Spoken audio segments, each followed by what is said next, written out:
Aussie. Aussie.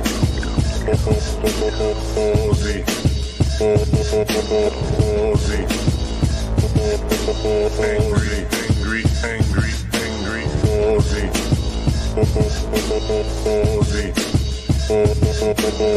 Aussie. Angry.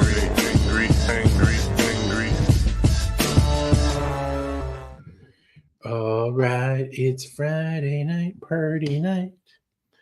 Getting ready to make some videos. Taking a bit more care with my garnish than I often do.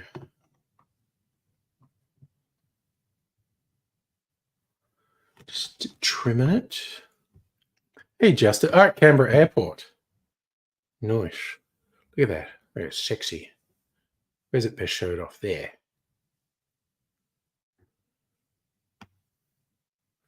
Ooh, and I gotta cut a slit in there too. All right. Guess I'm ready to set up for the first video while we wait for folks to arrive on this partiest of all nights. Justin having a party in the air. All right. Still on the ground for now, but hello, Dr. Abigail. Currently hyper-focusing. Crochet project. Nice.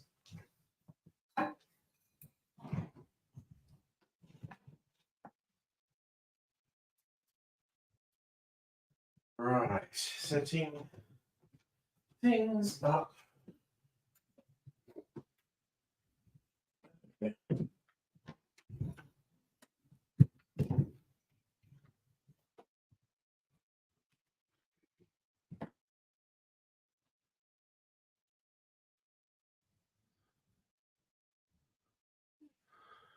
Okay, I'll put the link up. You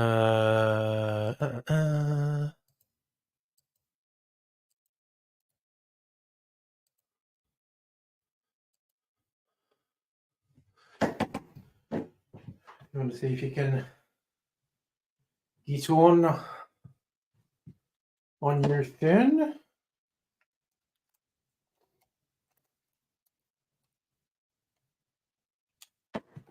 Okay. Do that. And get this ready.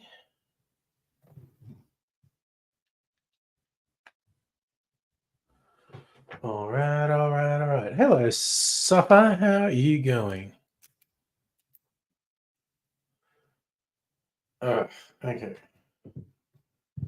Now that's all set. Oop. Okay.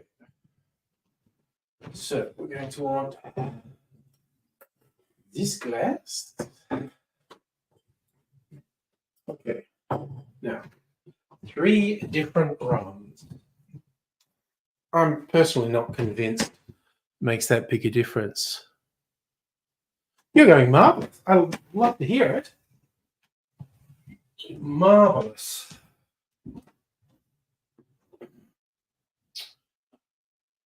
Here's a recipe I was going to do. The Socialist. Okay. Rum agricole. Which I still have a little bit of. That's okay. I want this one. My Cuban rum. Just a little bit of it left. Rum agricole. Just a little bit of this left. And what are they saying the other one? 6 to 10-year Caribbean rum. What nationality rums do I have? 7-year.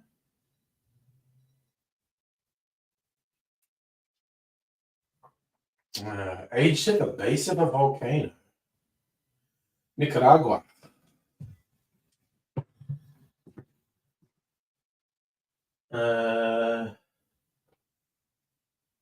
Right.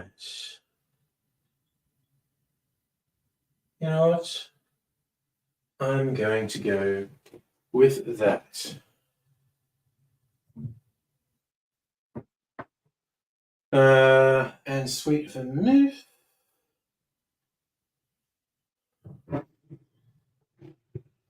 Sweet vermouth, pimento dram, and orange bitters. Let us get the pimento dram.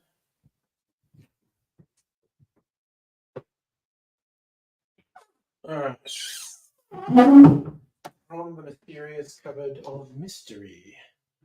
And the orange bitters. Alright. Lots of bottles.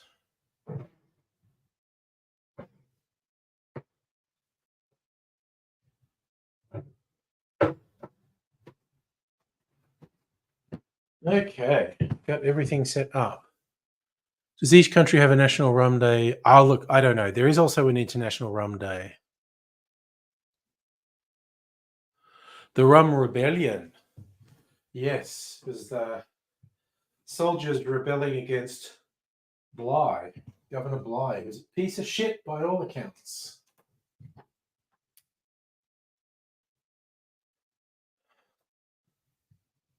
It's like mutiny on me once, shame on you. Mutiny on me twice, shame on me.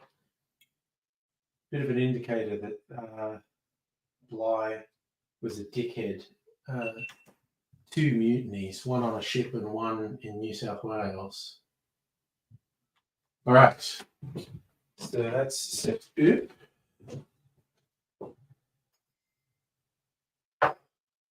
Okay. All these bottles. Let's get them ready.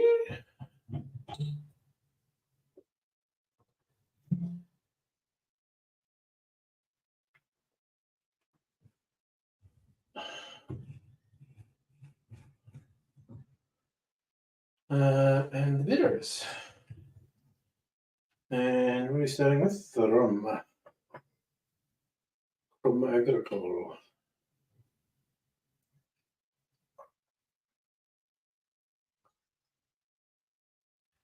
It's funny, even though I decided to do this rum cocktail because it's a rum day today, won't be on my YouTube channel till end of November. Someone say it.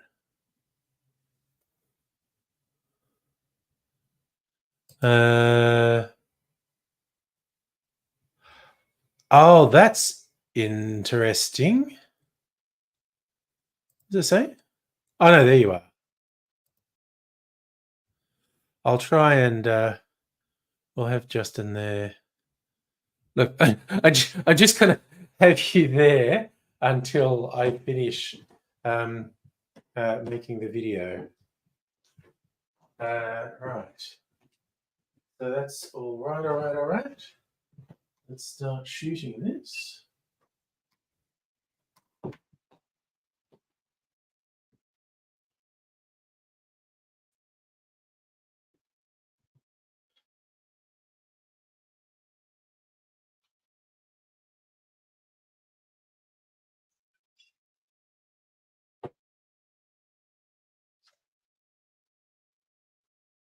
$10 mils of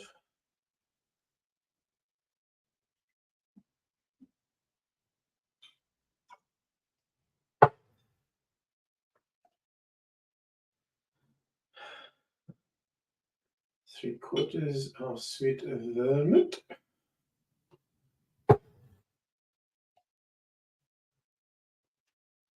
Half spoon of pimento dram.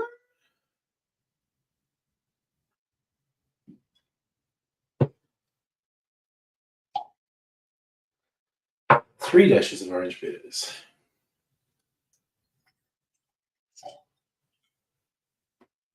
Okay, that's all the ingredients. Let's put some ice in there.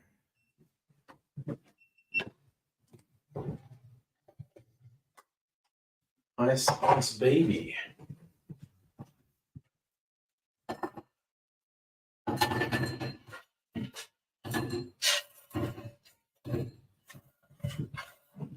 Okay, this.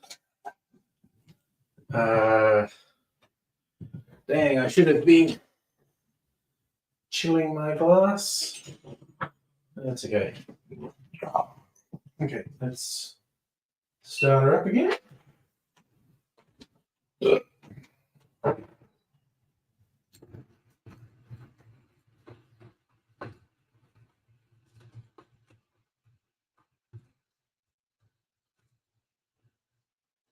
Share that first. 20 seconds. The whole table facing.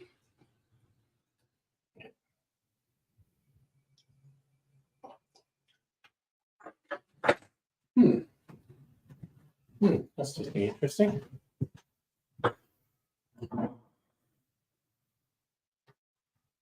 Okay.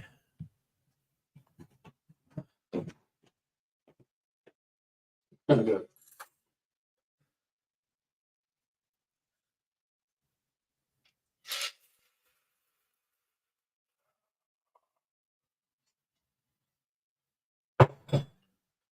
I'm gonna put this on.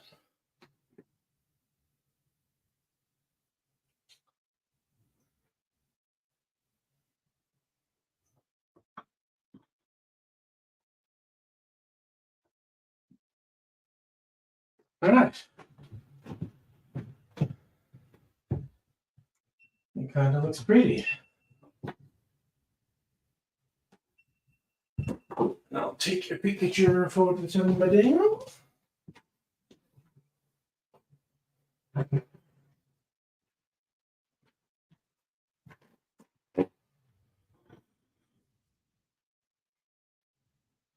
All right, taking pictures.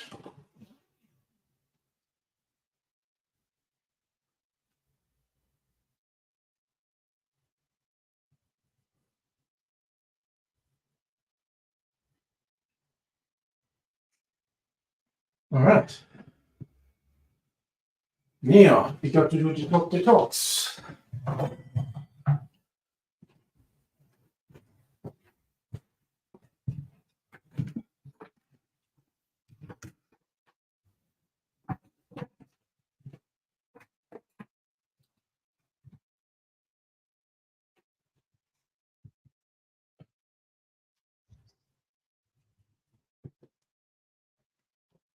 Put the lids back on all of the things.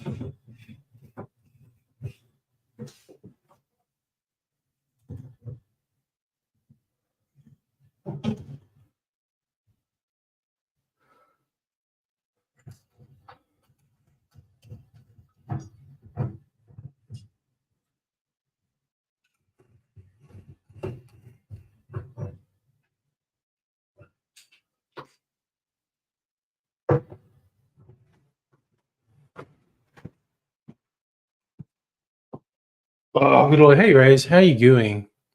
Lost so much weight, none of your clothes fit, but you don't have time to buy more. Gotta get belts and spenders.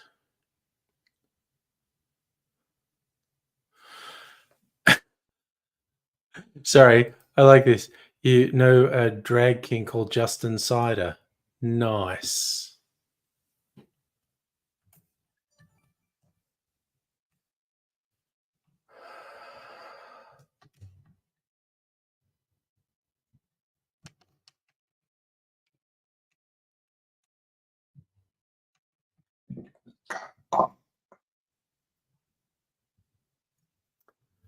Okie dokie.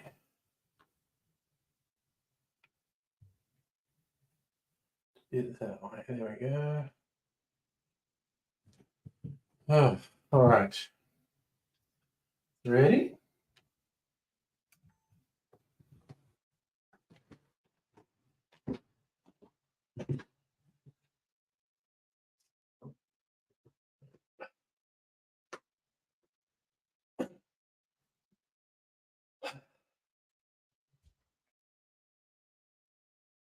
G'day, cocktail lovers. This is a triple rum Manhattan, and I've forgotten what it's called for a second. Jesus Christ.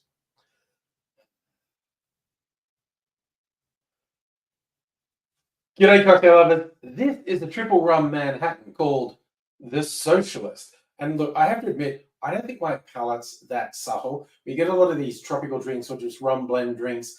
People will be very particular about, oh, you've got to blend these 2, 3, 4 rums in here to get it just right.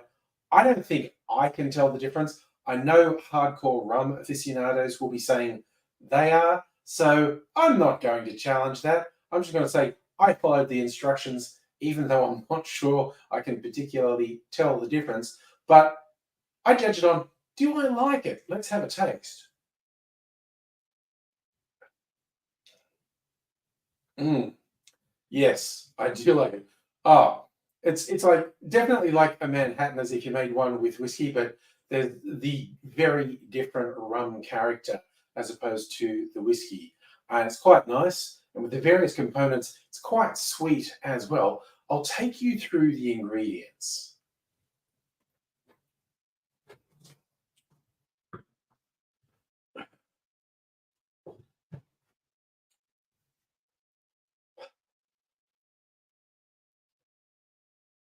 As I said, it's a triple rum, 3 different rums. So I'll take you through what was recommended and what I used.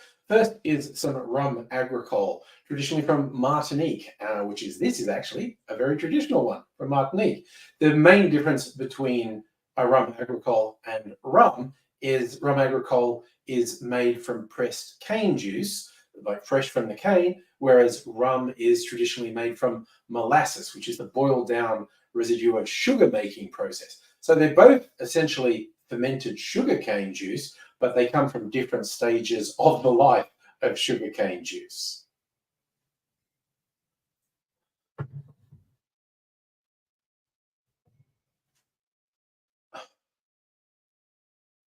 The second recommended rum was a 6 to 10 year old Caribbean rum. And I get mildly annoyed when people talk about Caribbean rum. I'm like, I'm sorry, there are so many different rums made in the Caribbean, and they have so many different flavors. I don't know where you can pin it down. But you know what I've gone with? I have this 7 year old Flor de Caña from Nicaragua, and it's between 6 and 10 years old. So this is what I'm using.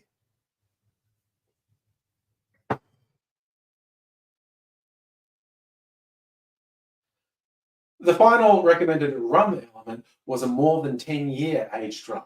And I thought, hey, this is called the Socialist. And I have a Cuban rum, Santisma Trinidad. Again, this kind of confuses me, a Cuban rum that's called Trinidad, but it's a 15-year aged rum. It's quite nice. I don't have that much of it left. But unlike Americans, for instance, I can get Cuban rum pretty much anytime I want to. So I may replace this in a little while. So this is the socialist rum that's going in.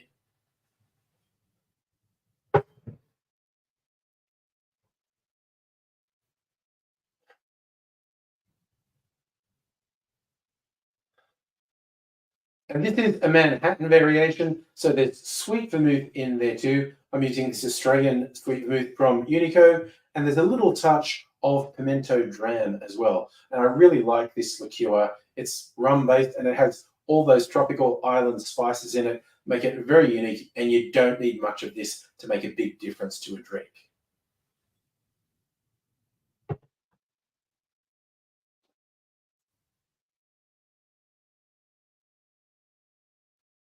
There's a plane going on. I think it's loud enough for my microphone to pick up. Oh, wait a minute or so for that to go over. Okay, I think it's gone over.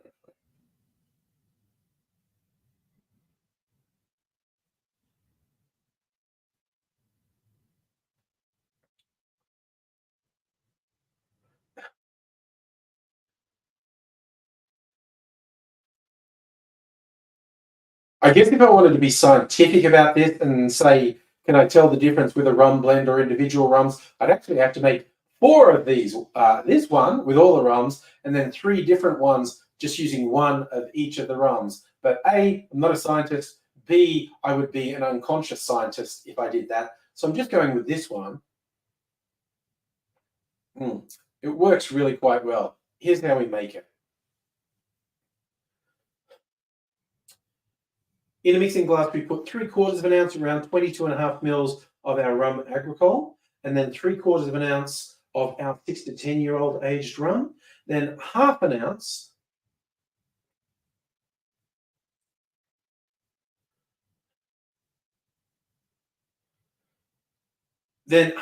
or 15 mils of our 10-year aged rum, and then 3/4 of an ounce, 22.5 mils of sweet vermouth, just around a bar spoon or 5 mils of pimento dram going in, and we're going to finish things off with 3 dashes of orange bitters.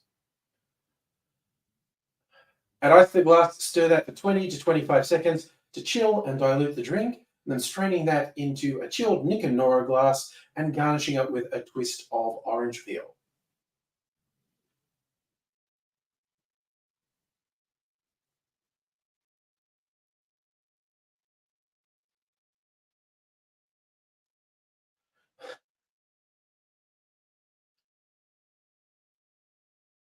To me, the fun thing about a drink like this, we're using a blend of rums. With the hundreds of rums around the world, you could make hundreds of variations of this blend and either be subtly or radically different drinks. One of the things I love about cocktails, the experimentation and finding out those little surprises and twists. I'm going to stick with the socialist, and I hope you're taking care of yourself wherever you are. And I do hope to see you again sometime soon. Until such time as I do, I will say, cheers. All right, who's that? All right, I'm going to come down there. Okay, stick the tune with my drink. Okay. Okay, sit and I got to should be switching stuff off. What am I doing?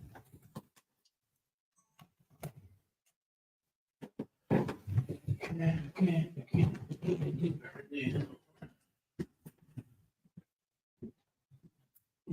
Oh, there we go.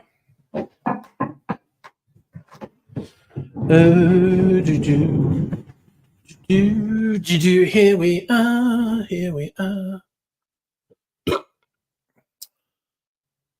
Yep, the US has had a trade embargo since the 60s, 50s. Yeah, I think you're right, since the 50s.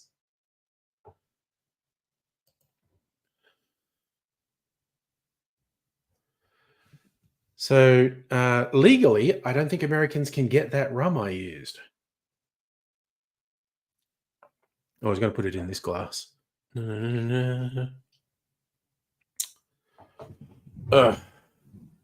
this on for here for now. And put that in there. And I'm going to give myself a cherry because I'm special and I deserve it. Hey, Hannah, how are you? I'm just going to stab a cherry. 1, 2, 3. Go.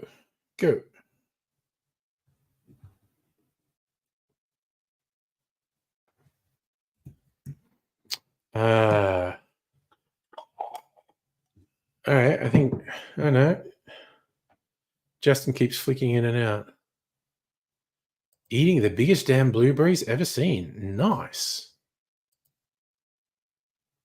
I think Justin is having connectivity problem. He's trying to connect from the airport or the plane. Bigger than a 10-cent piece. Nice. So, Safa, your question, that is an interesting one. Where did rum originate? I think the Caribbean, because the story of rum is the story of sugar, which is inextricably tied in with slavery as well.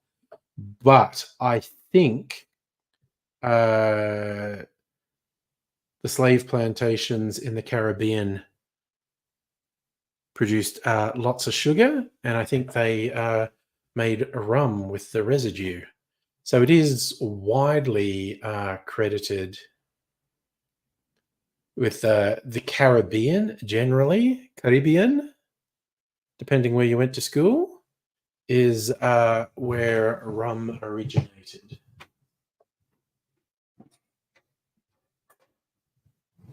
Because, yeah, to an extent, molasses is a waste product of rum. So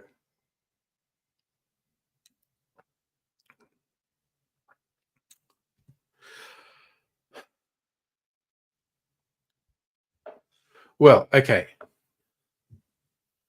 Because rum is the broad category. It's there are rules in most countries about what the drink has to be called rum, but it's not region defined. Same as whiskey isn't region defined, brandy isn't region defined, vodka isn't region defined.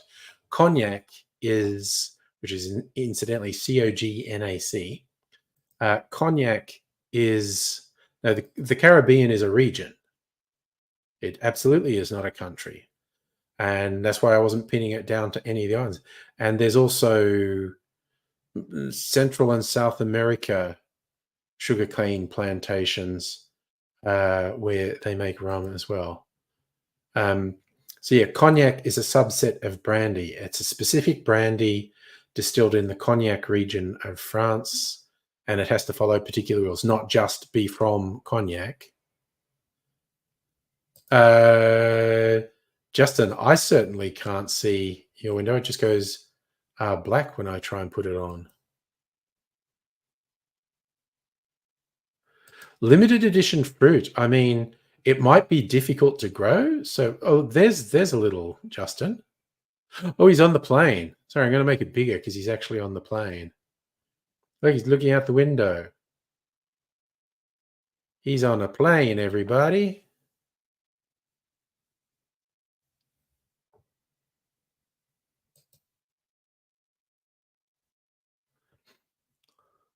There are not many people on that plane. It's a lot of empty seats there. There you go, live stream from a plane. Why not? Or maybe there are people there. I just can't see their heads over the headrests.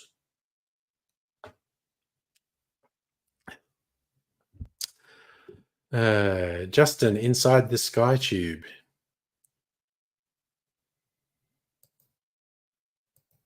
Is that feeling familiar, Rays? The flights? He's only going Canberra to Melbourne, one of the shorter intercity flights in Australia. Oh, Justin's saying it is a full plane. Okay. It's just that high headrests or short people. I couldn't see any heads. Still waiting to take off, obviously, or is it moving? Is it moving? It's actually quite indistinct. Not moving. No. Okay. So Justin can obviously hear me, but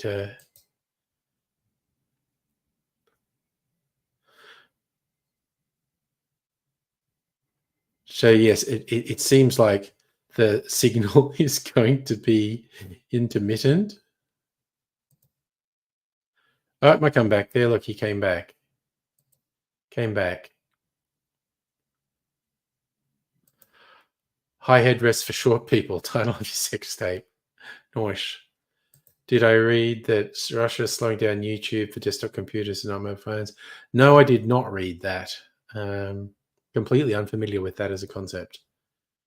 One of those hidden camera segments, talk show hosts give someone in public weird things to do.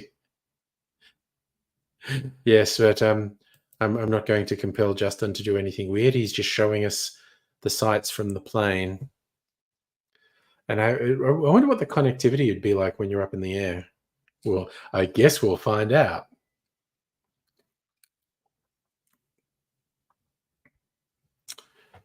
I'm going to do another cocktail called Cradle to the Grave. Aged Jamaican rum and Amaro and sherry and allspice. 2 drops of saline. I'm actually looking forward to that one. This one's okay. I'm looking forward to the next one. So, weirdness. Yes, you don't want to do anything to attract attention on a flight. I'd be up for crochet cam as well. We have some diverse cams on the stream. There you go. Hannah's crocheting as well. We can be plain cam and crochet cam as well. Your seat has a life jacket under it or next to it. Oh, if we're getting the flight stuff. The safety Put through your Pass the instructions. strap around your waist, clip at the front, then tighten. Noise. There's a red tag and mouthpiece for inflation, a whistle, and a light. Make sure you only inflate your life jacket after you leave the aircraft. The loss of oxygen at Yeah, I don't think altitude you're. can lead If to a you go loss of down, Justin, I consciousness. don't think you're going If down over emergency water. oxygen is required, a mask will appear from above It's you. Pull Splat down a bit City firmly to if you go activate down the flow of between oxygen. Put it Canberra on and quickly and tighten the strap. Melbourne. Oxygen will flow without the bag inflating. You finished a Once blanket? you're breathing normally, it's Ooh, weaving and okay to studying. help others. Okay, I want to see the blankie on the Discord. In Oh, the nice. unlikely event of an emergency, you should be familiar with the brace position. If you can reach the seat in front, brace by placing your forehead on the back of the seat. Hold your lower legs or put your hands Do on your knees. blankie cam. If you can't reach the seat in There you front, go. lean as far forward as you can and hold on to your lower And legs. then Dr. Abigail doing crochet Take a cam moment as now well. to locate your exit as the cabin crew point them out. To remember your nearest exit, Nice. count the rows between you and that exit. Huh. Count the The crew rows. are also pointing out the lights that will guide you to your exit. Your aircraft has escape slides and life rafts, which the crew will operate in an Escapes. emergency. Sorry, If just you have to all the things evacuate, about, inform if we for crash, we might land safely. No, you smoking, won't. vaping, and the use of e-cigarettes is not permitted anywhere on board. QantasLink aircraft are So physically every time you're in a flight, protected you line if from you're Chicken seen in Run. the toilet. In case of emergency, put your head between your knees and kiss your Before you gut get butt underway, goodbye. make sure Yeah. all your bags are either in the overhead locker or under the seat in front of you. If you have electronic devices, be sure to turn them to flight mode before takeoff. If you lose your electronic device at any time, let one of You the got to go crew know flight and mode. avoid But I moving your suppose, seat. is there With the why? I would think the idea Before Justin was doing this takeoff, is there's ensure your Wi-Fi on the armrest is plane. down, your seat back is upright, and your tray table is stowed. Oh Electronic yeah. devices What should not are be you placed on making, the seat Dr. back Abigail? device holders for takeoff. That's a sex thing. What is that? I can't hear you, by the way. Sorry, I just realized you were talking. I can't actually hear you. And I'll keep talking and I'll tell you when I can hear you because I still can't hear you. I did see one of your cats go by on the floor though, so that's a bit of variety. Yeah, Rays, I'm not even going to put that on the screen or anything.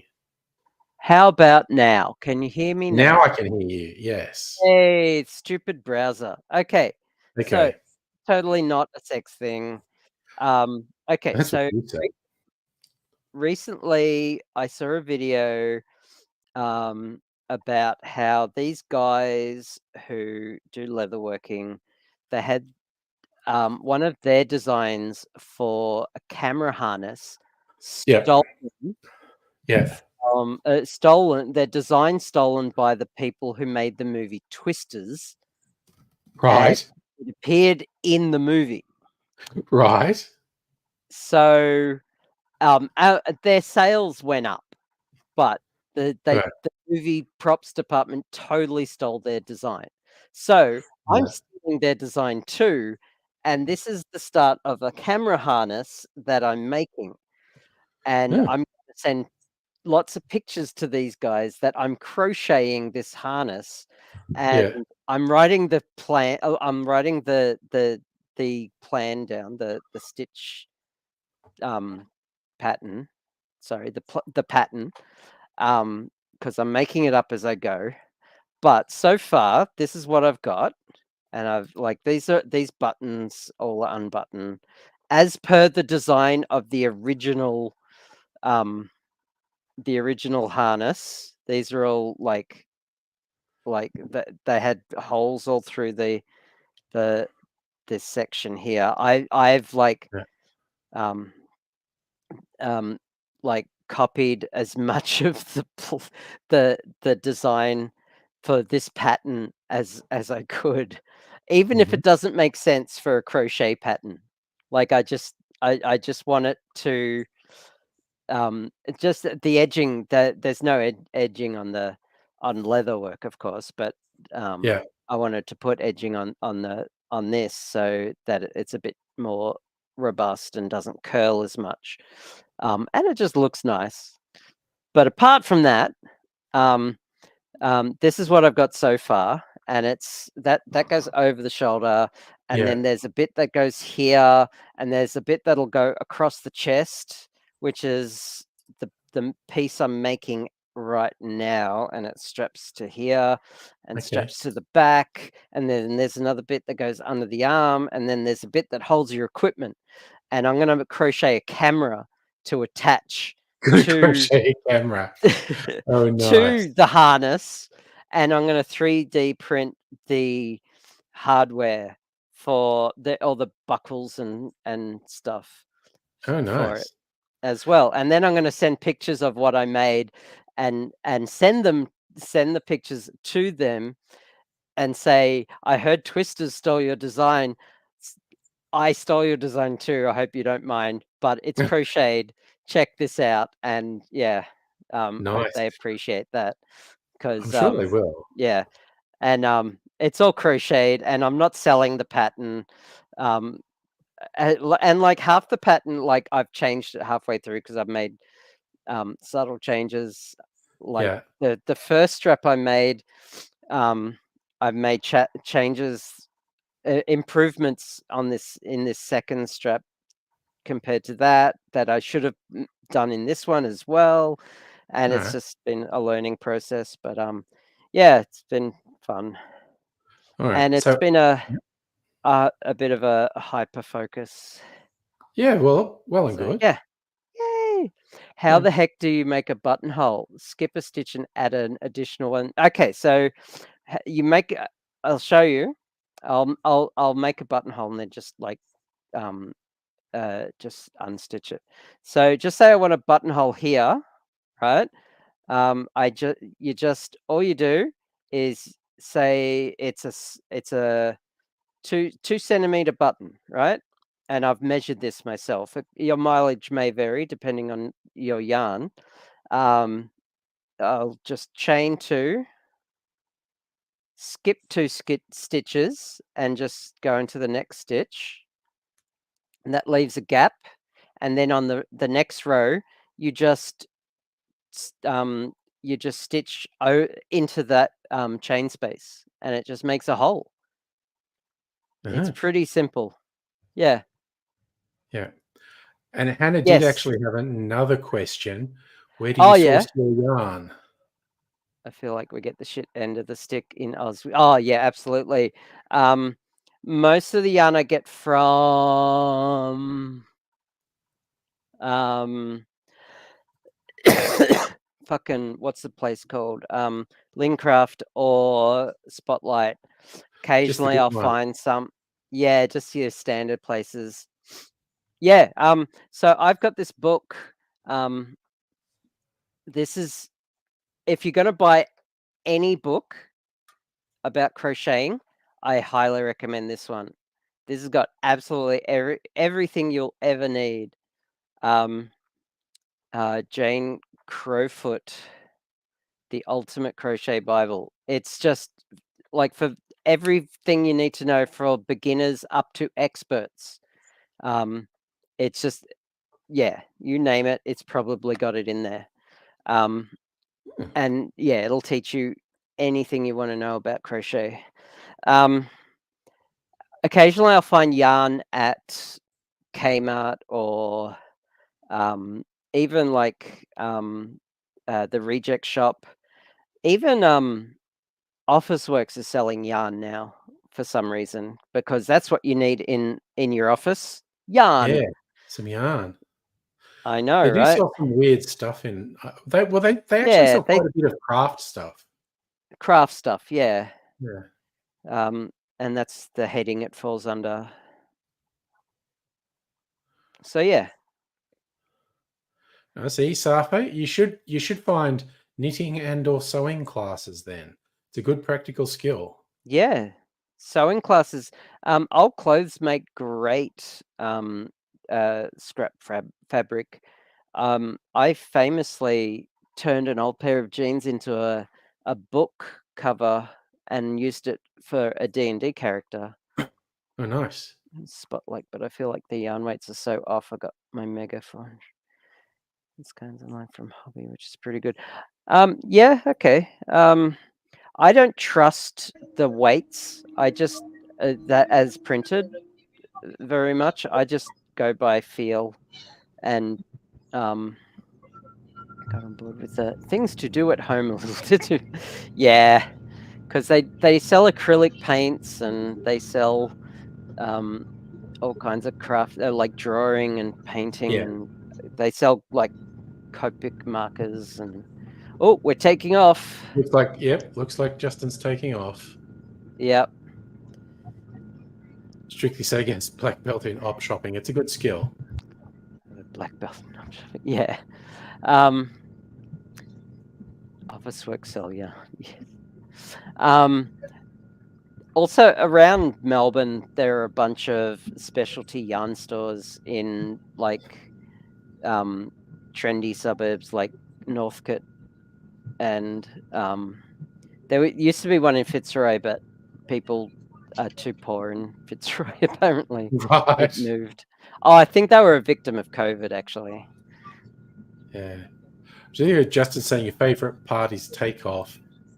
Feels like taking off in a My Ferrari. favorite part is landing, to be fair. I like to watch the wing do all its Yeah. thing. Yeah. Unfold, Both of and them fold back are up. the bits that make me most nervous in a flight, because those are the two most dangerous moments in a flight. Yeah, I would argue turbulence, but what do I know? Turbulence is scary, but takeoff and landing happens on every flight, and that's when the majority of crashes happen. Technically, all crashes happen on landing, but true. but I mean, on the runway, unless where they're midair crashes happen. I could still In argue which that case- the real crash is when you hit the ground. But Yeah. Stupidly cheap $2 acrylic yarn from Spotlight is shockingly good. Very true. there you go. This is from Spotlight. This wasn't stupidly cheap, but it was like I think it was like $4.95 on special or something like that. Per ball skein yarn thing. 200 gram, 10 ply. Yeah. I bought a bunch of it in different colors. That's a well-known pilot joke. Landing is a Controlled crash. But I I mean, think, as you say, the acceleration on takeoff, like Justin was saying, it's like a Ferrari. I've always equated it to it's the big invisible hand of God pushing you back into your seat because your hubris of thinking you can fly. Because just the increase in the G-force when you, and it's not massive. It's not like you're in a fighter jet, but there's a real sort of, I'm getting pushed back into my seat by something invisible, which is kind of weird. Yeah. Well, I went on a date with someone recently who was a pilot inadvertently. I didn't know before the date, which was kind of cool. And we were talking shop about pilot stuff because I once upon a time learnt to fly a helicopter. I remember that, yes. And she had learnt to fly a plane. The 10 play. This is spot saver. Yeah, you nailed it. Spot saver. Yeah. Nice call. Pumpkin. Anyway, yeah. And yeah, like she thought, like I had to explain to her how you're actually pretty safe from engine failure in a helicopter, because you can glide. Although the landing's a bit rough, but yeah, you don't want to crash in anything really. Not really. Yeah, it's not an ideal way to land. Yeah. So I'm going to make a short video now, which means I'm going to Oh God. No. turn off the audio, so I'm not going to I'm going mute, hear anything. Yeah, well, good. and people Oh, well, can if- watch me crochet. Yeah, okay. A visual of you crocheting and hear me rambling in the background while I make my video. Okay. Ah! So don't suddenly turn your audio on, Justin. I'm making a video. Okay. Alrighty. Let's get this. This is not really happening. Yeah, bet you nothing is. Okay, let's see how this goes. All right, gotta get a few things ready.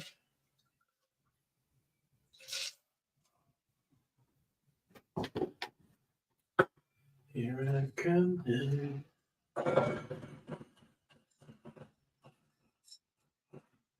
Perfect. Put that ice in the glass. Now, okay. So that's like I need my phone and my GoPro. Let's put the GoPro. Yep, bro. Okay. Next on side B. Cradle to the grave. Okay. Aged Jamaican rum. Jamaican me crazy. I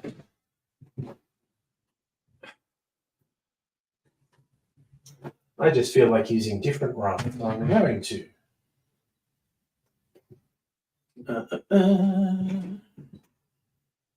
It almost gone. I'm going to use this one.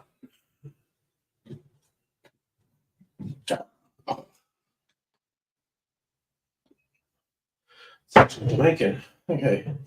Jamaica. Okay.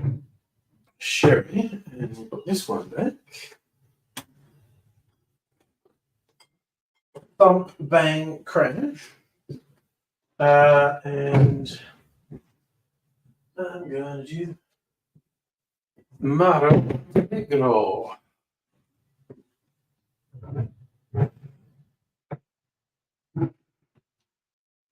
And allspice dram. Okay.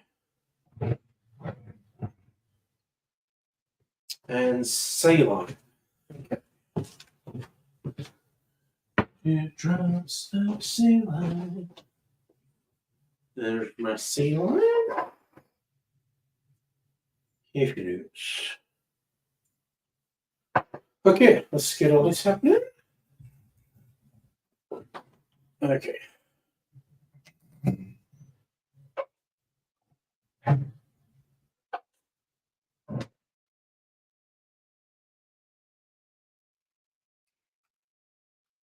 All right, so we're doing a quarter of an ounce of allspice.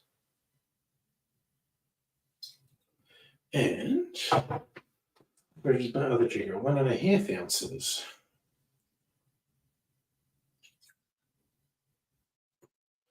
Okay.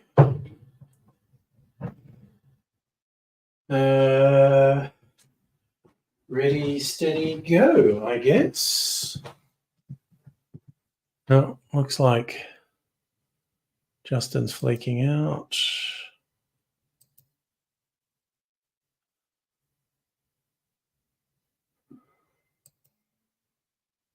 Okay. I'm gonna turn this on. Turn this on.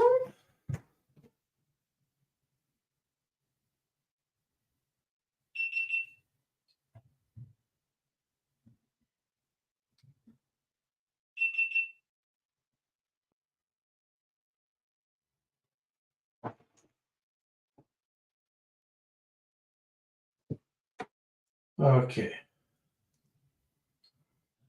Ah. Okay, what the fuck was that? Try again. Okay, why are you fucking up, Cameron? It's not working, is it?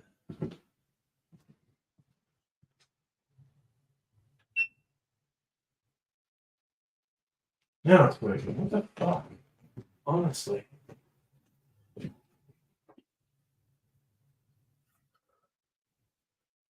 What are you doing? Half an ounce.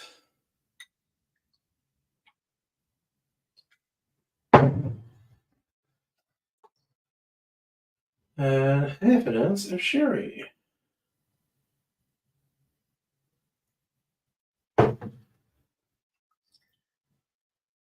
And a quarter of an ounce of allspice. And 2 drops of saline. And we're done with the ingredients. Okay. Alright. These ingredients. Oh.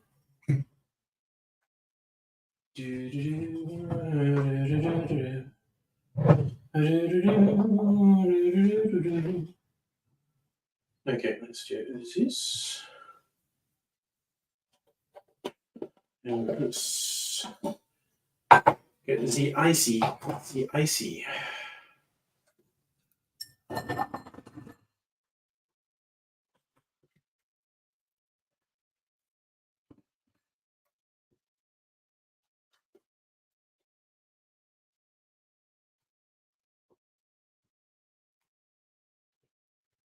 Yeah. Okay, it's working again.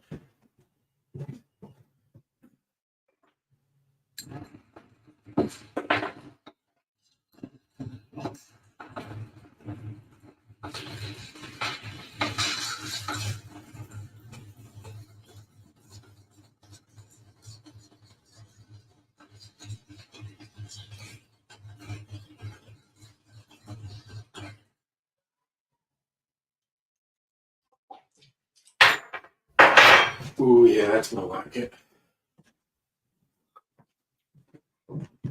It's more than the last one.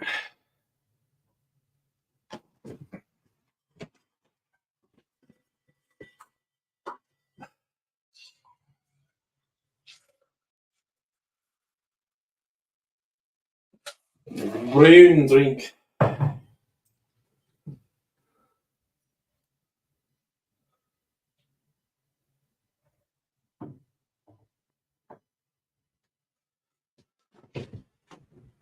Alright. Fancy, fancy.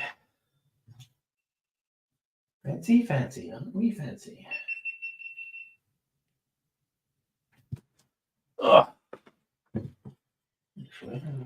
I believe the correct term is fancy dancy. Fancy, fancy. Alright. Going to take a publicity photo.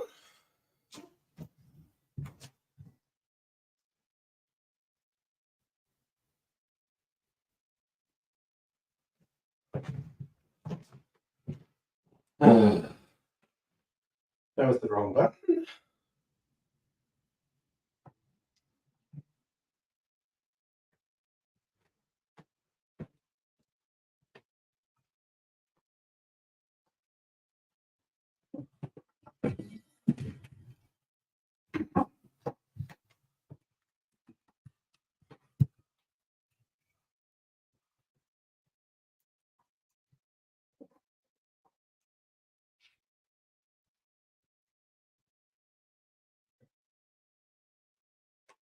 Turn that on.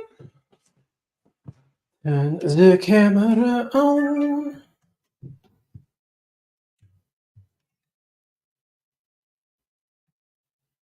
That'll do, that'll do. Okay.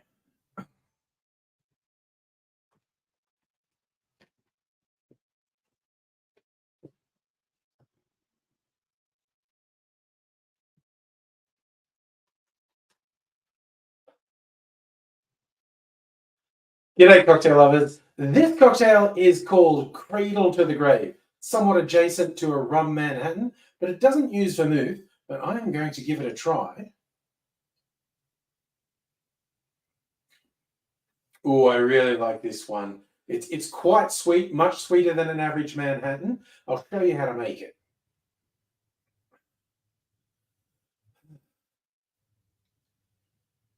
In a mixing glass, we put 1.5 ounces or 45 mils of aged Jamaican rum.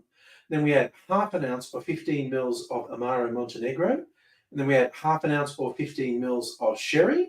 And then 1/4 of an ounce, around 7.5 mils of allspice dram. And just to make the flavors pop, add 2 drops of saline solution. Add ice to the glass, stir that for 20 to 25 seconds to chill and dilute the drink. Then straining it into a chilled Nicanora glass and garnishing it with a twist of orange peel.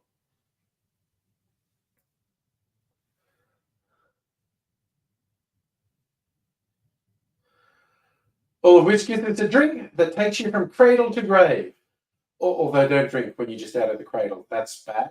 You know, drink responsibly when you're an adult. I went down the wrong path there. Enjoy the drink. Cheers.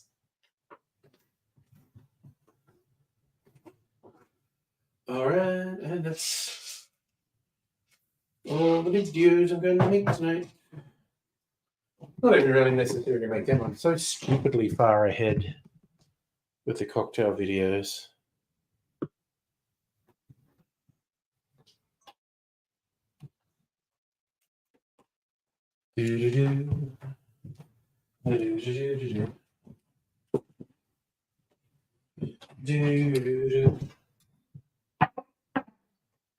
Ah, goodness me.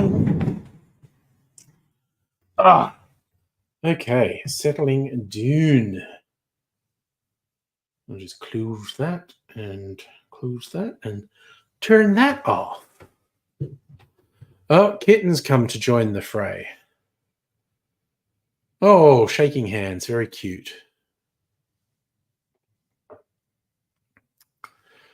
All right, I'm going to swap glasses just because I can. Wanted to use up this bit of ice, baby. All right, I can go back there. And we're all good in the hood. I stole Kitten's spot with my 3D printer, and he's been a bit out of sorts. Bit out of sorts. So, yeah. And so I've been having to entertain him. Fair enough. Oh, and yeah. keep Strictly him say away. get Nick and Nora glasses. Very Keep him away stylish. from my 3D printer with this cat toy. It's not actually a cat toy, but I use it as a cat toy / cat deterrent. Yeah, I can see it working both ways, providing some fascination to the cat and also making it go away when you want to. Yeah. I'm going to move my webcam back over here. All right. Just because Stricky Sega brought it up, I'm going to do an impromptu stemmed glass comparison. What is a Nicanora glass? That's what I don't know why it's called, but I'm going to show you a comparison. No, I don't have any wine glasses here. Okay, so. Okay, I'm going to get back to doing this. I'm doing a reverse stitch for the edging. It's called a crab stitch, and it does my head in. Not because it's hard, but because it requires glasses to see fine detail, and it makes my hands cramp up.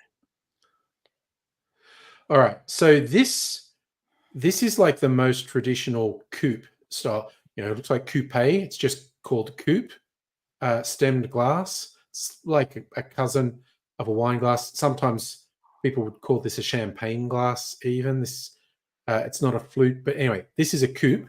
This is also a coupe. This is a slightly different style, but again, stemmed glass thing. Nicanora is a stemmed glass and it's that particular shape. So coupes can be quite different shapes, but Nick and Nora's are this shape, and they are also traditionally less volume than a coupe. A coupe holds more than a Nick and Nora glass. And of course, the classic stemmed glass, the martini glass, which is So fucking huge, holds so much what's liquid. what's the point of the Nick and Nora then? Like, The big thing is it holds less than most coupes do. So if your nicely balanced cocktail is going to look like you've shortchanged someone in a larger coupe, yeah, you serve it okay, in a Nick and Nora, and yep, it doesn't look like you're getting ripped off. yep. Because there, some people will argue that point. Oh, mind you, the fuckwits who post those things on TikTok about look how they're ripping you off. I just want to punch the fuck out of them. It's like because Yeah. they get something in a rocks glass with a big chunk of ice in it, and they take the ice out, and so the drink's only there. They're ripping you like no, you fucking idiot. You are not served based on how full your glass is. You're served based on measures of alcohol, and the ice is used for appearance and to chill the drink. And I've seen someone do it with a martini. Like I think they had a Cosmo or something like, the bartender's ripped you off because it's like, to go, no, they haven't. That's right. And so and again, you would appreciate the mathematics of this, Dr. Abigail, because the glass gets wider. Oh, Holds yes. radically more liquid, I think. So it's like what is the proper size for serving a martini or a Cosmo in one of these glasses. You can pour another whole one in there and it still won't overfill the glass because just that's Yeah. mathematics. And when you get That's these fuckheads saying, oh, they're ripping you off. It's like, shut the fuck up. And just like, a decent cocktail place, the drinks are balanced to taste good, not to be a particular volume. And if it's, glass choice or ice or whatever, that's just the way it is. And you're just showing your fucking ignorance. You're not being clever. You're being fucking ignorant. Yep. And I hate them so much. And you talk to people who work in bars, and then you get assholes say like, blah, blah, blah, you drink, and they go, oh, no ice. And the bartender goes, okay, and makes their drink and pours it in a glass with no ice. And it's down here and go, fill it up. And they go, no. Are you asking for a double? Because I will charge you for a double. Oh, why would you fill the glass up? Because that's not how it works. You're being charged by measures of alcohol, not by how full the fucking glass is. And it's an excellent way to get thrown out of a venue, to be that sort of arsehole. Try to make a scene. Or they'll just water down your drink. But that's the thing, if you're getting a shit drink like a Cosmo or something like that, and they are filling your glass, it's filled with fruit juice or water. It's not filled with anything good. For a start, in most jurisdictions, definitely in Australia, there's a legal limitation on the amount of alcohol that can be in a single drink. So if they're filling up the glass, they're filling it with non-alcoholic content because it's against the law. They say, give me a double. Go, I can't. I could make you two separate ones and you can pour them into the same glass if you fucking want. Well, I mean, I've ordered doubles before, and they've delivered. Oh, at places, if you're getting like a shot,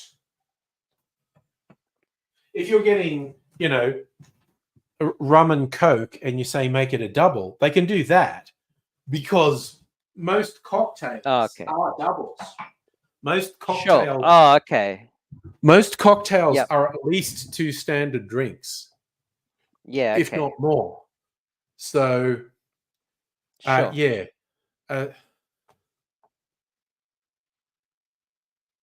Are you trying to start a fight in a pub, Safa, asking for no ice in your beer?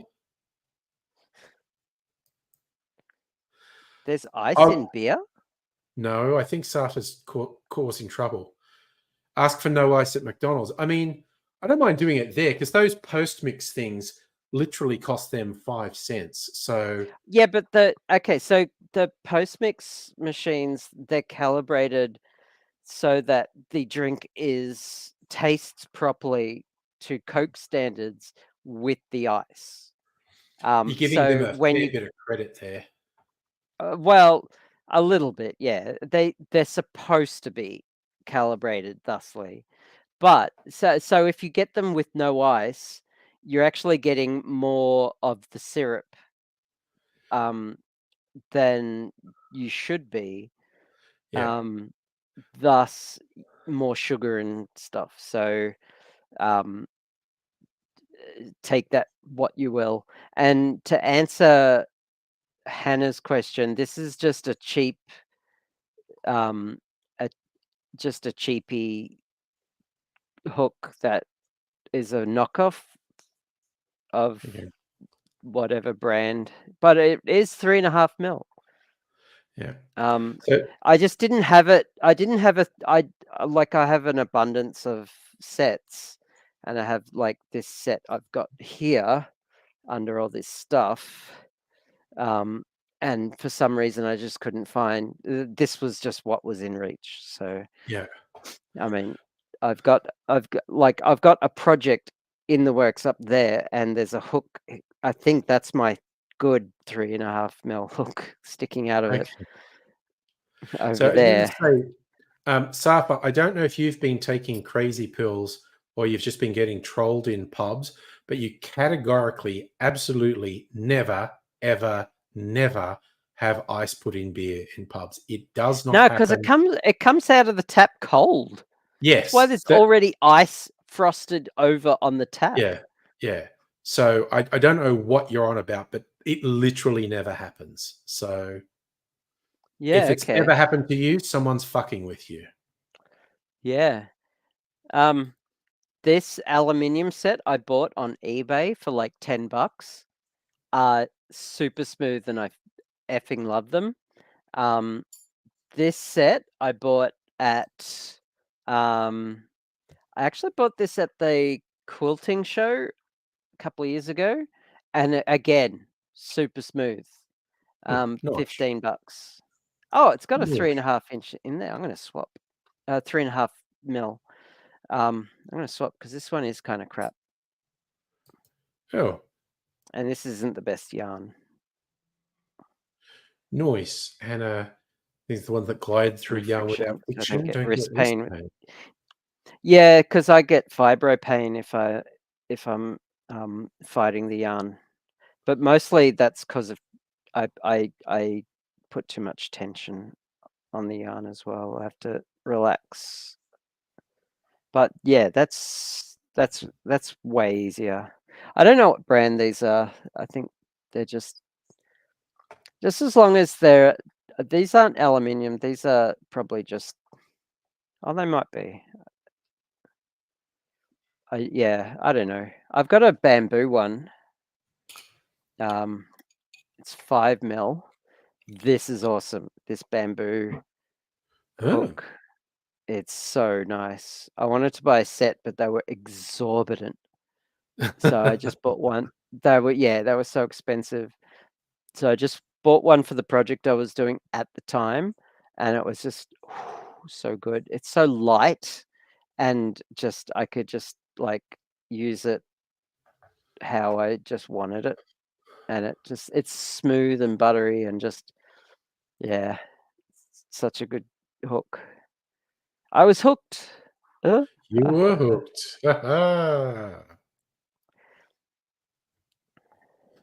Why not indeed?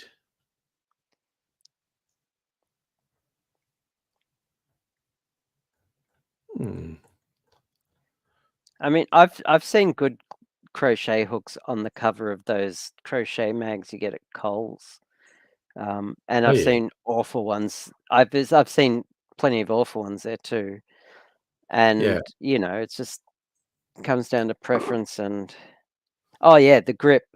Yeah, the handle is thin, but I like a Mhm. thin handle. Yeah, when I started using this, I had to get used to it. I don't like the beefy grip on it, to be honest. Fair enough. As Hannah's To issue each is their own. Yeah, other good bamboo hook handles are usually so thin you have hand issues. Yeah.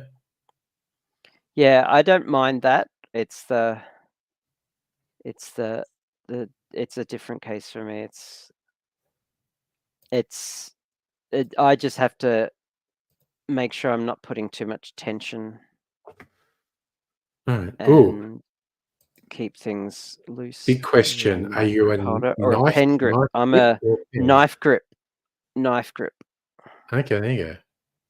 Knife grip. Right. You can do. I've seen people do pen grip, and I've tried it, and it doesn't come as naturally to me. Mm-hmm. And look, I've seen arguments where you can go faster, but I'm just it's more It's what natural works. to me. What works for you? Yeah, Okay, Justin wants yeah. to do So, trivia again. So oh, I'll I wanted to ask you some questions, Angry. yeah, go for it. Um, do you watch Stephen Colbert by any chance? No, I do not. His late show. Yeah, No, because sometimes I see it on YouTube. he does this thing called the Colbert Questionnaire Yeah. to really get to know someone, right? Yes. He Hmm. feels that like he doesn't get enough time to really just like get to know a guest and to really drill down on someone's personality. He's scientifically devised a series of questions Okay. to really hammer out someone's personality, and it's called the Colbert Questionnaire. And if you're Okay. willing, I would Yeah. I would like to I would like to put you through the Colbert Questionnaire, if that's Do it. okay. I am unfamiliar with them, so this is all new to me. So Okay, so this is gonna sure. be raw and Exposing my also inner psyche. Okay. Here we yes, go. and afterwards you will be known. Ooh, I've been known. Okay. Scary. Yes. Okay. Question 1. What is the best sandwich? Toasted cheese. Toasted cheese. Yeah, okay. Yeah. What is the scariest animal?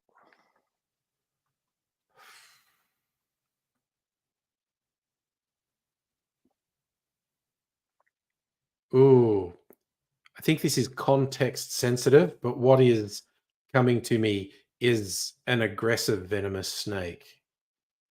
Yeah, okay.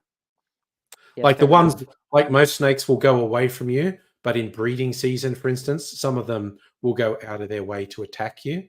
And the idea of a snake Yeah. going out of its way to attack me is fucking scary. Yeah, yeah, that's pretty scary. Yeah. Yeah. Apples or oranges? Apple. Well, okay. Apples for eating, oranges for making cocktail garnishes. But apples, If apples. if Stephen Colbert were here, he would say correct.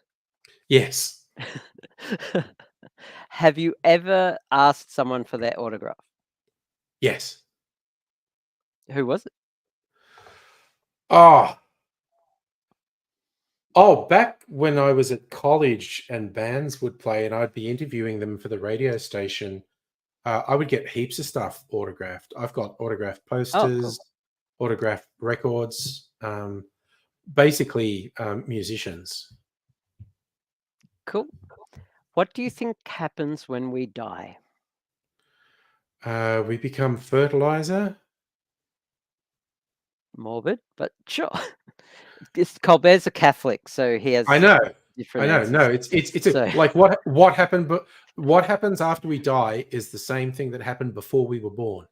We don't exist. yes, We yeah, cease to exist.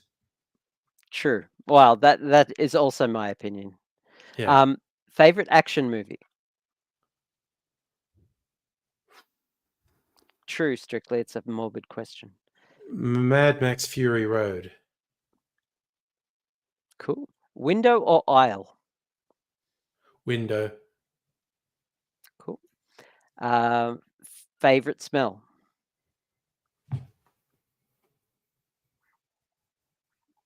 Huh. Probably citrus. Mhm. Least favorite smell? Poo? Any specific type of poo? Stinky poo? As opposed to all those fragrant, nice smelling Well, poos. some poo doesn't smell as bad as other poo, but just like really nasty, True. rancid Baby diarrhea poo is poo. just Yeah. oh yes. Yes. Earliest memory. Asking my grandfather what the thing said on the front of this very colorful, shiny magazine, because there were only 3 letters. This is why I remember it, because there were only 3 letters, and like I was that young, I couldn't spell a 3-letter word. And it says, "What's that?" And he says, and my grandfather went, "That's what you are. You're mad." And it was Mad Magazine. Nice. Nice. Cats or dogs? Cats. Correct. Oh, that's my opinion. Yeah. You only get one song to listen to for the rest of your life. What is it? It doesn't have to be on repeat forever, but anytime you want to listen to music, it's that song. Oh, I've got an hour song these days, so that's actually quite easy. Billy Bragg, "I Will Be Your Shield." Interesting. Cool. Before that Uh, became our song, it would have been more difficult for me to choose. what do you mean by our song? Mrs. Angry and I, it's the one that it's how we feel Ah, about our relationship. It's, okay. when terrible things that Yep. happen in your battle against your demons, I'll be your shield. Oh, that's very sweet. It is. It's like you Yeah. watched Stranger Things and wrote a literal song, like in the last season of Stranger Things, where Yeah. the girl was saved by running up that hill. It's like Billy Bragg got a bit on the nose. He wrote a song that literally has the lyric, "In your battle against your demons, I will be your shield." Yeah. It's a bit too sort of like direct. It's not subtle. No. So, what number am I thinking of? 69. No. Describe the rest of your life in 5 words.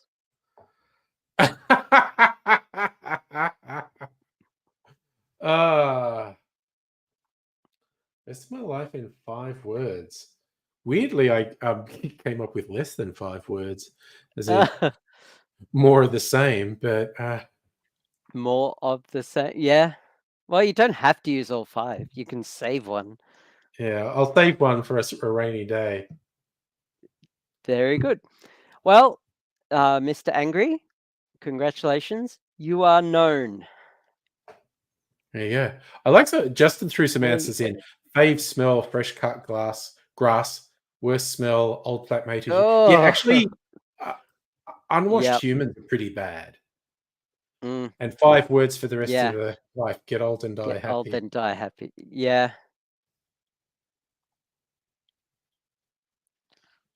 Oh Well, gosh, I'm Anna, done. your 5 is that your 5 words for the rest of your life? Oh my fucking god, help!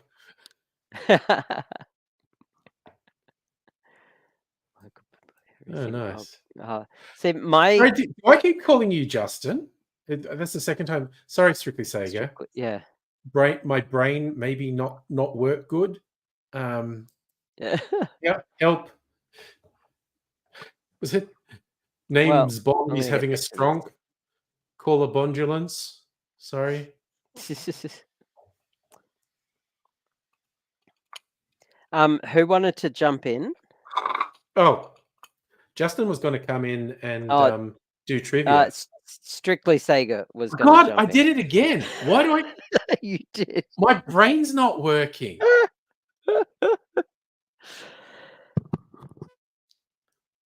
Oh, my brain is absolutely not working. Jesus Christ. You're just brain farting all over the place. Fucking hell. Strictly Sega. What is wrong with me? All right. You should Well, invite him onto the. Oh well, if you I can't see did the put the link, link there a little while Sega, ago. yeah, Yeah, thanks, Hannah. We are join all us. Justin tonight. Thanks. Yeah. Yes. Just in time? I don't know.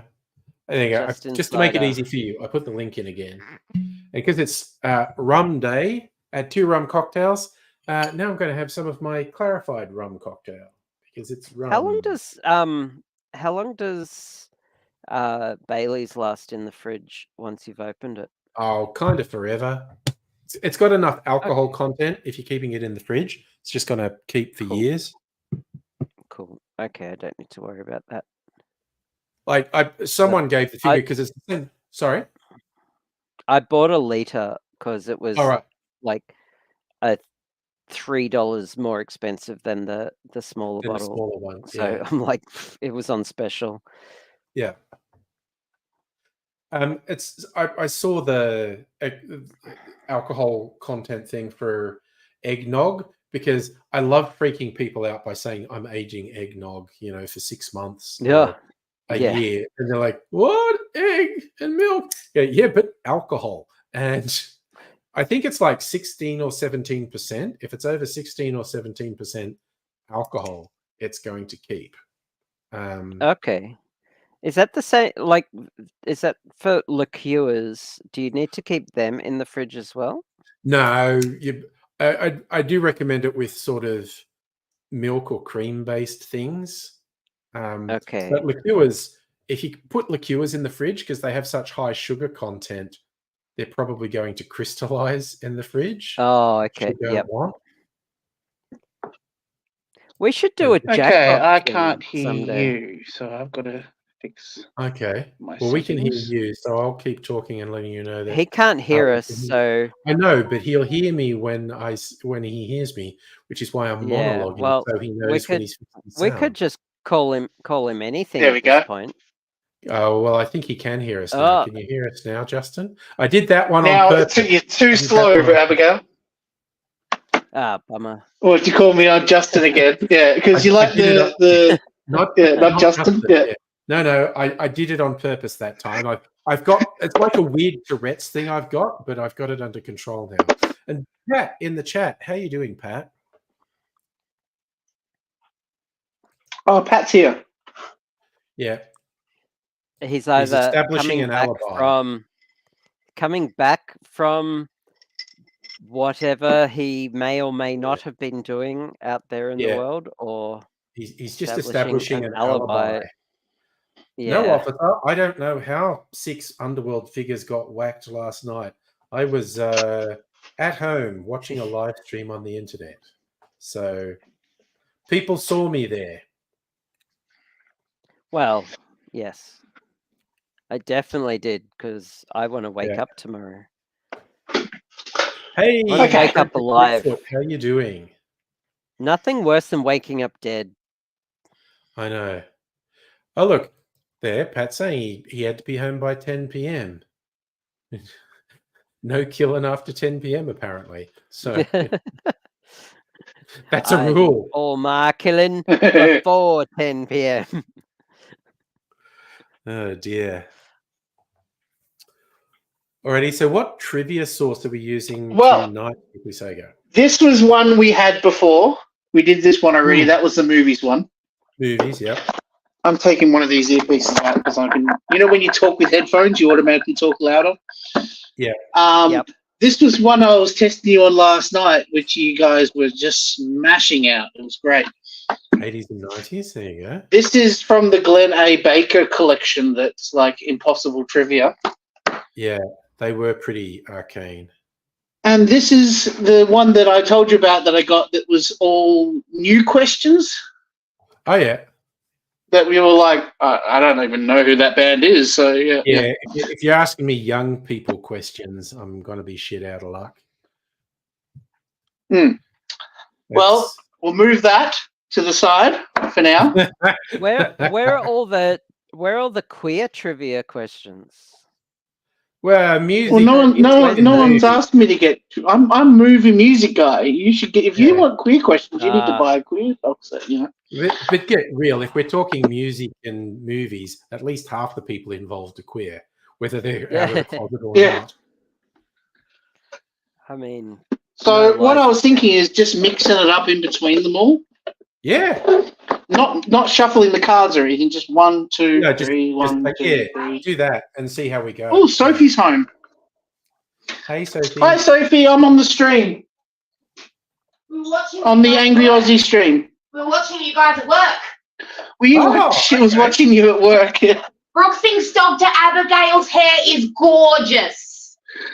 Oh, there you go. Thank you. Chuck's trying to join, but he's. I washed my hair today. One of my clients at work. Nice. The colours are apparently working for thank things. you. Doc says she washed her hair today, and thank you. Yeah, put your earphone in if you want. Yeah. Hey guys.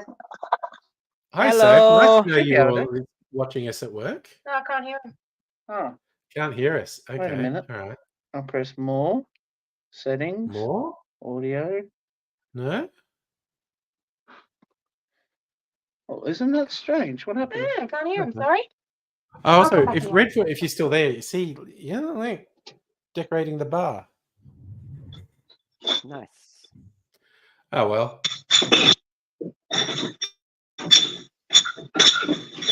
Well, whatever you're doing now is causing feedback. I didn't get that feedback. There we All I go. heard were a bunch of bottles being. Well, maybe that's what. Oh, yeah. Sophie collects bottles because she sells them to the recycling plant. Oh, yeah. We That 10-cent exchange thing. Yeah, we've just had the container deposit scheme start here. So I save them for a couple of weeks, then go to one of the deposit centers. Yeah. Is it worth it? Well, what's amazing, we get, how much are you pulling? About $70-80 every time you go in? Yeah, every about 3 to 4 months, about $70. But I collect from different houses as well. And our recycling bin is next to empty every single week now. Yeah, Wow. Mine used to be really full, and now it's not because all the Pepsi bottles and the cans like this all go to the container deposit scheme. Wow, I just don't. It's definitely not worth doing it each week, but like once a month or every few months, that's fine. But not worth it once a week. Yeah, no, I about once a month for me. Fair enough. Yeah. I just don't buy fizzy drinks. Yeah, if you don't have even more money, if you don't have the bottles or cans, or if you just if you collect them from your neighbors, that's like actually making money. It turned off again. Yeah, my for the time, yeah. Yeah, well, it's a good thing that is encouraging people to make sure the stuff is getting recycled rather than the voluntary sorting of stuff. Oh, but I mean, it's making sure people are collecting them and handing them in to be recycled. But whether that's what I mean. Actually being recycled, yes, who knows? I'm going. They're quite picky. They're quite picky at the recycling shed. They'll give back stuff that they can't recycle, and they won't give us money for it. So if I hand in booze bottles and stuff like that. Yeah, it was interesting because the container deposit scheme's quite new here in Victoria, like only this year. And I did see an article about why not wine and spirit bottles. And it's because the wine and spirit industry said, we don't want to redesign our labels because you have to have a specific barcode on the. I know, but that was their argument. That was their argument. We don't want to redesign our labels to have a barcode that you can read. So what's that got to? What does the barcode on a label got to do with the physical material that's being recycled? You can't run it through the container center if it can't read the barcode. What, they have to read a barcode on it to? Yeah. They can't measure the weight of it, or no, it's nothing to do with the weight because all the different size bottles glass, plastic, and cans. They're all different weights. It's just if they're eligible under the system, and Wow. they have to have the barcode. And What if that doesn't have a label? then You can't recycle it. You can't recycle it. That Like, sucks. Yeah, I mean, you can still put it in your recycling bin at home. You just Okay. can't get money back for it. You can't get the money back from Can you print out your own label for something? it. If You're only getting can- 10 cents Or you per. won't- It's probably going to cost you more in printing. Yeah, Oh, so that's or probably more like trouble you than it's print worth. out. I mean, if you like print out a bunch of labels on one page, I'm just thinking. Ask yourself like- the Too question: much is about it. 10 cents to do that? It just boggles the mind. Why can't a human see a glass bottle in the shape of a wine bottle and say, "Oh, it's glass. Okay, I'll accept that and give you your 10 fucking cents." It just boggles the mind. I know it's only 10 cents, but it's the It's principle of the probably thing. different in different jurisdictions. I'm just talking about the one that's introduced, and I'll limit myself to talking about the one that's introduced in Victoria. They scan barcodes to see that this is valid for the system. Yep. And the wine industry said they don't want to redesign their labels to have compatible barcodes on them. Wow. I don't understand why they've made a system that relies on barcodes. That's all. To recycle I believe it's material. so they can track what's going through the system. Mm-hmm. There's multiple reasons why. Okay. You can voluntarily put your wine bottles in your home recycling bin. You just don't get 10 cents Yeah. for it. Yeah. Fair enough. Same with vodka bottles or brandy bottles or Starwood whiskey. Believe it or not, none of them are recyclable. Yeah. Believe it or not, I don't have access to any recycling in my building. Because the Department of Housing have decided to take away the recycling bins here. Damn. Okay. Yep. It's all just trash, all just goes to landfill. So just Up in the air he flies, zoom, zoom, zoom, zoom, zoom. Okay, Right, I'm getting way too many shitty microphones in my ears. So I'm gonna have to. No, I just turned Justin's one off because I can one is okay, but 2 and I need to check out. I haven't got a bad microphone, have I? Oh, it's coming through really bad, and normally I'm fine, but I've had a cold, and my eardrums are still adjusting, and it's gonna give me a headache. All right, yeah. So I turned Justin's off because it was just weird noise coming through it. Yeah. All right, I'm lowering the level of my microphone. Oh, that's so. Oh God, that's so much better. Oh. Yeah, it was on automatic mode, you know. Yeah. That's weird. Oh, sorry, mate. I'm having an eargasm. Oh, good. Okay. Yeah. So I'm glad that's I could give you that.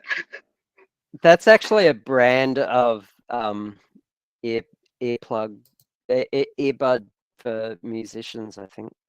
Or for Okay. It was and on automatic pilot mode, you know, so I didn't know it was going to be that loud. I'm sorry. Yeah. It was just really tinny and awful, and I think my mucous membranes haven't recovered from having a cold this week. Fair enough. And, Yeah, you've been a bit crook this week, yeah. I have, yeah. Apparently, it wasn't just you, Dr. Abigail. Project Redfoot said the sound was much better than Strictly Sega. Does anyone want to point out that oh no, there it goes again. Her camera was frozen. Yeah, Who's- yours, Dr. Abigail, your sound's breaking up a little bit occasionally and the picture's freezing occasionally. So, But it seems to have picked up again now.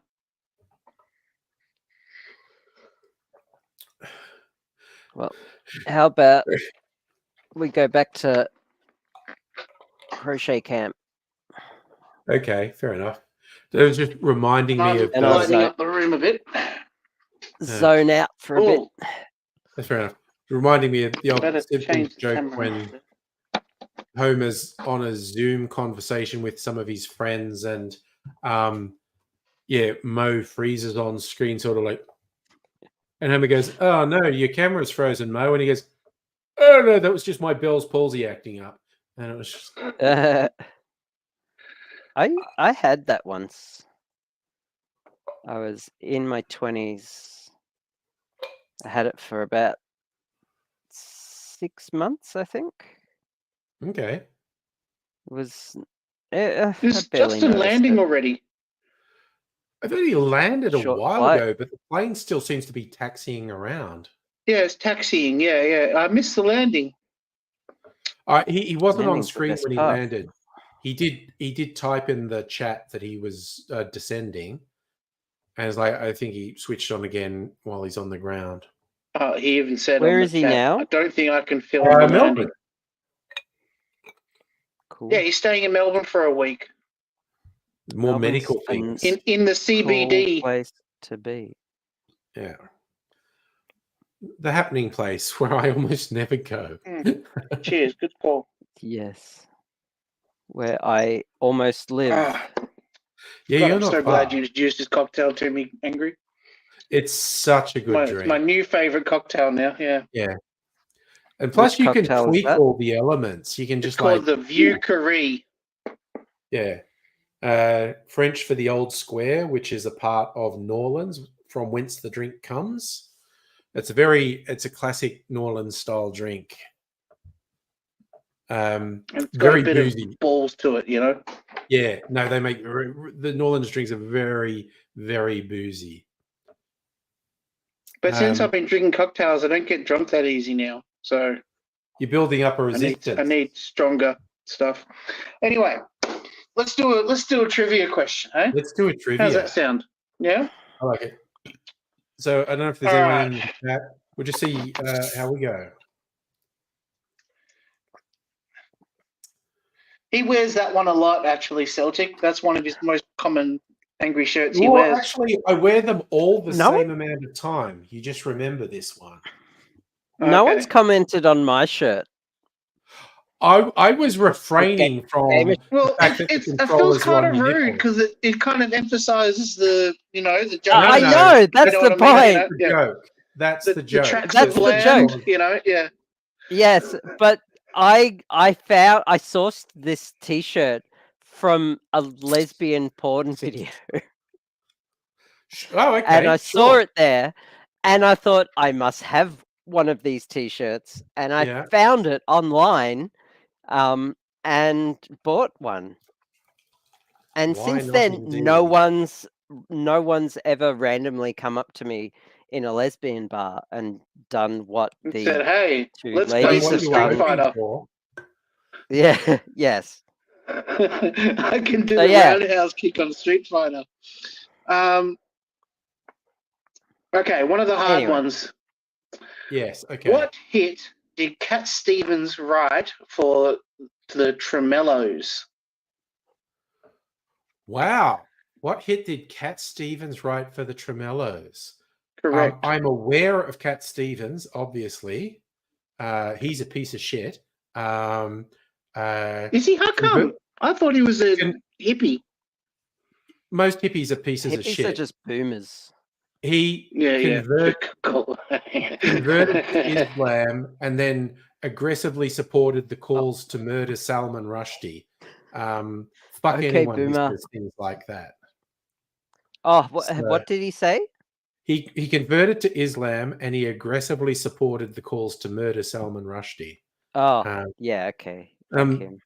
Not a Salman Rushdie fan, but anyone who talks about murdering people in the name of their religion, whatever their religion is, can fuck off. Yeah.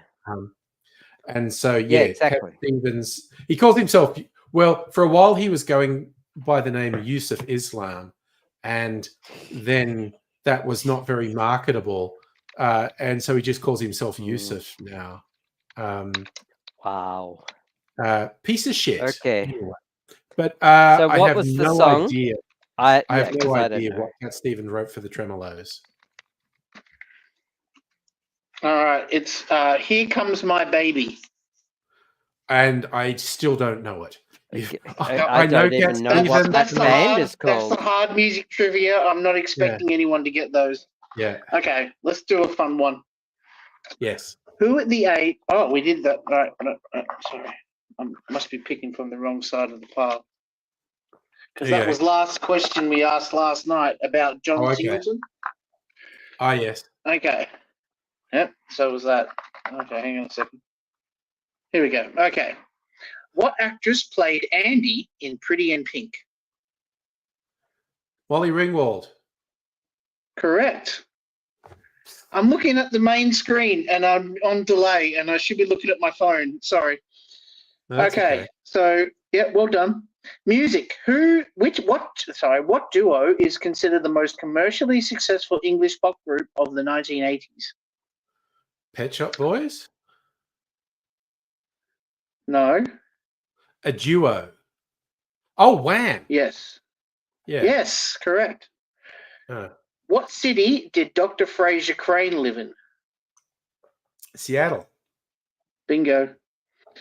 Okay, I'm skipping the sports question because it's Also, NHL. okay, trivia. Yeah. For the duration of the show Frasier, he lived in Seattle, but the character originated in Cheers, which is in Boston. Chicago or Boston, right. For the run of Cheers, Dr. Fraser Crane lived in Boston, but for the run of Frasier, he lived in Seattle. TV nerd, woo! Yeah, I never got into Frasier that much. I used to love watching the calls at the start because they'd have a guest star each episode. Yeah. But that was pretty much it. What subculture in the 1980s popularized the fashion of wearing turned up collars? Sorry, I missed the first half. What was it? Oh, preppy culture, wasn't it? Yes. Well done, Doc. Okay, I missed the question and the answer. It was preppy. Oh, preppy. Okay, sure. Yeah, okay. Turned up collars. Yeah. Okay. Derived from prep school. Yes. Okay, we've done that one. All right, next. All right. In Trading Places, Eddie Murphy trades places with what other actor? Dan Aykroyd. Correct. In Lord of the Rings was filmed in what country? New Zealand. Yay. Why is Jimmy Stewart laid up in his apartment in the movie Rear Window? He broke his leg. Correct. Who was the Terminator sent back in time to kill in the first Terminator film? Sarah Connor. Oh, we both got that at the same time then. Yeah. I'll let you fight over that. Sarah Connor. Sarah Jean. I heard me say it first. I heard me say it first. And so the mixed delay, we tied. I suppose.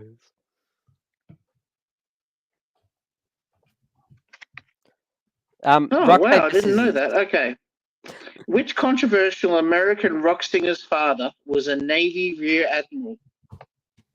Which controversial American rock singer's father was a Navy Rear Admiral?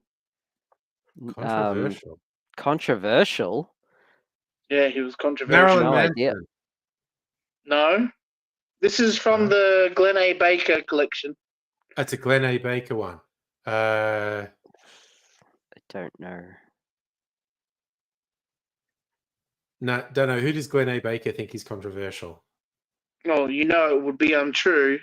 You know I would be a liar if I were to say to you that it wasn't Jim Morrison. Jim Morrison, yes. I didn't know his father was an admiral. Cool. That was the I hard didn't one. know he was controversial. Neither did I. That's why I read the question. Yeah, I he went, oh, I was. didn't know that. Yeah. Oh, well, he did get arrested for flashing his dick at an audience. Oh, he was extremely, and the Amongst lyrics. He other wrote songs things. about killing his parents and stuff like that. Yeah. You know. And yeah, amongst other things. Yeah. Yeah. Okay. Which leading lady won the Oscar for her performance in Shakespeare in Love? Gwyneth Paltrow. Correct, Amundo. I like that film. Like, We got people Justin retrospectively say it was shit and didn't, because I think it got the award for Best Picture, didn't it? Yeah, only because that haven't creepy seen it. dude, you know, who's that creepy dude? The You're going to have to narrow it Miramax down. guy. The Miramax guy who Oh, touched all Harvey the women. Weinstein. Harvey Weinstein did massive promotion to get that film an Oscar. It's Now, so... there was a reference to Jim Morrison flashing in the Weird movie. Oh, was there? Yeah. With I don't quite remember with that. Daniel Radcliffe. It's a great movie, but the bit that made I got lots of laughs out of it, but my biggest laugh was the post-credit things. Madonna Ciccone is still at large, and I just lost it. That was just such a funny phrase to me. Madonna Ciccone is still at large. Just cracked me up. That was so funny. Yep. God, Melbourne Airport's looking really cheap and nasty now, isn't it? I know. I don't know if it's just Justin. I almost apologized for calling Justin then. I'm so confused. Call Justin's chicken saver for a bit. Yeah. Oh my God. So luckily I'm drinking mineral water now. Damn. What famous 1980s band had a one-armed drummer? Oh, Def Leppard. Def Leppard. I was remembering it from the Bloodhound Gang song. The song, yes. Yeah, the drummer of Leopards only got one arm. Same. The drummer of Leopards only got one arm. Same. I had to say the lyric in my head. Same.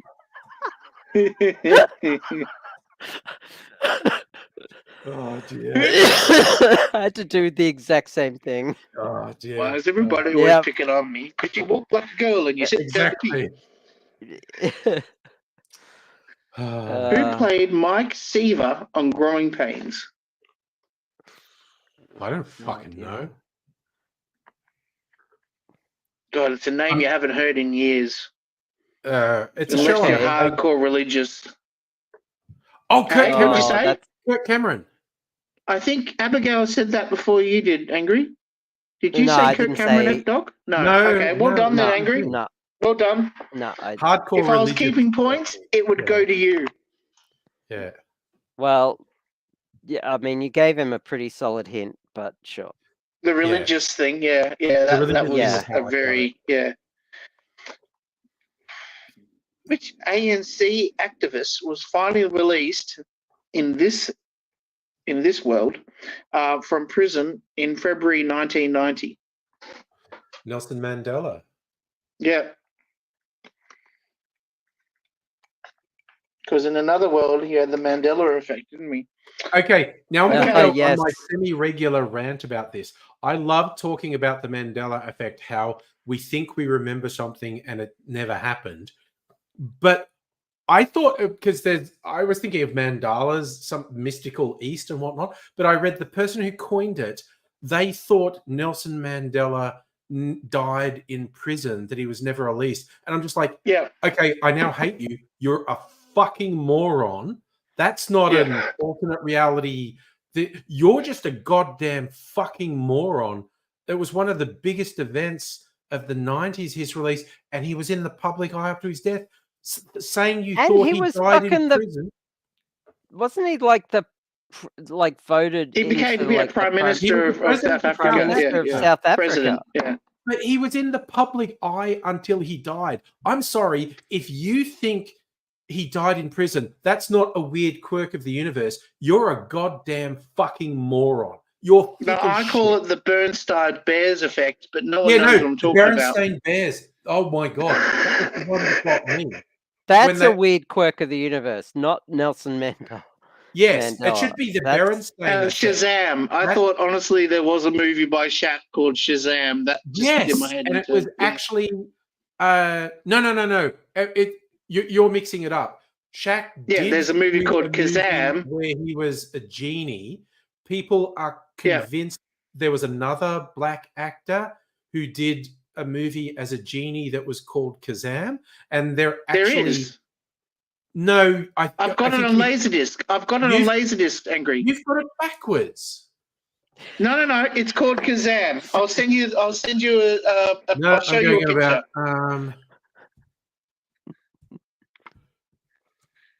All right. Are we watching the Mandela effect in action as we speak? Okay. So I think mixing things up. Shaquille O'Neal did do a movie where he was a genie, and it was called Kazam. Okay. Who's this And we mixing it up? Okay, it's called Shazam, but it's got a different actor. No. No. No, there was a real movie with Shaquille O'Neal as a genie, and it was called Kazam. In the Mandela effect, people have got in their head it was a different black actor, and it was a slightly different name where he was a genie. And that never happened. Yeah, I got it backwards. My bad. Yes. But I've got the Laserdisc of that. Yeah. Yes. No, there was the other one was Sinbad. Yeah, you're right. Yes, Sinbad. That's He's the going to not go real out one. security check. We can start saying the B word now.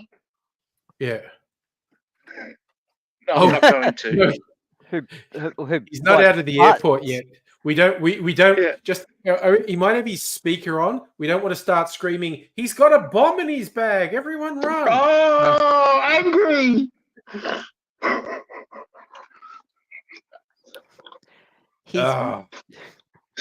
You're naughty. I even kept it off the channel. I didn't even say. Look at Ray's messages. Ray's just keeps typing bomb in the chat. Get his drugs. Get his drugs.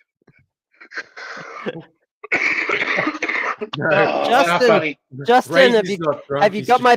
No, Ray doesn't drink. Justin, have you got my pound of cocaine with you? Yeah. Oh, dear. That's fucking funny. Okay. Speaking of planes, what was Tom Cruise's call sign in Top Gun? Maverick. Correct. Who earned Oscars for a role in Kramer and Sophie's Choice? Meryl Streep. Correct. Who directed the 1968 zombie thriller Night of the Living Dead? Come on. George You know this one? Romero. Yes. Yeah. He essentially created our modern movie concept of zombies. Yes, correct. All right, now to knock Angry back down to the ground again. Oh, we're doing the difficult ones. Okay, let's do it. Yeah, we're rotating, between the three. Do it. Let's do it. Okay, who had the original 1963 hit with the granddaddy of trucking songs, 6 Days on the Road? 6 days on the road and I'm gonna make it home tonight. So I know the song because heaps of people have done it. So 60s, who would have done it in the 60s? Okay, I'm going to randomly come up with some old country guy's name, and I'm almost definitely going to be wrong.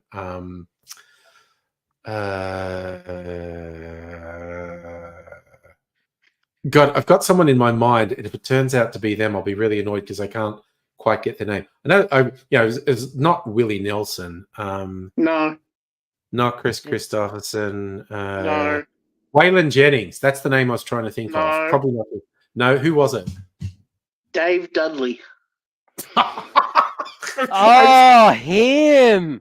Oh, yeah, cool. right? I Still know. never heard of him. You've given me the answer, and I still don't know. Who changed his name from Thomas Woodward and found fame? Thomas Woodward. That's a Yeah, good Woodward. one. Yeah, Woodward. Woodward. And Yeah, this is Woodward. music, yeah? I would. Yeah, this I is all wouldn't- music. I Yep, would, yep. I would not do that, wouldn't I? It's not unusual. Tom Jones. Oh, Tom Yep. Jones. Good hint. Good hint. I love your hints.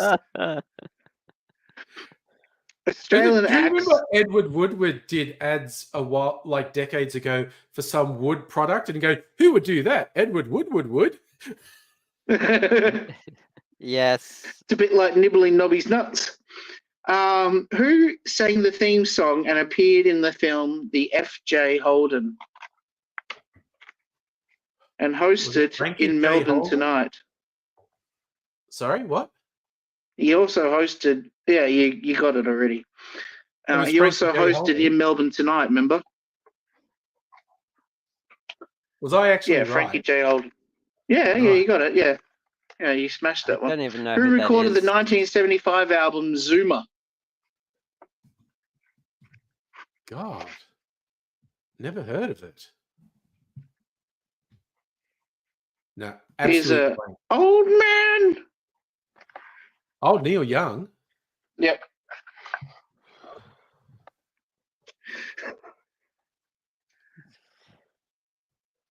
I'm just in tune with Yeah, your. this part of Melbourne's airport hasn't changed at all. Yeah. Just where he came in off the plane, it looked a bit different. It looked a bit dingy. But the you were right. baggage claim looks the same. Now he's off to get a yellow taxi, is he? Or he's going to get the Or red a- bus.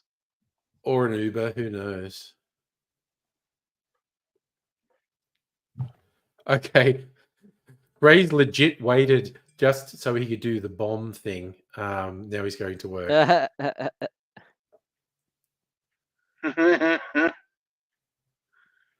Oh, okay. Give me 30 seconds or a minute. I'll be back in a minute or two. Give us some questions that we could actually answer. Okay. Movie question.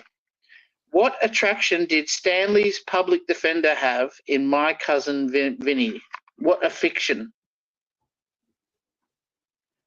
No idea. No? Okay. Where did the Golden Girls live? Florida, Tampa, Naples, or Miami? I don't know.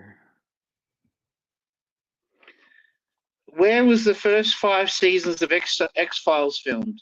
Vancouver, New York, or LA? Filmed. Yeah, where was it filmed? Vancouver. Correct. You got I'm a guessing. point. There you go. All right, I'll go to the really easy cards. Here we go. Okay.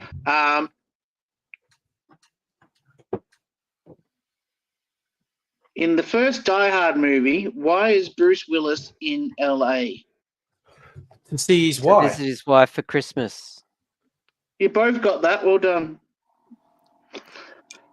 Who directed the Oscar-winning film Forrest Gump? Robert Zemeckis. Yes. In what 2018 movie does a mother create a diorama of her daughter's death? Fucking hell. What? Yeah, I don't That's know a that bit one. dark. What Yeah. year was it again?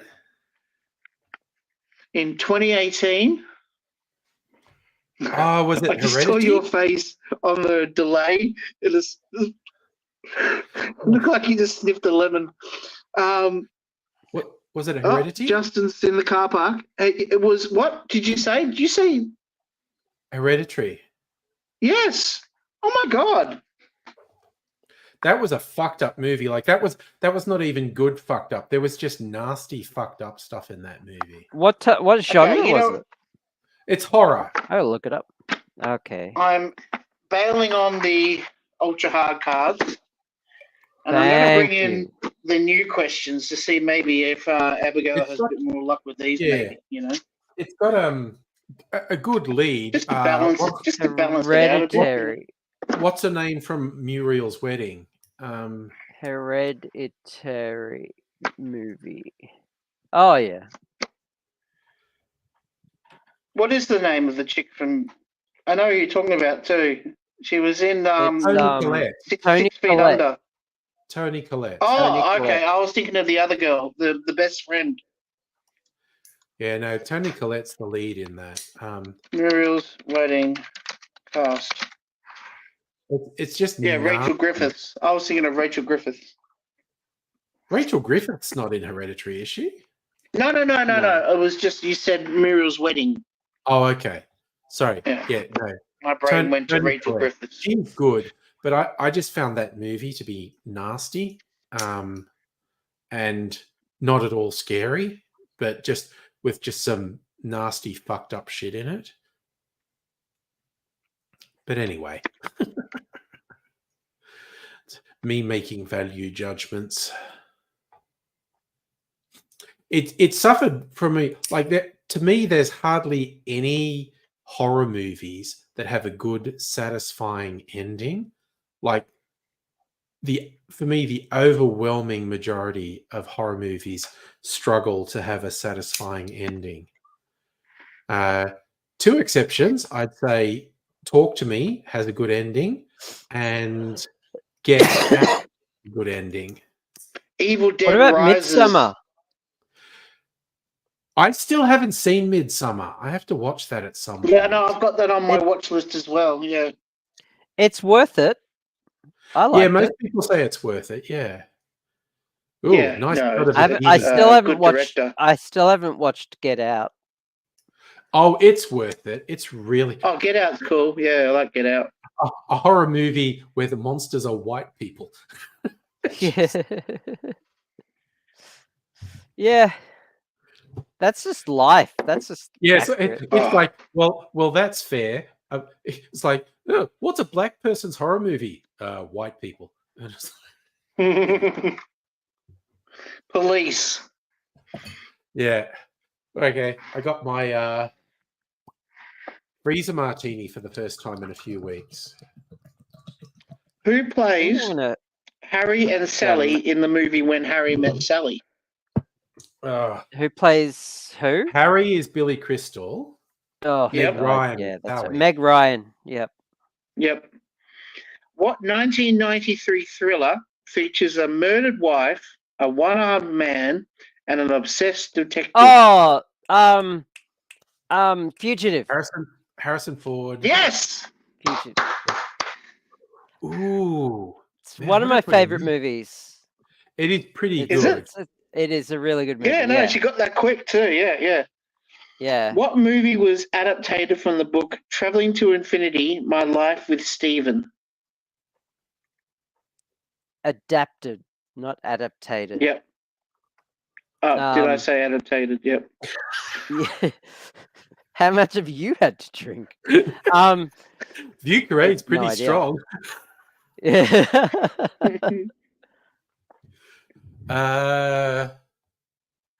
Hi, Bella. Stephen, that should be the giveaway. And No Yeah, idea. didn't he do a book that had this title? probably. I don't know. I bet I'm going to kick myself when you say what it is. The Theory of Everything. Oh, Stephen it's Hawking. about Stephen Yeah. Hawking. Yeah. Yeah. I thought you got that. Yeah. What 1998 movie based on the 60s TV show is about a family's intergalactic journey? Lost in Space. Lost in Space. Oh, you both got that, but Angry Just Picture. Sorry. Oh, yeah. Okay. What film earned Brad Pitt his first Oscar nomination? Was it Legends of the Fall, 12 Thelma and Monkeys, Louise. Meet or Joe Black. Thelma and Louise? Thelma and Oh, Louise. Must- He was nominated for Best must- Supporting Actor. what is it? Best Supporting Actor. Yeah.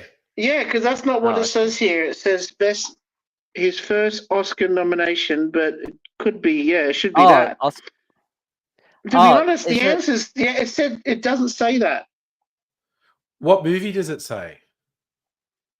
12 Monkeys. It's 12 Monkeys, yeah. Oh, okay. 12 Monkeys. There you go. He was actually exceptional in 12 Monkeys. No, I want to know Yeah. if you're right now. Hang on. Yeah, No, mate, that well, movie is I'm exceptional. assuming No. I'm assuming it's right. Because I'm assuming okay, it's right. so I was like, and like I was literally about to say 12 Monkeys, and oh, hang on. Oh shit. Okay. Thanks, Will. I got a cat thing to deal with. Hang on, I'll be Right. back. I get the point for 12 Monkeys though, because I was totally yeah, about to yeah, say it, alright. but then you guys If I kept was talking, keeping and them, I was you would definitely get that point. okay. we're doing- Awesome, cool. That's I'll be right. back in a sec. They did do a series of 12 Monkeys, which I didn't watch all of. And also, I want to answer Celtic King's question. How would I like horror movies to end? Okay, Celtic, my main problem with horror movies is they don't resolve the thing they set up. It's just like they don't know what to do at the end of the movie.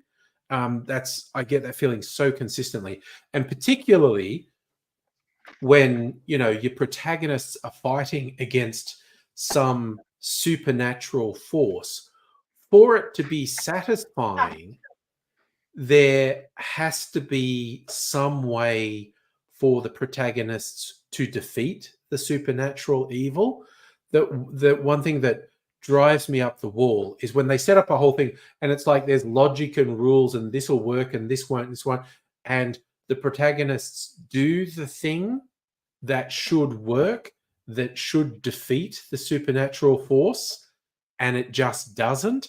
And it's like, and it's like they think they're going, oh yeah, it's so scary, it's unstoppable, even when you thought you could stop it. And it's like, well, fuck off with establishing rules if you're then going to say the rules don't apply. It's just for it to be a satisfying story, there has to be a path to resolution.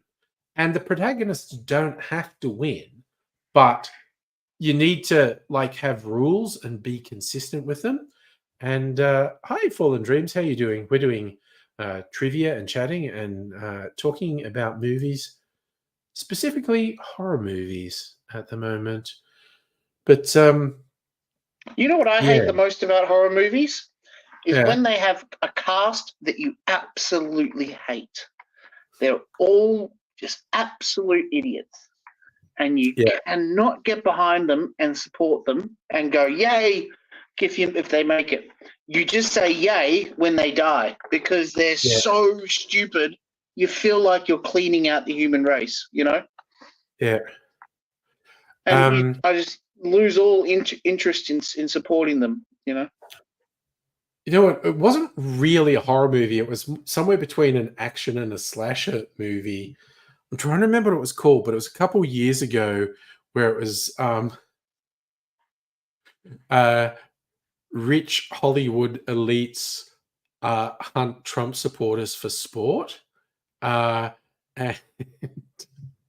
it was so funny because when the word got out, that's what the film was going to be. All these people going, oh, it's terrible and judgmental. And I was like, are you people morons? The downtrodden rednecks are clearly going to be the heroes of this movie. And the rich, small L liberal elites hunting them are obviously going to be the bad guys. Like, how fucking stupid are you? And that was what it was. The rich elites were the bad guys there. But there's this this one character, and it's like she's ex-military, so she's doing really well, and she just had this one line that cracked me up in the movie where it's just like because she's a bit full on, and it's like why did you leave the military? And it's like, well, because I'm kind of that's how she articulates it. She doesn't even have a word for it. She's just I was like, yep, that sums it up. Oh, look, Pat, your thing's working. It wasn't working before. My favorite anti-Trump movie is called The Wrath of Becky. Have you ever heard of that one before? That sounds vaguely familiar. So Sean William Scott, you know, Oh, I saw Stifler that. is the bad guy. Yeah. What was that, Patty? Oh no, You've seen that saw movie? that morning. Didn't see that. Okay. No. Oh, yeah, no, a great film. So Becky's a 15-year-old girl who works at a diner, and it's part 2 of the series. Part 1 had the dude from King of Queens is the bad guy. Okay. You know, Paul Blart. Yeah, Kevin, what's his name? Yeah, Kevin James, thank you. Yeah, so he was in the first one. The second one, though, is so it's recovering from that first story. She's living with a woman she finally connects with because she didn't connect with her parents. Yeah. And she's working in a cafe, a diner, and a couple of Trump supporters come into the diner, and they're looking to blow up the next, Democratic party. You know, they're having this conference. It's up the National Convention. So they're like Proud Boys. You know what I mean? Yeah. And she looks at one of them the wrong way, or I think she purposely tips a coffee on him, actually. Right. And then they go to her house, shoot the dog, and shoot the old lady that looks after her. So she sneaks into the back of his pickup truck, and then goes to the house, and then lays out all these traps that just mutilate them. You know, beautiful film, love it. Sounds like it. The Wrath of Becky. Yeah. Oh, I just love the Becky films. I think there should be, like 10 of them. I never get sick of them. How many? I love 2 so far. But just the idea of a little 16-year-old girl killing Trump supporters, just. Yeah. That's a great mix of combination, yeah. Wrath of Becky, 2023 film. There you go. And what's the other one? Becky. Oh, yes, the 2020 film's just called Becky, yeah. Yeah, Which is really pretty cool fun. film. They call one film Becky, and the sequel is The Wrath of Becky, which is pretty good, honestly. Yeah. Yeah, and there's this overall mystery of this secret key that goes between the films that you never actually find out about, Yeah, and who's the guy from Community? The main guy in Community. Oh, Joel. Who did Joel McHale, that's it, yeah. I was going to say the guy who did the video game awards that screwed him up, remember? I actually Does anyone remember that? That was so bad. He did the video game awards and he made jokes just mocking video gamers all the way through. Which is probably not the thing to do really? with the video game awards. Oh, it was like you could hear the crickets going off in the studio. It was so bad. Okay, award shows, but one that was chaotic but successful. And this is what made me start following this streamer on Twitch. There's a streamer, and she has Tourette's, and so she does. She has the tics that make random noises, but also actually the variant. It's almost like the Hollywood variant of Tourette's, that she does explode with profanities and whatnot randomly. But she's a really sort of intelligent, together person. Stream's really interesting, but they got her to present an award at the Streamies, the award for streaming. And what do you think would put a person with Tourette's under pressure, making them go up and present in front of an audience to a live broadcast? And it's absolutely hilarious because she's just up on stage and she's going, "I'm here to present the award. Assholes, you suck. I fucking hate you."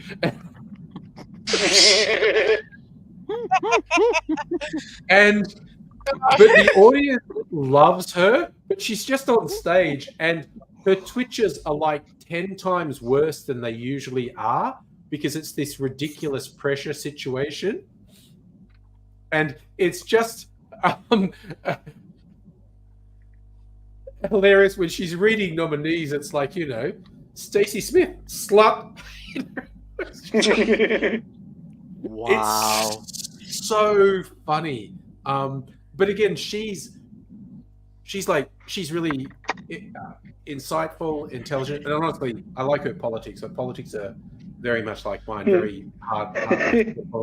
But holy God, getting her to present an award in front of an audience for a live stream, it's like too much pressure. So just all of her ticks came out at once. That's God, but the she audience had a sponsor. loved it. I hope she was This okay. I episode hope she brought was to you by okay. Nord. Fuck shit, VPN. No, she was fine because like I saw it on a YouTube channel. She's going like she's saying like I wasn't even completely conscious of the scale of the ticks that were taking over, and I got off stage and everyone was hugging me and saying, "You're wonderful, we love you," and whatnot. And she's going, "What happened?"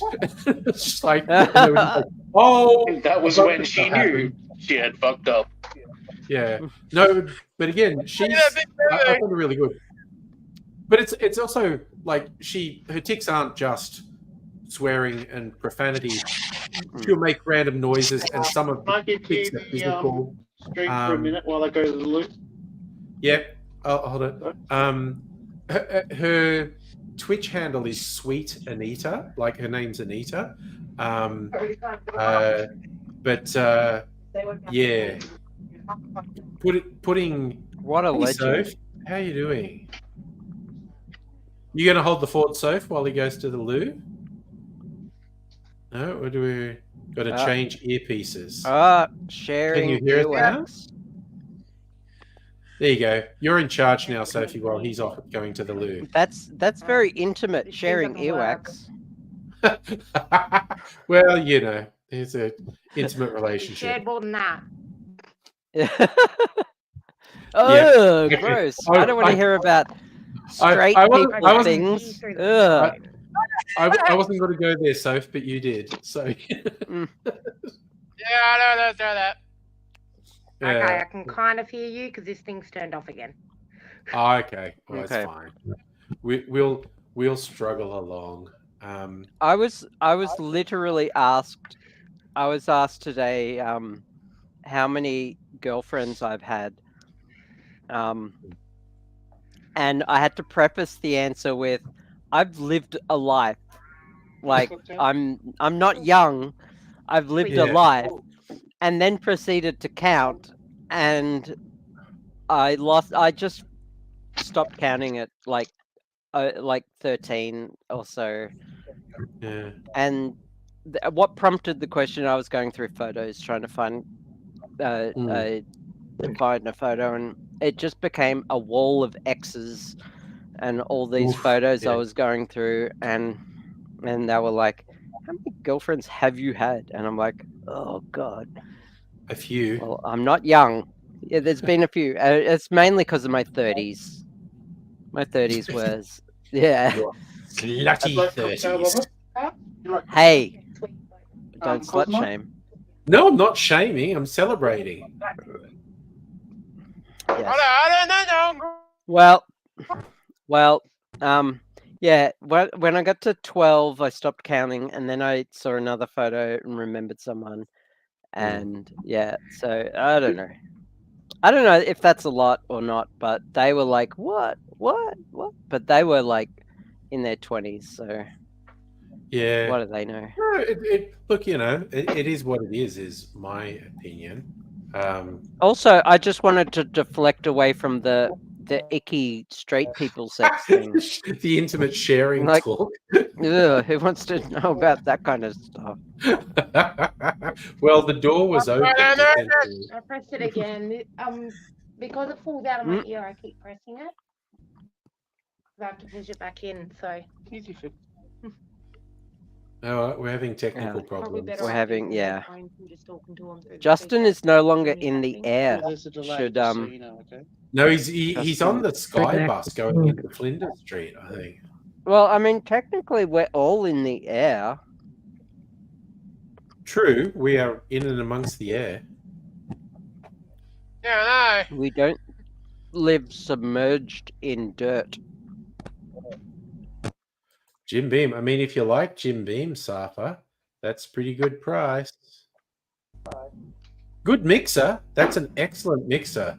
You want to have bourbon and Coke, or bourbon and dry ginger ale, or bourbon and whatever. See, the problem with Jim Beam is that when you're drinking Jim Beam, you realize that you're drinking Jim Beam. Yeah. I'd only have it as a mixer. It's like not. Yeah. And that's not the bog standard Jim Beam. That's the slightly upmarket Jim Beam. But mind you, I remember a friend of mine came over once and brought ostensibly, I don't even remember what it was called, but it was like a cheap bottle of bourbon. Yeah. And I mean, by cheap, it wasn't stupid cheap, but it wasn't expensive. It wasn't expensive, and I freaking loved it. And we just sipped it. It was just straight, and it was actually nice. I don't usually like bourbon, so yeah. After Christmas one year, I got a Jack Daniel's gift pack. Like, it was obviously meant to be for Christmas, and they didn't sell it, so it was cheap post Christmas, and it was ranged from the standard Jack Daniel's right through to their prestige one, Gentleman Jack. And so, and I think I did this as a video. I made old fashions with all of them, and then did a blind tasting of them. And a number of them went in, okay, this was my favorite. And my favorite was the bog standard Jack Daniel's. Okay. In a blind taste test, that was my favorite. Okay. So surprising. Yeah. And as I mentioned on previous streams, I'm seeing an increasing number of comparatively cheap Australian green whiskey, they're usually called. Okay. The Coles bottle shops have two different ones that, depending if they're on special or not, go for like $60 to $70. And like Starwood Twofold these days has actually gone down in price wildly. So depending where you get it, it'll be somewhere between $60 and $80, depending where you get it. That's not bad. Yeah. But I got one. I actually got the cheapest of the cheap whiskeys from the Coles bottle shop, and it's not terrible. It's a good mixer. Okay. And there's another one, and I kind of want to try it just to see what it's like, but I have an excess of whiskey at the moment, so I'm going to do it. Is that even possible? Yeah. Well, to me, what of the bourbon? Sorry, even with the cheap ones. Like, for example, Devil's Cut and stuff like that. Jim Beam side. Yeah. If you like it, you like it. It's that simple. Like, I don't poo-poo, like, what's the base price for a vaguely decent but cheap whiskey is like about $50. What I've noticed though is a lot of the cheap ones have a lot of the different variants. The expensive ones don't have as many variants. Yeah, and they do those names like Jim Beam and Jack Daniel's. You'll see they have a lot of different bottles on the shelves in places like Dan Murphy's.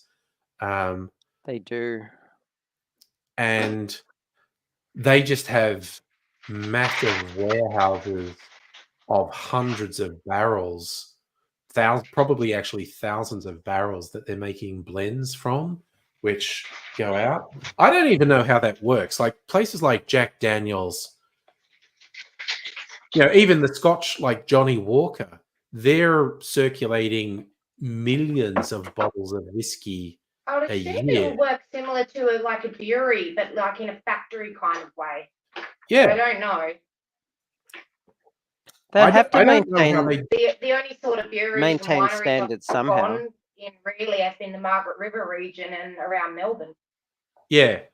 I don't know how those big makers do something consistent, because it's like, God damn, you're like sending millions of bottles around the world every year. How is that a consistent product? I don't know how you do it. It's the same way that commercial kitchens run, and the same way that like Same recipe. factory bakeries Yeah. run. It's just at scale.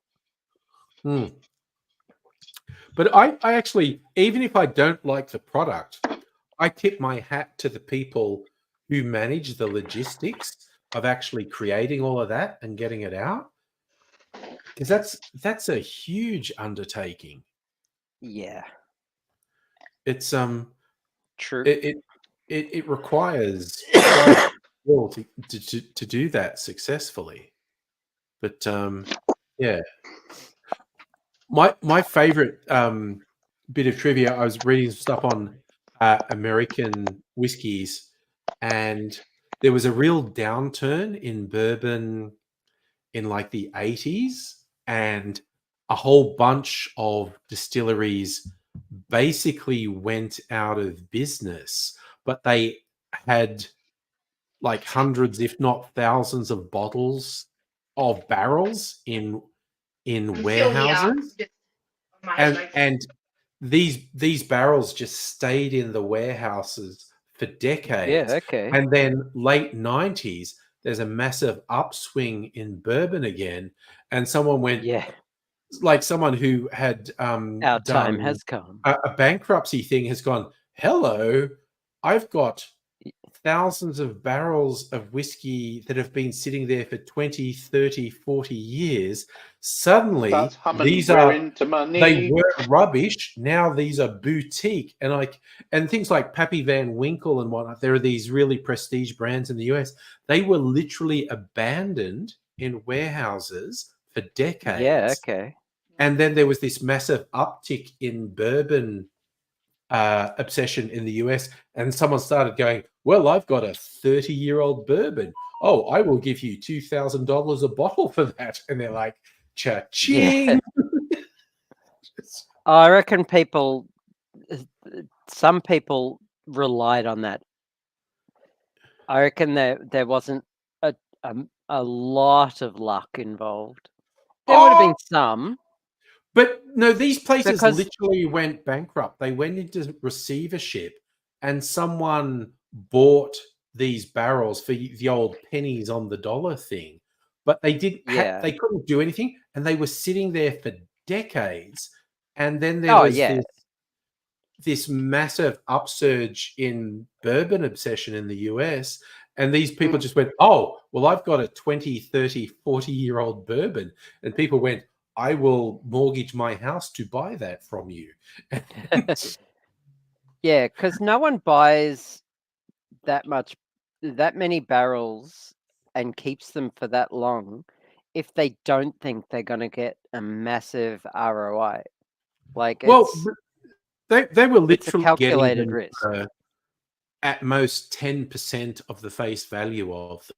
Yeah, that's how bankruptcy. Well, yeah, sometimes if it's so cheap, you don't really care about so much the ROI. You know that you'll get at least your money back, you know? Yeah. But yeah, that was when the Sega Saturn got cancelled, I went nuts at the reject shop. I used to go down to the reject shop at everywhere near Frankston I could and bought up all the Sega Saturn games that they had for like $3 a pop. Yeah. Now they sell for like, well, I sold a lot of them when I bought I built my own Mexican restaurant for a while. And I sold about 10 grand of games to help pay for the reconstruction of the shop. And the shop lasted a month, but that's neither here nor there. The point was, I had the money to invest because I had all these extra games that I just bought, like, that were rubbish, you know, Reject Shop were just trying to get rid of them. But retro gaming came along and became such a major thing. Hang on, talk about burying the lead. You ran a restaurant? Yes. Well, what happened was I used to run Baskin Robbins, you know, the ice cream shop. Yeah, I remember you telling me that. Yeah. And right during summer, during winter, sales would go down quite a bit. So we decided to cut the shop in half and then make the other side of the shop something else. Yeah. And so I did my research and stuff like that and found out that there's no Mexican shop at all. There wasn't Zamburos back then. Okay. Okay. So the town needed some Mexican food. Sure. I felt like, that was, it was either that, like, the thing is, if when I did my questionnaire, everyone wanted a new, what's that all you can eat place that used to be around the 90s? Isla. Yeah. Oh God. I was just sitting there going, fuck, this town's pathetic. It was Smorgies.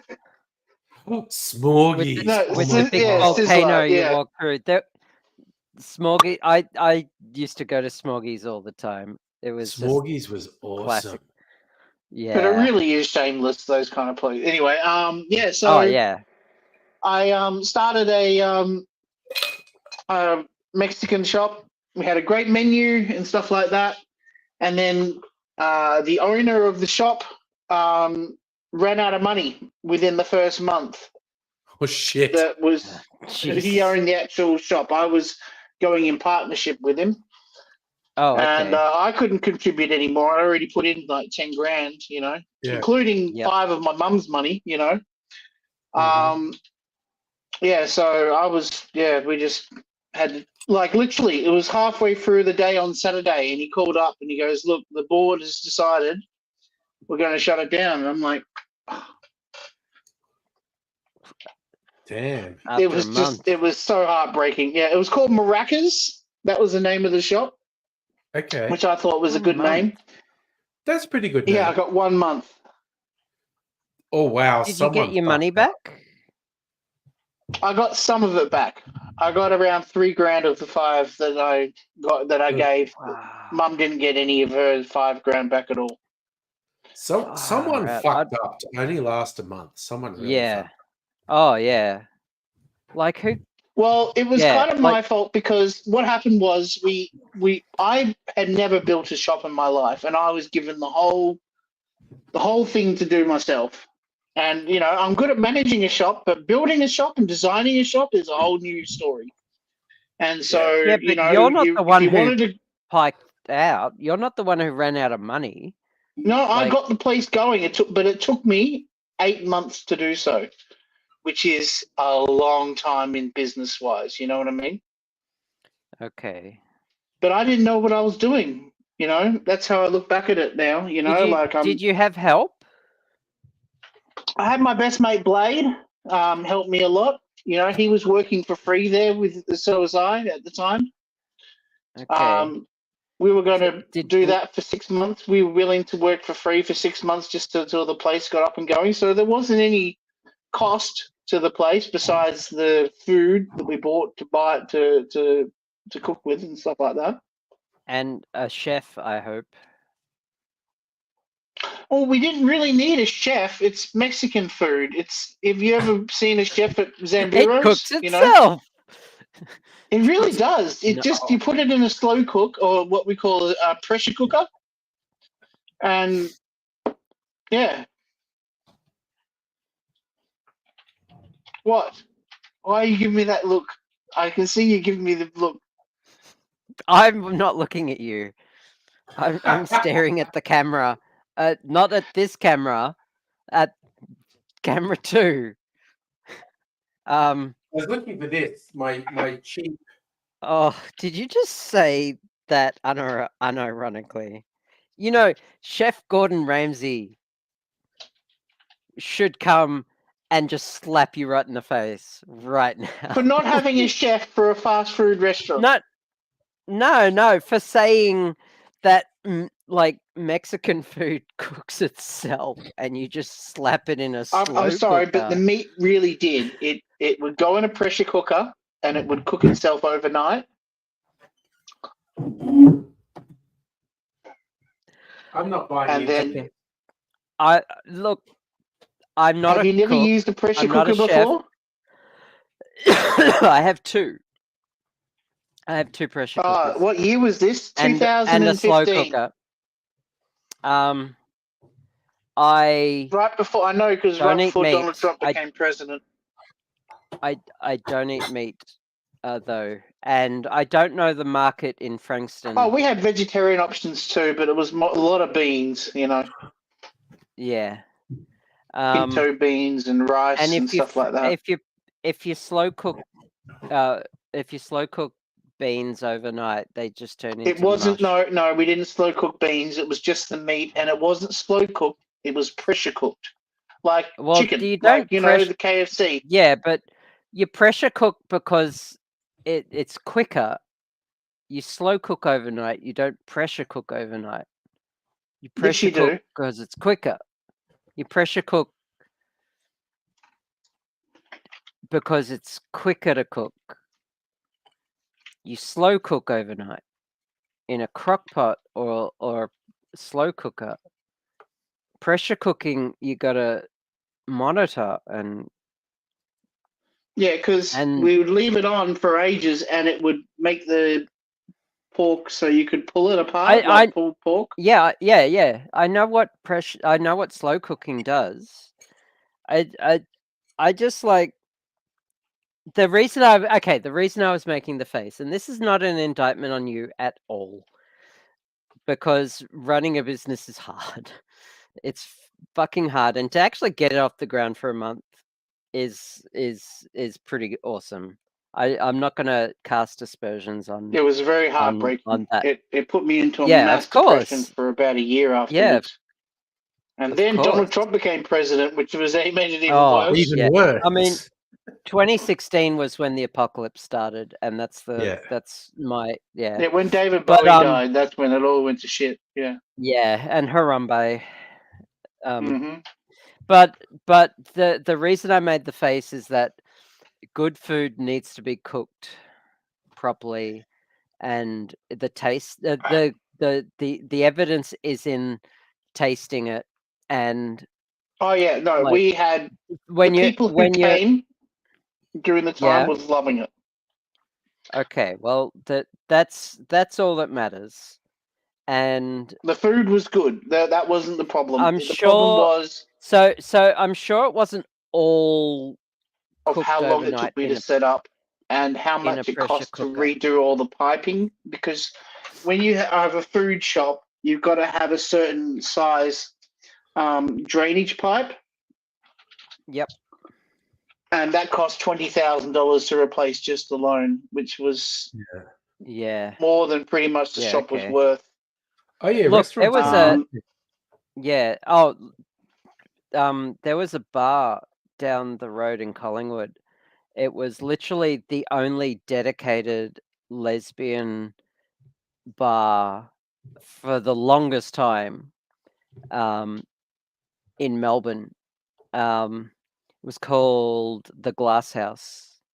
And I don't understand why it's still there, because it was a pub, and it was basically in a state where it had to get all its plumbing redone, and the cost wrote off the building. Yeah. The cost of the plumbing. Plumbing was even back in 2015.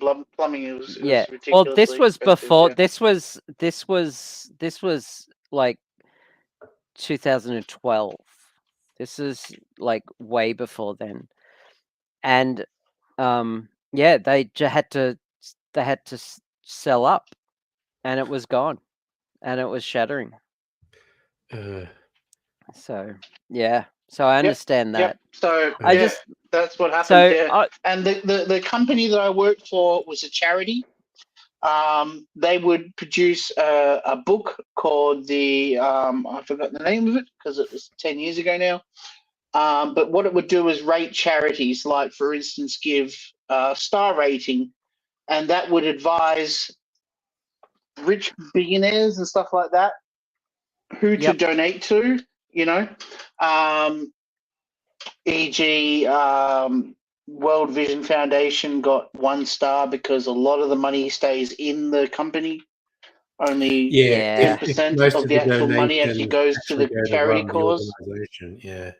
Whereas Christian Foundation Group, the homeless group, actually has a 90% rating because 90% of the money goes to the actual cause, which was quite surprising.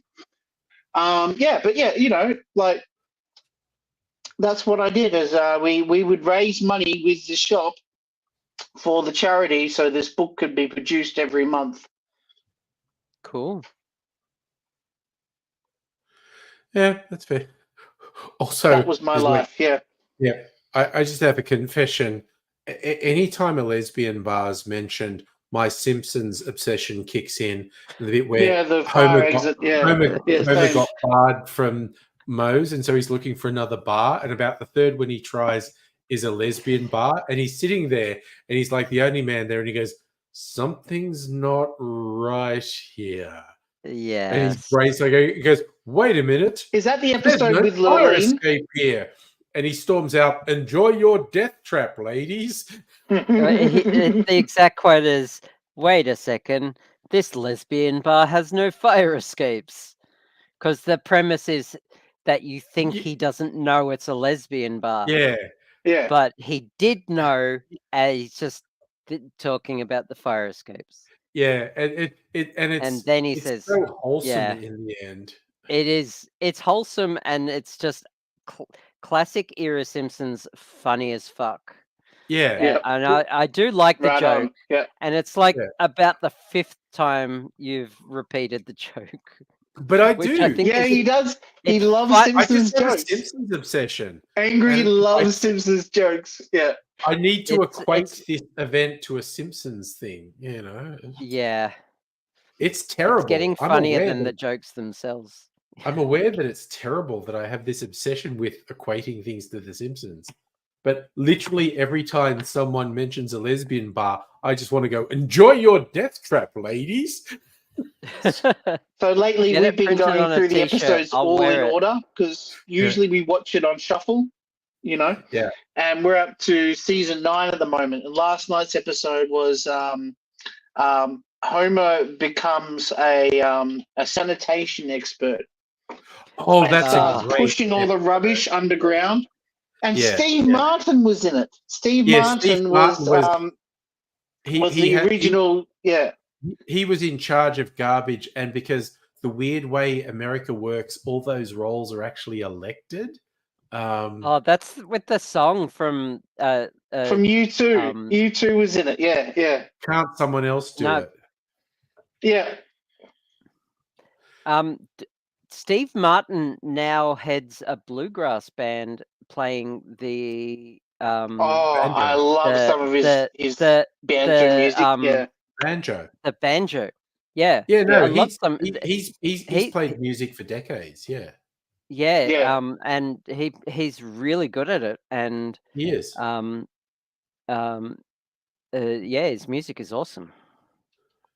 Sorry, speaking of Steve Martin and music, I think a flashback to his breakthrough movie, The Jerk, where he's raised by a black family and he thinks he's black, but he never fits in and he doesn't know why. And then one day he's listening to the radio and they're playing the whitest music ever, and he's going, "Yeah, this is it. This music speaks to me, Ma." And his black dad's just looking at him, just shaking his head, going, I have not seen that movie in so long. It's such a funny, silly movie. My favorite movie in the world Has is a it Steve aged Martin well? movie. Oh, God knows, because I also haven't it's all right. watched it in ages. Yeah, some bits have. I mean, it wasn't the most funniest film to begin with, but there was some funny jokes in it, like I mean, I don't need anything or anyone except for this lamp and this ping pong bat. And he takes all the stuff and he goes out. Yeah. And the glasses he makes that turns everyone cross-eyed. Yeah.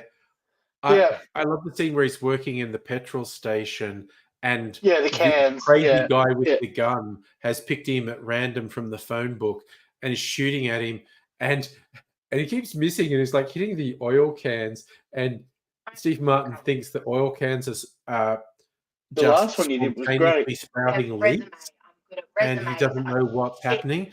And then he realizes someone's shooting at him, but he keeps hitting the oil cans, and he goes, "That guy hates cans. I have to get away from cans." And then he's near like a vending machine, and because the guy's trying to shoot him, and he misses again and hits the vending machine, which is soda cans. He's going, "Oh my God, more cans!" He just the guy's trying to shoot the cans. It's just like so stupid and so entertaining. But, yeah, there's some real yeah, funny bits in that. Just same with Man with Two Brains. It's one of those movies that has some really funny bits and then a lot of not, you know. Yeah. Is it on your Plex? Which one? Either. Jerk. Yeah. Dude, I've got 2,607 movies on there. So So you're not exactly sure. There is a search Jerk. function, you know. Yes, I'm looking. No, I don't. See, that's the thing. A lot of movies that I've got on Laserdisc, I haven't actually got around to copying them onto the computer yet. I've only done like 10 of them, be honest with you. Like, and 3 of them were because you requested them. Yeah, taking audience requests is a good trait. Well, yeah, Abigail asked for what other ones did you do? You asked for the Dire Straits. You got me to do the Metallica one, and there was one more that I've completely brain farted on. I watched the Dire Straits one. I haven't watched the Metallica one yet. Cunning Stunts. That was the Metallica one. Cunning Stunts. Also, going back to Steve Martin, I did love him in LA Story. I really enjoyed that. That's my favorite movie. That's my favorite movie of all time. LA Story. Yeah, it's great. I really like it. It makes you laugh. It makes you cry. It's a wonderful, wonderful film. Yeah, and what I love is they successfully. I first saw that, and he started talking to the lamppost. You know, the sign. Yes, I the sign instantly is great. love that movie. Yeah, and then that ending. Oh my God, with Enya.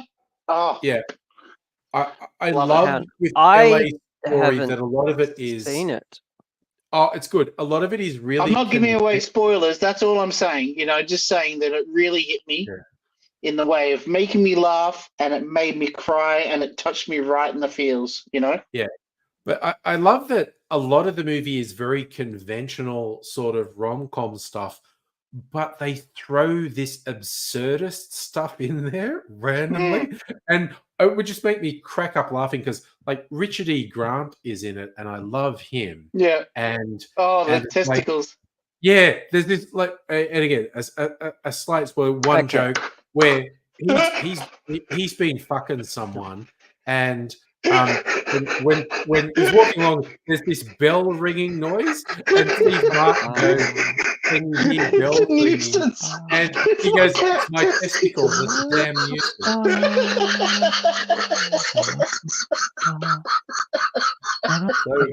Dr. Abigail, I'm trying now. Dr. Abigail, it's over. It's over. Sorry? It's over. Spoilers over? Okay. It was literally just one joke in the movie, but if you're going to watch it, it will be way I'm going to watch it, yeah. Watch it. Because it's a beautiful blend of straight-ahead rom-com and weird, surreal, absurd. I'm sorry, but it was a funny joke. It was a good coming bad through the camera. Is it? Sorry. Played a thing, a streaming series, and in Australia it's on Disney Plus. Only Murders in the Building. A joke about these people doing a podcast about a murder in their building. Freedom. It's good, and there's a new season of it coming. There's 3 seasons already. I'm waiting for it to finish because I like to wait for TV shows to finish before I watch them. But I have watched the stand-up with Martin Short and Steve Martin. You know, there's a stand-up show as well. Oh, yeah. Yeah, well, they've worked with each other. When was Three Amigos? Three Amigos, 1985. Oh, that was and before, because Saturday Night Live. You know, yeah. I love the joke. My favorite joke in Three Amigos is when the Mexican bandit boss is saying to his guys, like, you know, it's like, "I have many blessings, do I not?" And his sidekick goes, "Yes, boss, you do." And he goes, "Would it be fair to say I have a plethora of blessings?" And his guy goes, "Yes, boss, it would be." He goes, "Oh, then define for me, what does plethora mean?" And the boss is antagonizing, "You're just toadying to me. You don't even know what plethora means." And his sidekick then goes, "Boss, I think you're actually upset about something else, and you're displacing your anger onto me." this Mexican game, really intellectual conversation. It was so good. It was so good. It just kept taking these absolutely absurd twists, and it was just. Oh, that's funny. It was Growing so up, I used to good. love the God, singing that bush. again, another movie I haven't seen in ages. It is not overall the Jump, jump, greatest jump, jump, film jump, ever, but Nutty! it has elements in it that are just fucking hilarious. It is like it is literally the Magnificent Seven if instead of actual good gunfighters, It's a three Bug's Life. fucking It's the same morons from story as a Hollywood Bug's Life. showed up. Mm. It's I the haven't seen Magnificent A Bug's Life. Seven, but three fucking morons Yeah. from Hollywood show up. Well, Yeah, Seven I Samurai. remember Yeah. the premise. I remember the Yeah. premise. Yeah. Also, I Yeah. rewatched The Magnificent Seven not that long ago. Fucking awesome movie. Really Have you good. seen the And- remake with Chris Pratt? Not terrible. No, I didn't mind it at all. You know, it's a Yeah. great director. That's why. Really good Yeah. director. He's the guy who does Yeah. Equalizer. Yeah. And it's just even the original Magnificent Seven is just a remake of Seven Samurai. Yep.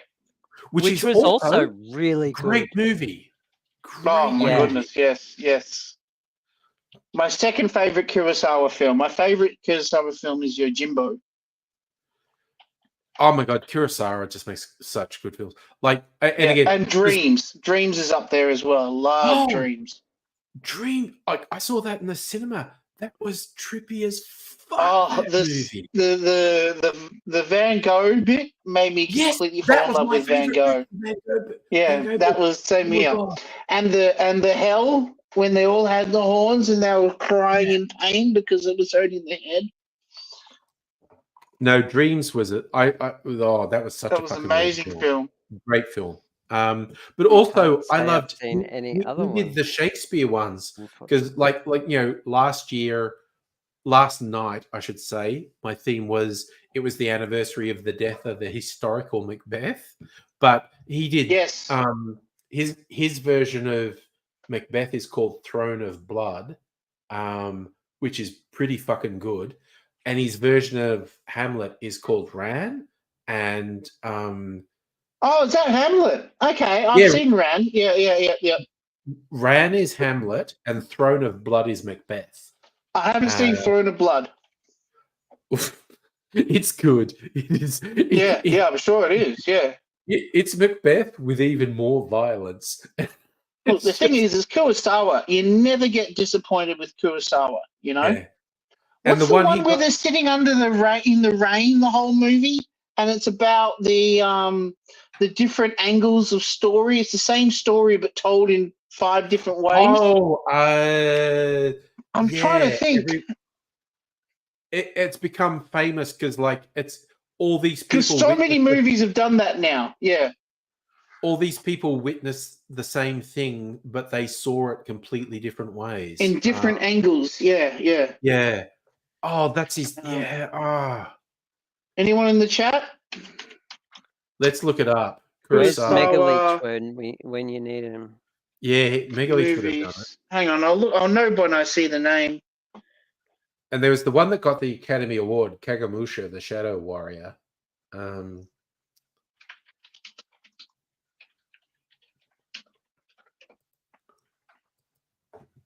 Is it Hidden Fortress? No,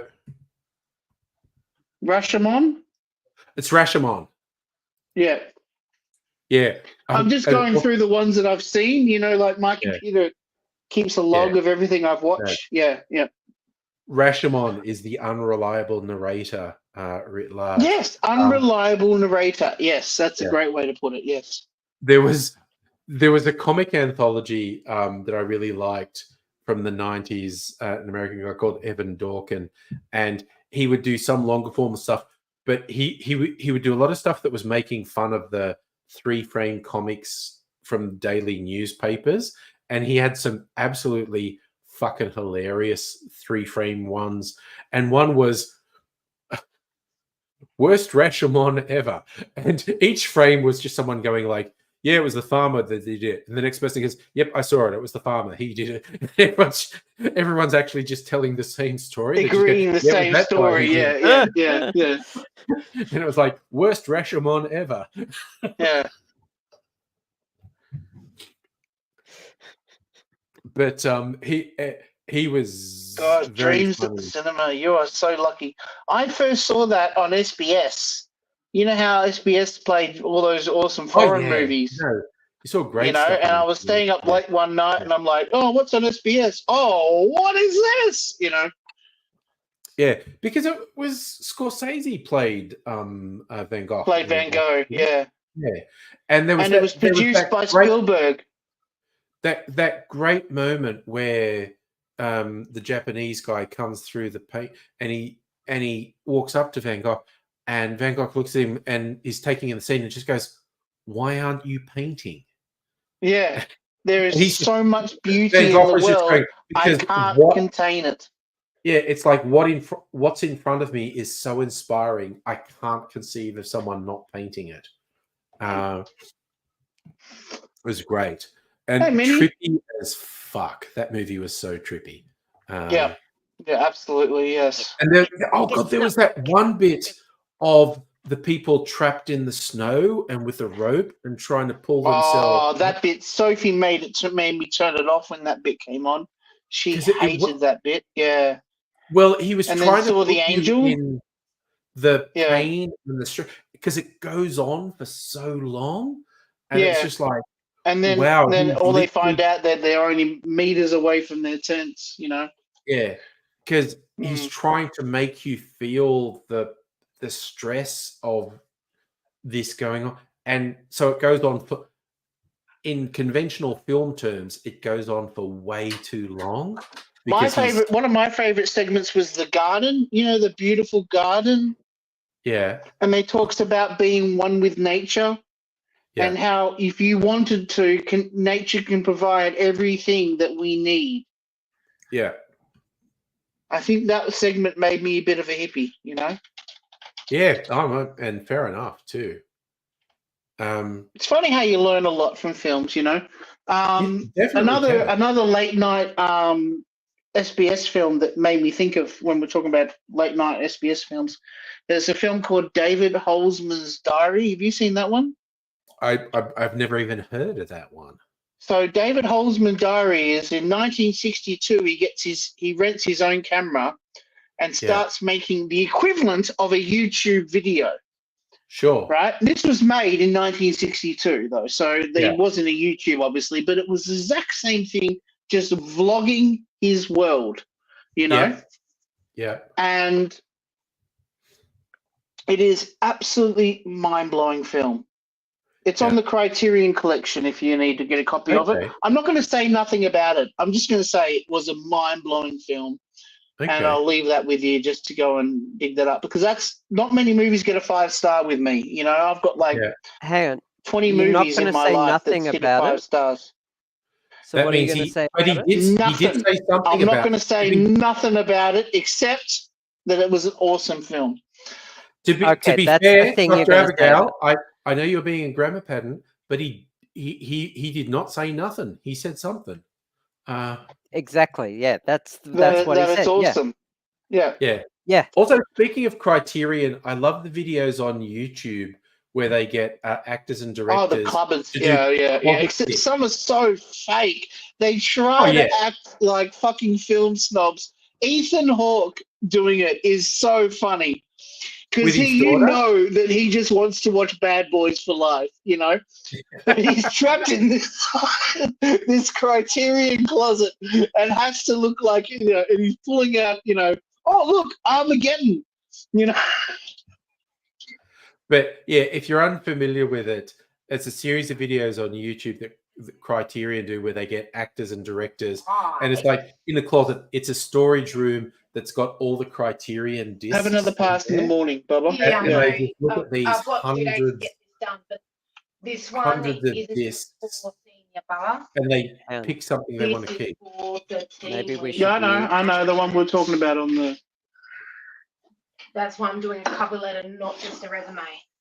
Because this is management. I'm sorry, Angry. She's really nervous about this job she's going for, so she needed to have a vent. You know. No, that's I fair. understand. I can get off the chat if you want me to. I'm sorry, guys. No, that's okay. All good. No, all good. No. We want to. You'll let her all hang out. Is loving having this job where she's helping disabled people now. You know, she works for NDIS. That's is awesome. And great. she's finding so much fulfillment in I this, and I really want to I encourage rely her. on NDIS. Yeah. If it wasn't for NDIS, I'd still be stuck in depression But hell. she gets so much satisfaction helping people who can't talk and stuff like and stuff like that. You know. Yeah. Um. That's fantastic. Yeah, so you know, I encourage her to get out of aged care to do this because A, it's more money, and B, I think it's more satisfying. You know. I did this tonight. You finished a bit of crochet tonight. Nice. Yeah, I got to smashed it out. fasten Well off done. this end, and the other ends I have hidden while I was crocheting. So that's the middle chest bit that goes along. Yes. Here. Around. Yeah. So now you got to do the left.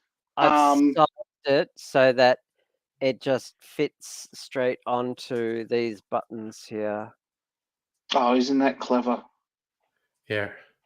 Because I love how well you've planned things. this. So good. I measure things ahead of time. In fact, if I may, Definitely. I've already designed it on Ooh. paper and the hardware. Nice. I haven't done the 3D design yet to 3D print. Yeah. But that's your basic I've design. already because nice. failing to plan means planning to fail. So yeah, that's a good You know, you've plan. watched too much Bill and Ted when you see Socrates and your brain goes Socrates. Socrates.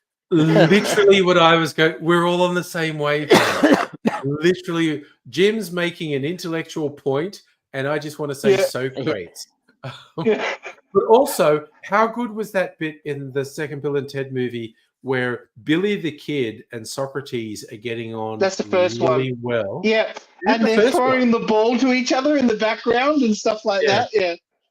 And Freud's just an absolute dork, and Billy the Kid and Socrates are going like, dude, stop cramping our style, you fucking dork.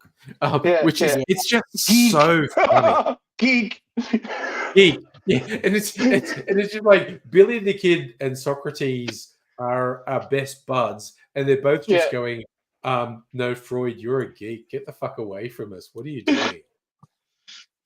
It was very funny. Okay. Here's the thing. I prefer the second Bill and Ted movie because the first one by a mile. I love the second one, but the first one was so funny. I like the first one, but I think the first one was too bogged down in doing time travel jokes. Napoleon at the water park? Are you kidding me? That is the funniest thing in the world. At a place called Waterloo. You know, the individual scenes in the first one are great, but I think the first one is held back by the obsession with doing time travel stuff, and I think my the second opinion, one is liberated from that. Well, the second one wasn't really time travel. It was dead and then alive. In my opinion, the first one is much better because of the time travel stuff. Time travel stuff is what made it amazing. Better. If anything, it was a bit slow during the princess scene, during the castle and stuff. Oh, because the movie had to have the not gays. Because because it was the 80s. I also acknowledge I'm in the minority of liking the second one better, but I still haven't watched. They did a third one 2 years ago. What is the meaning of life? Every rose has its thorn. Yeah, just like every night has its dawn. I have watched the new Bill and Ted movie, the third one. Same here. Yeah, the kids are great. The little Bill, little Ted are fantastic.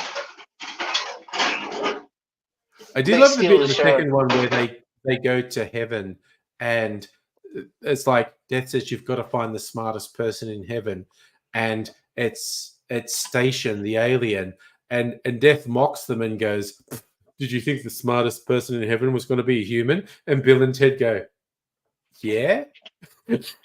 It's like they There's were a like, joke I never got "Yeah, in we that thought it movie was going to was be a human." they were playing charades, and then they Yeah. say Smokey and the Bandit. Smokey is the bandit. Yeah, they invent. What does that even mean? Yeah, I no, never they got invent that. a movie. Yeah, They invented And the movie. Okay, yeah. they a fictional one that we haven't seen, and it's Einstein Because it who was works it out. Einstein that guessed. Yeah. Okay, we're getting right into this. No, Trailing off from the comment. This is what we get into: weird fucking trivia and nerd sessions. This Okay. is what we get into. What was Oh, it was fucking Oppenheimer. Because when we said Einstein, because Oppenheimer was at the same university where Einstein was, and there's this guy who's a bureaucrat that Robert Downey plays in the movie Oppenheimer, and Yep. he Robert thinks Downey Jr. he Because Robert Downey Yeah, 'cause Sr. Robert Downey was a was director. also an yeah. actor. his And a character. director. He made One Place in Oh. Some. Yeah, but his character thinks Oppenheimer said something to Einstein to make Einstein basically go "fuck you" to him, and it turns out he didn't. Einstein and essentially all the scientists thought this guy was a fucking jerk and didn't like him. Yeah. It's just like, Yeah. and it was like, what did Oppenheimer say to Einstein to make Einstein not like me? And the answer is nothing. Einstein just didn't like you because you're a fucking jerk.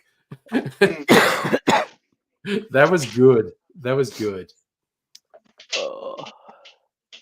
Okay, taking these up for a bit. Oh. Is Jim Young a new person? I don't remember seeing that name before. No, Jim comes in every now and then. Socrates. Socrates. Yeah. What did he pronounced him Socrates. Yeah. And Billy keeps calling him Socrates. Jim, you're proud of your basket on your basics card.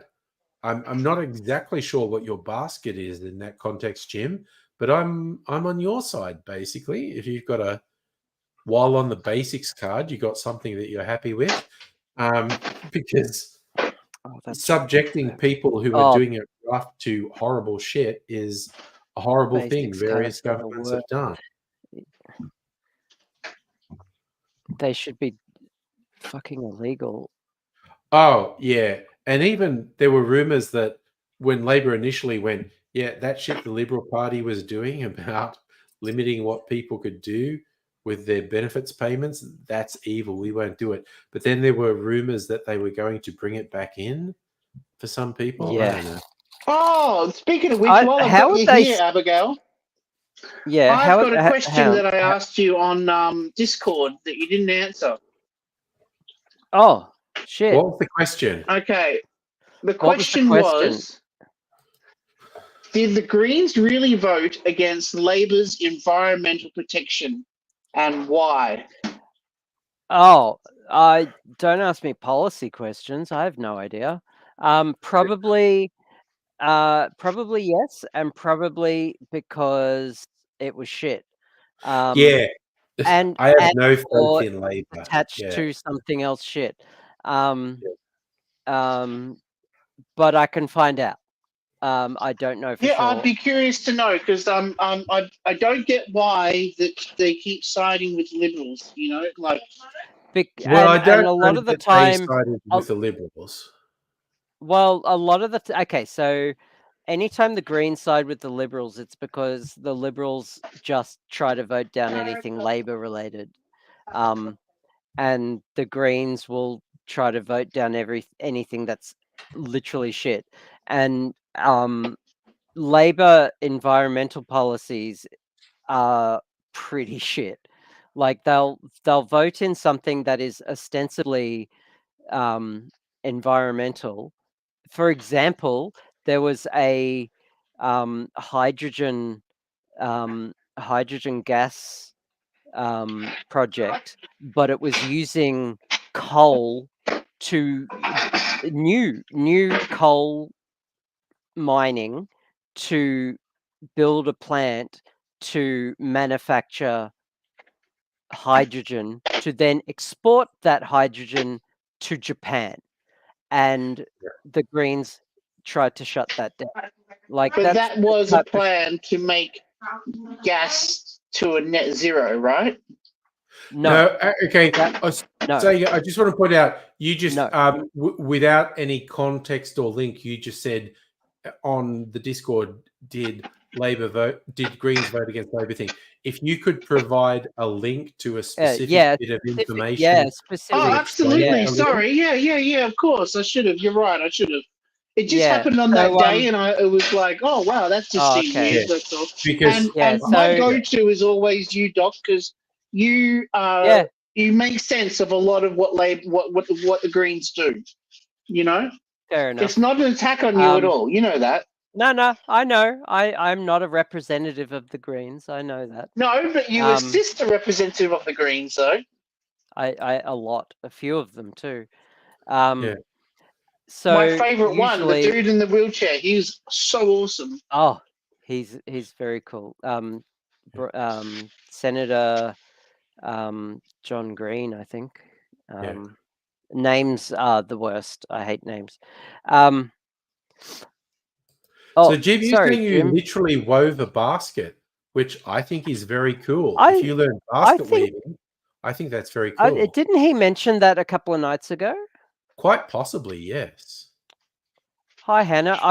Hannah, I finished the thing I was making and attached it. It's a big crochet night tonight. Yeah. So a lot of Labor's legislation they try to introduce is actually shit. Coated really. in Yeah. coated in gold foil.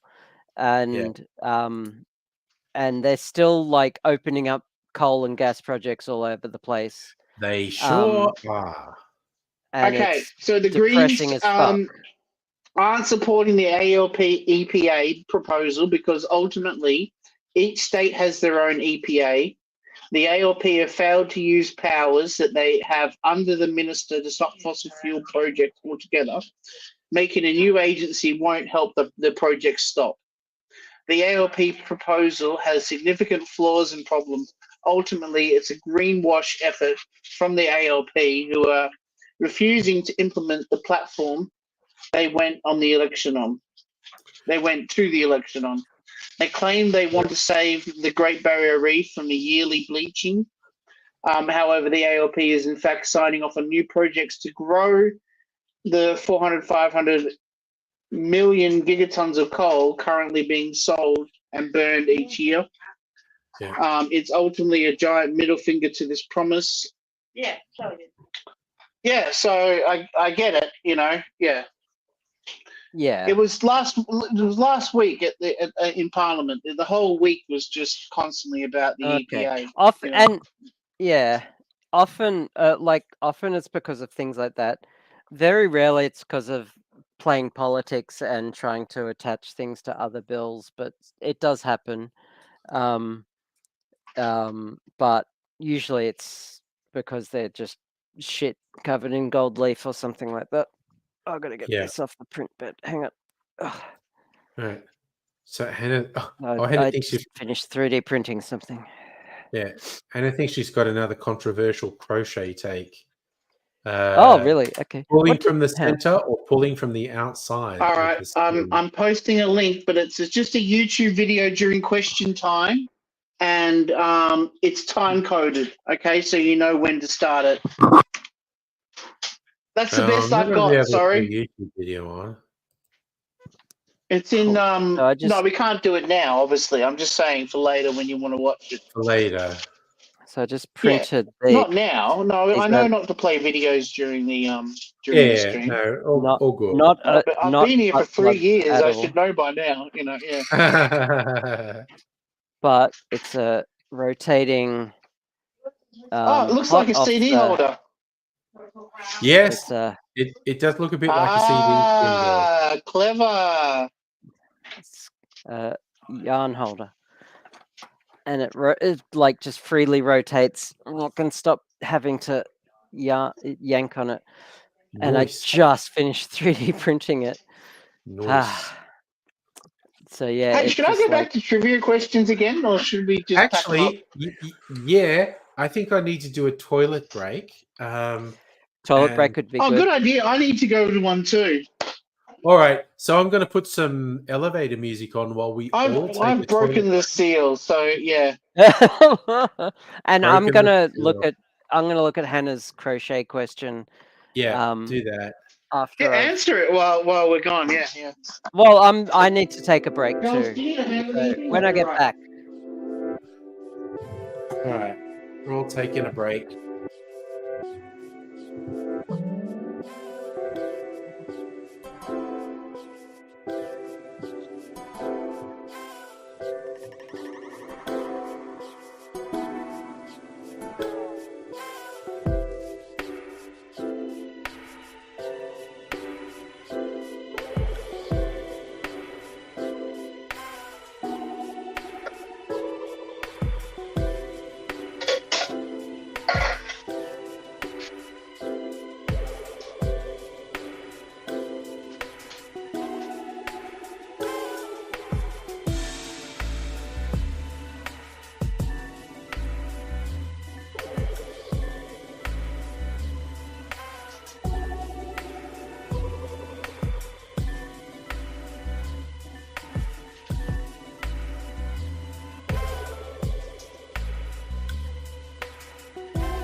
Oh, where did Dr. Abigail go?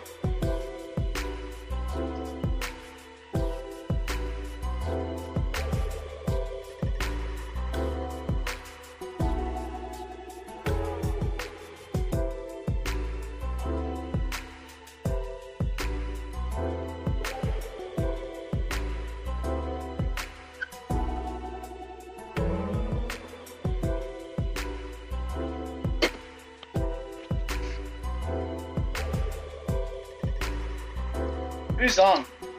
Hannah, Heidi. Hi, Heidi. Hi, Hannah. I thought Supper was here as well. This is my movie after the show's finished tonight.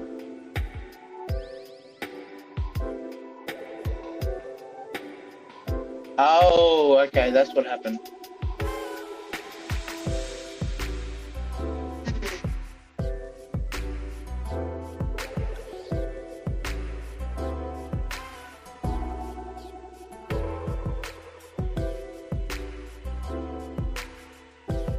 Yeah, no, I don't think this video will be rated G anymore if we did that, you know. How about a trivia question for you guys, hey? Let's see how you go with this one.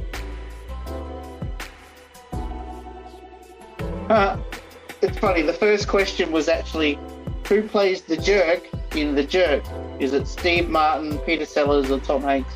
But we just talked about that like just 2 minutes ago or 10 minutes ago, if that, you know, so let's move on to the next one. Who voices Pikachu in the movie Pokemon Detective Pikachu? Is it Nicolas Cage, Ryan Reynolds, or Will Smith? Here's some waiting music. I'm asking the question to the crowd, the audience, to the chat. Yeah. I thought you said Pat. All right.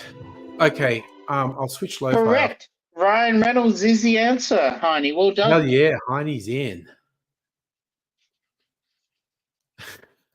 And Hannah's throwing dollars. Were you dancing while I was out of here? Hannah wants to throw dollars at you for your dancing moves. Oh, thank you. Doesn't everybody do that when Angry does the lo-fi stream? The elevator music. I sit here and I just do this.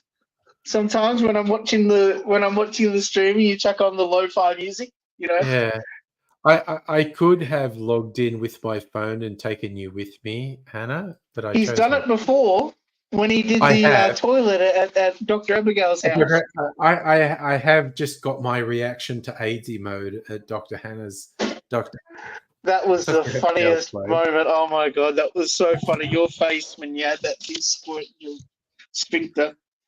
It applies some force, is all I'm going to say.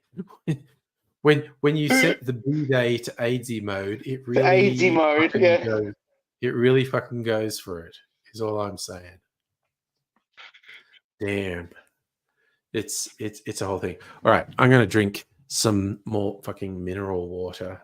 Yeah. Also, not my drinking anymore. my ice kind of is melted into a dick and balls shape, but lovely. I know that was originally. Oh, it does have a bit of a dick. Yeah, I see it now. Yeah. Yeah. Yes, the names. I am mixing up the names. Okay. So the pigeon, which periodically comes up the hall and hassles me, is Mrs. Angry's lad. He rescues injured pigeons, but he has one which is bonded with him. And when I just went out to the kitchen to get some more, I took a pee break, but also went to the kitchen to get some more ice. And he is still up in the lounge room. He's doing whatever gaming on his laptop, and his pigeon is there with him. And it was a pretty funny sight, him just sitting there on his laptop and the pigeon sitting on the cushion next to him. And what's amazed me is that the cat gets along with the cat does nothing. It's hilarious. Even when we had two cats, because we get a lot of birds in the backyard, and they worked out at some point neither of these cats is predatory. They're both like too fucking lazy or whatever, and they just ignore them, which is wild. And even, remember once one of them doing this sort of crouching, I'm going to pounce pause. There's Mimsy, but she had like arthritis, and she's really old, and she was in this crouch pose as if she was going to leap and attack these birds. And I was just laughing, going like, yeah, you're sitting there going, I could do it. If I really wanted to, I could do it. I could leap up and pounce and get those birds, but I just don't want to. And the birds are like, we know, the birds are just, we know you're not going to do it. They're just so non-predatory. Like, I will literally wagging their tail at him, yeah. Yeah. No, I'll see Shadow wandering around the backyard, and there'll be birds just on the ground in the backyard, and they just go, yeah, we don't care. This cat doesn't do anything. Also, Shadow and Mimsy were always well fed, so they never had the urge to go and hunt. But I have seen them both at various points when they recognize an animal as being helpless, their whole attitude changes. Like once was a fucking minor bird's chick fell out of the nest, and it's like, well, that's it. It's going to die because it's fallen out of the nest and whatnot. But this little flightless chick has fallen out and was on the ground, and they went super predatory. And I chased them off, and I didn't know what to do. And I was trying to think what to do with the bird, the little chick, the flightless chick. Yeah. And it sort of crawled under a bush away from me. And I'm like, whatever, I'm going to go back inside, and the cats are probably going to kill it later. But it's like they recognized something helpless, and their whole mood changed. And the same thing happened once. A brush-tailed possum was wandering in the backyard, and it was being very docile.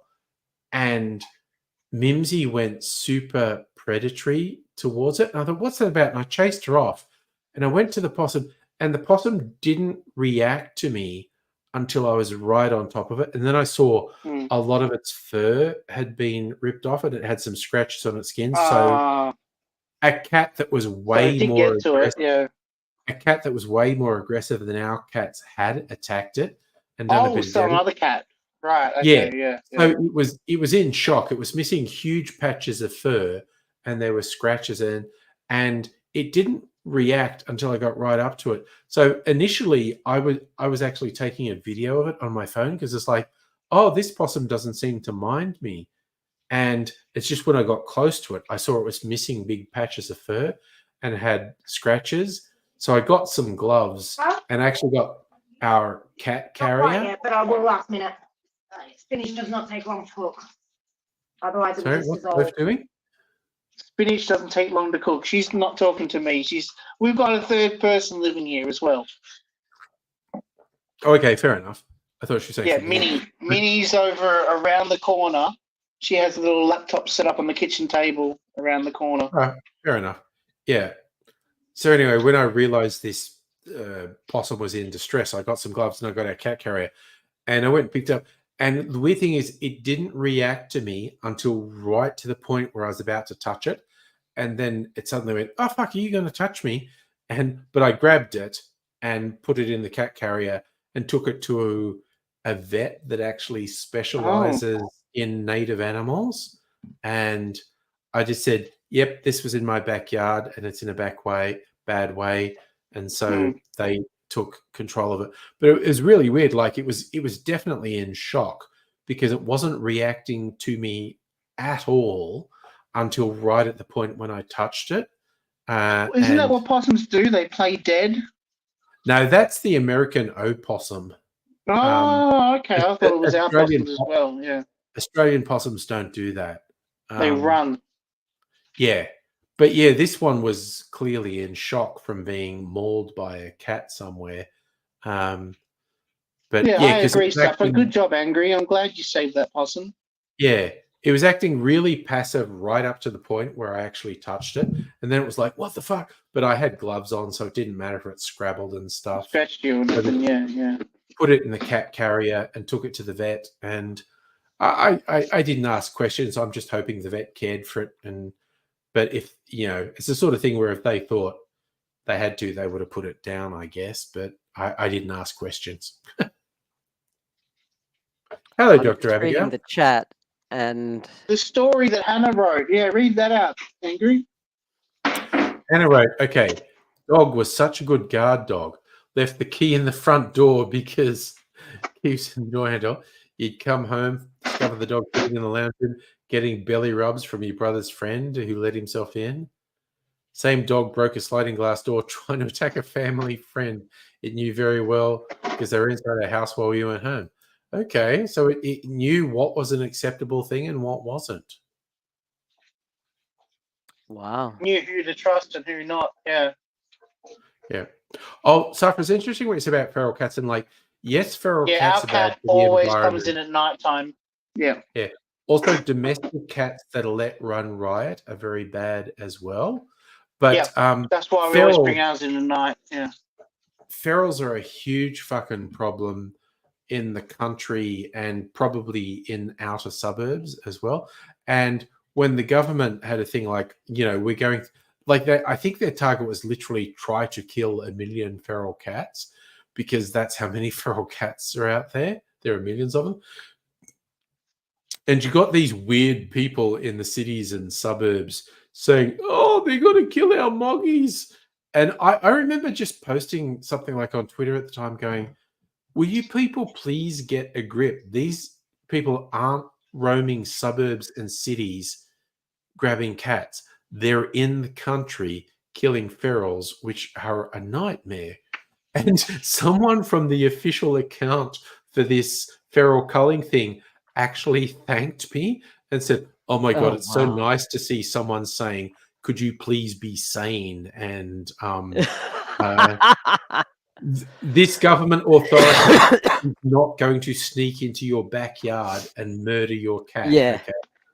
That isn't what's going to happen. Yeah. Oh my God. Jesus. Okay, so I have two things I want to say. Yes. Firstly, Hannah, bedside table, flat surface. Good way to put one of these on because no flat surface in bed. Yeah. Noise. Bedside table. Noise.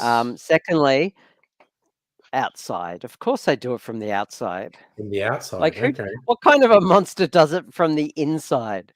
Like kind of a weird way to like you don't know if it's going to get snagged or like if it's like tied in a knot in there, and when you pull it out it comes out as a clump, like your skein of yarn is just ejaculating all this yarn everywhere, and it's just no it's Okay, I think already Hannah phallic agreed. enough.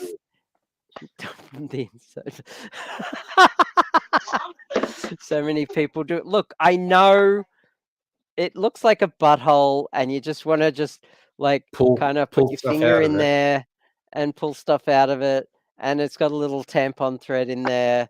But yeah, I do it from the outside because it's just easier. Like you put it, you stick it on one of these things, and you just crochet away. Yeah. That's what I'm watching after the stream, Angry. Oh, Dirty nice. Dirty Deeds. Deeds. Great movie. Great movie. Got it set up, Every time I've ready to attempted, go. I pull out a massive clump that knots like. But some people swear I'm doing it wrong. Okay, yeah. I'm going to get off the live stream and just watch because the girls are going to bring over meat soon, and I don't like eating meat in front of Dr. Abigail. I mean, eating eating on a stream, you know. I appreciate your sensibilities and whatnot, but I'm just going to throw out eating anything on camera is gross. I just ate a sandwich and no one mentioned anything. No, it's not that. I don't find it completely gross. I've seen lots of people eat on camera. I don't remember watch a lot of you eating. Gaming live streamers, and they order DoorDash all the time. Okay. All right. You know, I imagine eating like, you know, if you're a vegetarian and not want to see someone eat meat though in front of you, I can understand that, you know. I mean, yeah, I appreciate it. I mean, I don't generally have a problem with it unless it's like a huge fuck off steak or something like obviously like someone's in your face, like you know, reveling over blood dripping down their face. It's like, you don't have to be a jerk about being a meat eater. Yeah, but you do you. I've told the story on the streams before, but way back, like when I was at college in Bathurst, being out with a group of people in one of the nicer restaurants in Bathurst, and we're going, what are we all going to eat? And like a few of these other people were getting steak, and it was like, ooh, there's quail on the menu. I've never had quail. I think I want to try that. And these girls, these girls who had ordered steak were really upset at the concept of me eating quail. And I went, why are you upset at me eating quail? And they went, well, that's a whole life. If I'm having a steak, it's not a whole life, but a quail is a whole life. That's what they said. And I went, do you think there's a cow in a paddock on crutches because they cut a bit of it off? No. They killed an entire cow for your steak, okay? But they were just looking mournfully at me, and I went, fine, I won't order the quail. I'll get something else. Damn. Yeah, ever since South Park did that episode on veal, I can't eat veal anymore. The payoff. Another time I went to this same restaurant with someone else who wasn't as uptight, and I went, okay, I'm getting the quail this time. And then it came out to me, and it was 3 fucking quails. Of course, because they're tiny. And I went, oh, that would have sent these girls off the deep end if I took 3 lives. 3 lives, yeah. And it was monster. Like, God. Oh, yes. No, later on, guys. I'll see you on the chat. Job anywhere. Mrs. Angry's lad would just be like, "You're." Actually, I think he would not necessarily be bothered if I ordered pigeon to eat somewhere. He'd just be like, just don't order his pigeon. Don't order his pigeon. Oh Christ! The stupid fucking thing, which is always getting around everywhere.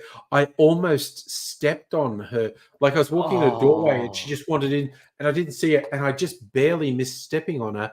And he laughed and said, "Oh, maybe she'd deserve it." And I went, "It would be a one-off experience if I stepped on her. Yeah. It would all be over, Jeez. and it wouldn't be good for anyone There's if I no stepped." nursing that back to health. No, but it's super weird. Like sometimes she actually wanders into my bedroom, and we have the wardrobes. The doors on our wardrobes are like floor to ceiling mirrors, and she'll wander in there and see this other pigeon, and she'll spend like half an hour facing off with this pigeon and puffing up and cooing and like fuck you, Yeah. and then Fuck she's you, really other upset. pigeon. She's really upset because this other pigeon is also rearing up and going, fuck you, fuck you. Mhm. So she will spend an inordinate amount of time facing off to a mirror, which is genuinely funny. Yeah. They And are I love it. absolutely stupid. Sometimes when she's outside, like on the back porch, there is a mirror there, and I'll see her, and she'll be puffing up and going at this mirror, going, fuck you, I'm gonna fuck you up," and then occasionally she'll look behind the mirror, and there's nothing there, Yeah. and it's like Yep. she gets confused, like, where the fuck did you go? And then she comes back out and sees the other pigeon again, goes, there you are, fuck you, and it's just. Oh, remember when she was having a go at Jake, my inanimate stuffed duck? Yes, she goes for inanimate stuffed things big time. Yep. Yes. Yeah. I dropped a button and I cannot find it. She And will it go was for one that plush I wanted toys to use. like nothing. Yeah, because she thinks they're alive, even though they don't move and they have cold, dead eyes. Yeah. I don't think she's particularly old, Safa, but he's had it for a couple of years now. So let's see. Yeah, I don't know no, how our old, cat's never tried how to long pigeons, pigeons live. but Mrs. Angry and her lad went for a walk in the park one day and he had his pigeon with him, and he'd let her walk around on the ground, and some fuckhead had their dog off leash in a park that has signs that says this is definitely not an off leash park, and the dog kind of sensed the vulnerability of this bird and attacked it and actually had it in his mouth. And Damn. Mrs. Angry was saying she literally thought the pigeon was dead, but her lad got it out. And these people like being apologetic. Oh, sorry, we didn't know it was a pet. It's like there are signs at each end of this park that this is not a leash off park. Dog owners, like when you ask the question of cat versus dog, it's just because I see so many dog owners who are fuckheads. Yeah. It's ridiculous. Yeah.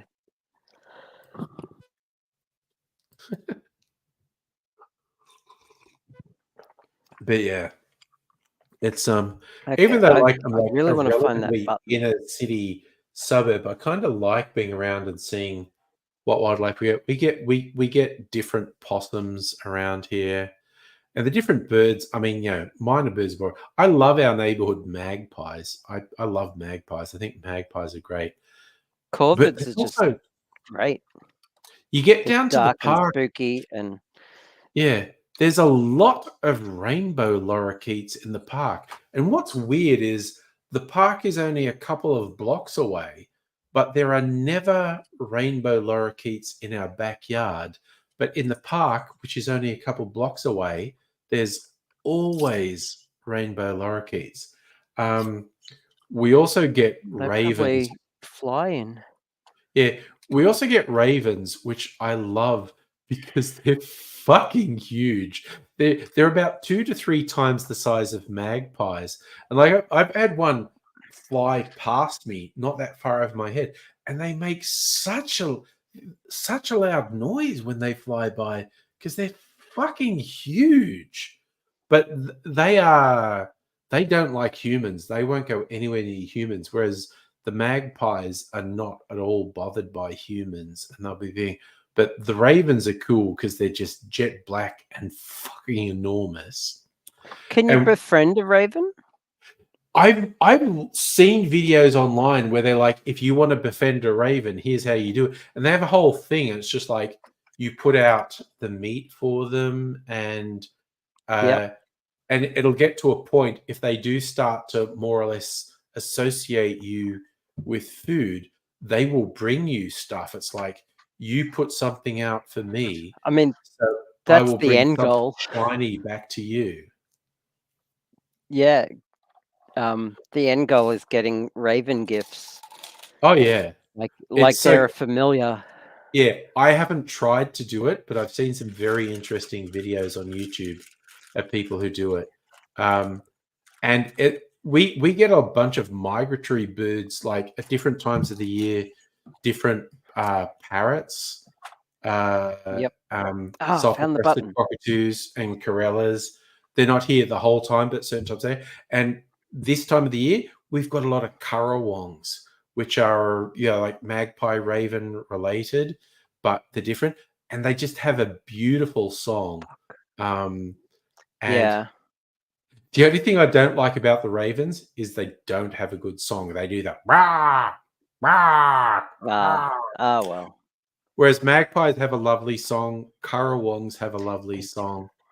And funny, the magpies imitate the currawong song sometimes. Currawongs will do this Cool. multi-tone thing, and magpies do the warble thing, which I think is beautiful. But they will imitate the currawong song sometimes, which I find quite interesting. But the currawong make noises because having grown up in the bush, there are noises that I just associate with the bush. These just like little one note things they do. But we're at a time of year where there are currawongs everywhere in here. Like often in the morning, they're in our backyard. And I just like it, like waking up and just hearing this currawong song in the backyard. So we get various birds that migrate. They're only here for a period of maybe a couple of weeks at a time, and then they're gone. But we've always got minor birds. We've always got magpies, and we've always got rainbow lorikeets. Oh, and with the raven. Do you have major birds as well as minor birds? No, we have Indian miners and noisy miners. But you don't have major birds. I have seen a major Mitchell. You obviously didn't. No, I'm getting the pun. I'm getting the pun. Yeah, it's a pun. It deserves all the respect that you gave it. Yeah. But yeah, it's interesting. Every now and then we'll get a really unusual bird that's and it's only there for a really short time, and we must be in their migratory path or whatever. But it's nice. And Hannah, yes, there are probably the occasional flat bird on the road too. That happens definitely. Oh, another native bird we get called the wattle bird, and when I first heard it, I thought, oh, do they eat the nectar from wattle flowers? I'm like, no, the males have these little weird things, like turkeys have a wattle, the thing that hangs down of it. It's this native bird where the males actually have this little thing that hangs off their cheek like a turkey wattle, and that's why they're called wattle birds. Cool. And they're quite regular in this neighborhood.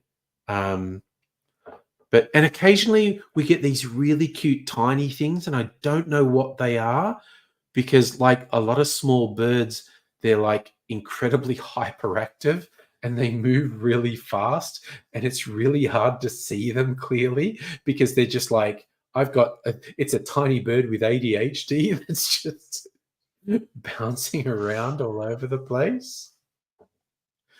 So even sorry if I'm not keeping up my end of the social contract here in the conversation, but I am still crocheting. Yeah, no, you've got stuff to do. Well, technically, I'm sewing 2 buttons together to make a double-sided button. A double-sided? Oh, what's the purpose of a double-sided button? Okay, I've already done one, but it's to do this. See this? Okay. So this is to make a loop. And so I can adjust it. So this button here is literally in. If it was leatherwork, it would be called a Hawthorne screw, I think. No, Chicago screw. Okay. And you'd be able to unscrew it, and you'd attach it to the work, and then you would screw it back on at the right spot. But because it's just crochet, it's just Okay. 2 buttons sewn together. Nice. So, yeah. Nice. Okay, I get it. And Yeah. it's double thickness so that it doesn't pinch too, and it's easy to put on. Nice. Yeah. That's So what I'm yeah, trying. I gotta make another one. Yep. Jim, if you get a photo of your basket and you want to share it on the Discord, I would love to see it.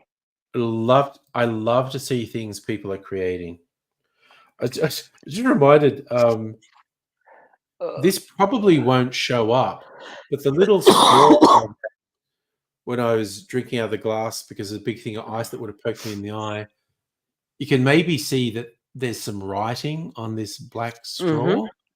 This is from the gin event I went to with Kirsten.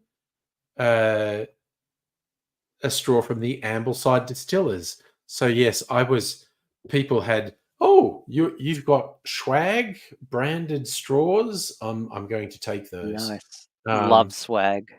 Yeah. Swag's always good. I grabbed some metal straws. I still have swag from an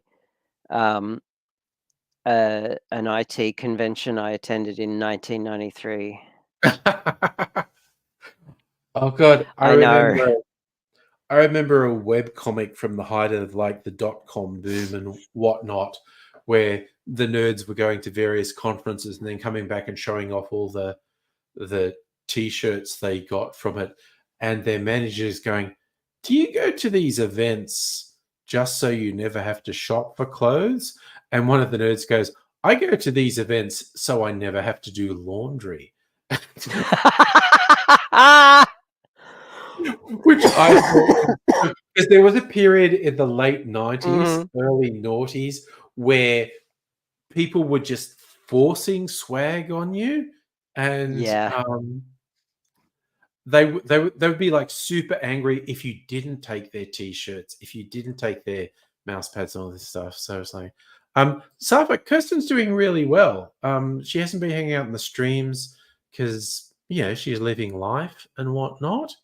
But she's doing really well. Oh God, there was a few things like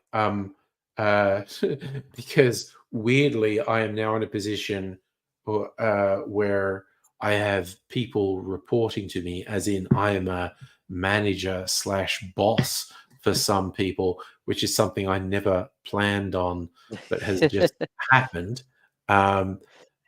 It's not as great as it sounds. No, it's not. But it's like the guy reported to me, he's gone to a couple of convention type things recently, and he's just gone like, I'll go to this thing.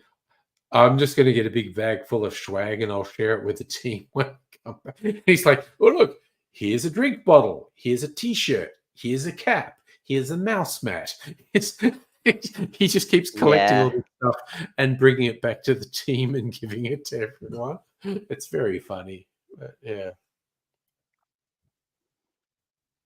Oh, Hannah, yes, going to international conferences and whatnot and things to buy for. I remember ages ago, I was doing a contract at one company and we were looking at like sourcing a fairly significant bit of software, and everyone else in the team was joking and they said, you can't accept bribes unless you can share them with everyone, okay? So you've got to tell us if someone offered you a bribe. And I was laughing, going, yeah, okay, I'll tell you. And I was going to all these different vendors, and then one of them sent me an email. I was like, oh, like, because their head office was in Texas or something. And they're like, yeah, no, we'd love you to come over and, like, we'll show you the venue. And so I went to the team. Oh my God, it actually happened. These guys are trying to give me a trip to the US to go and see their thing in Texas.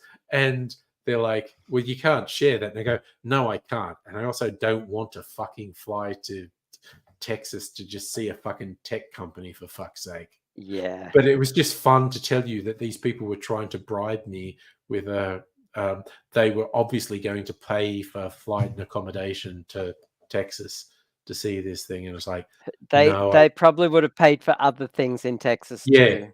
Exactly, strip clubs and stuff. Yeah, but Yeah, I was like, yeah.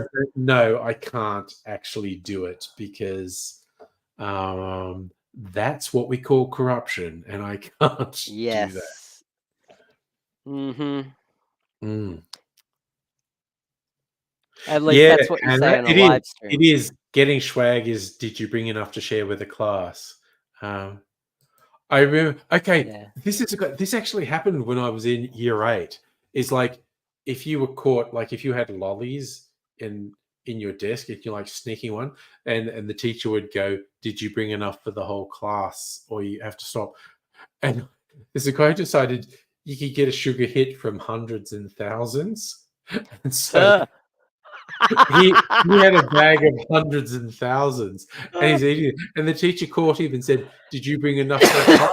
He goes, "Yes, I did." And then he went around to the class putting 100,000 on everyone.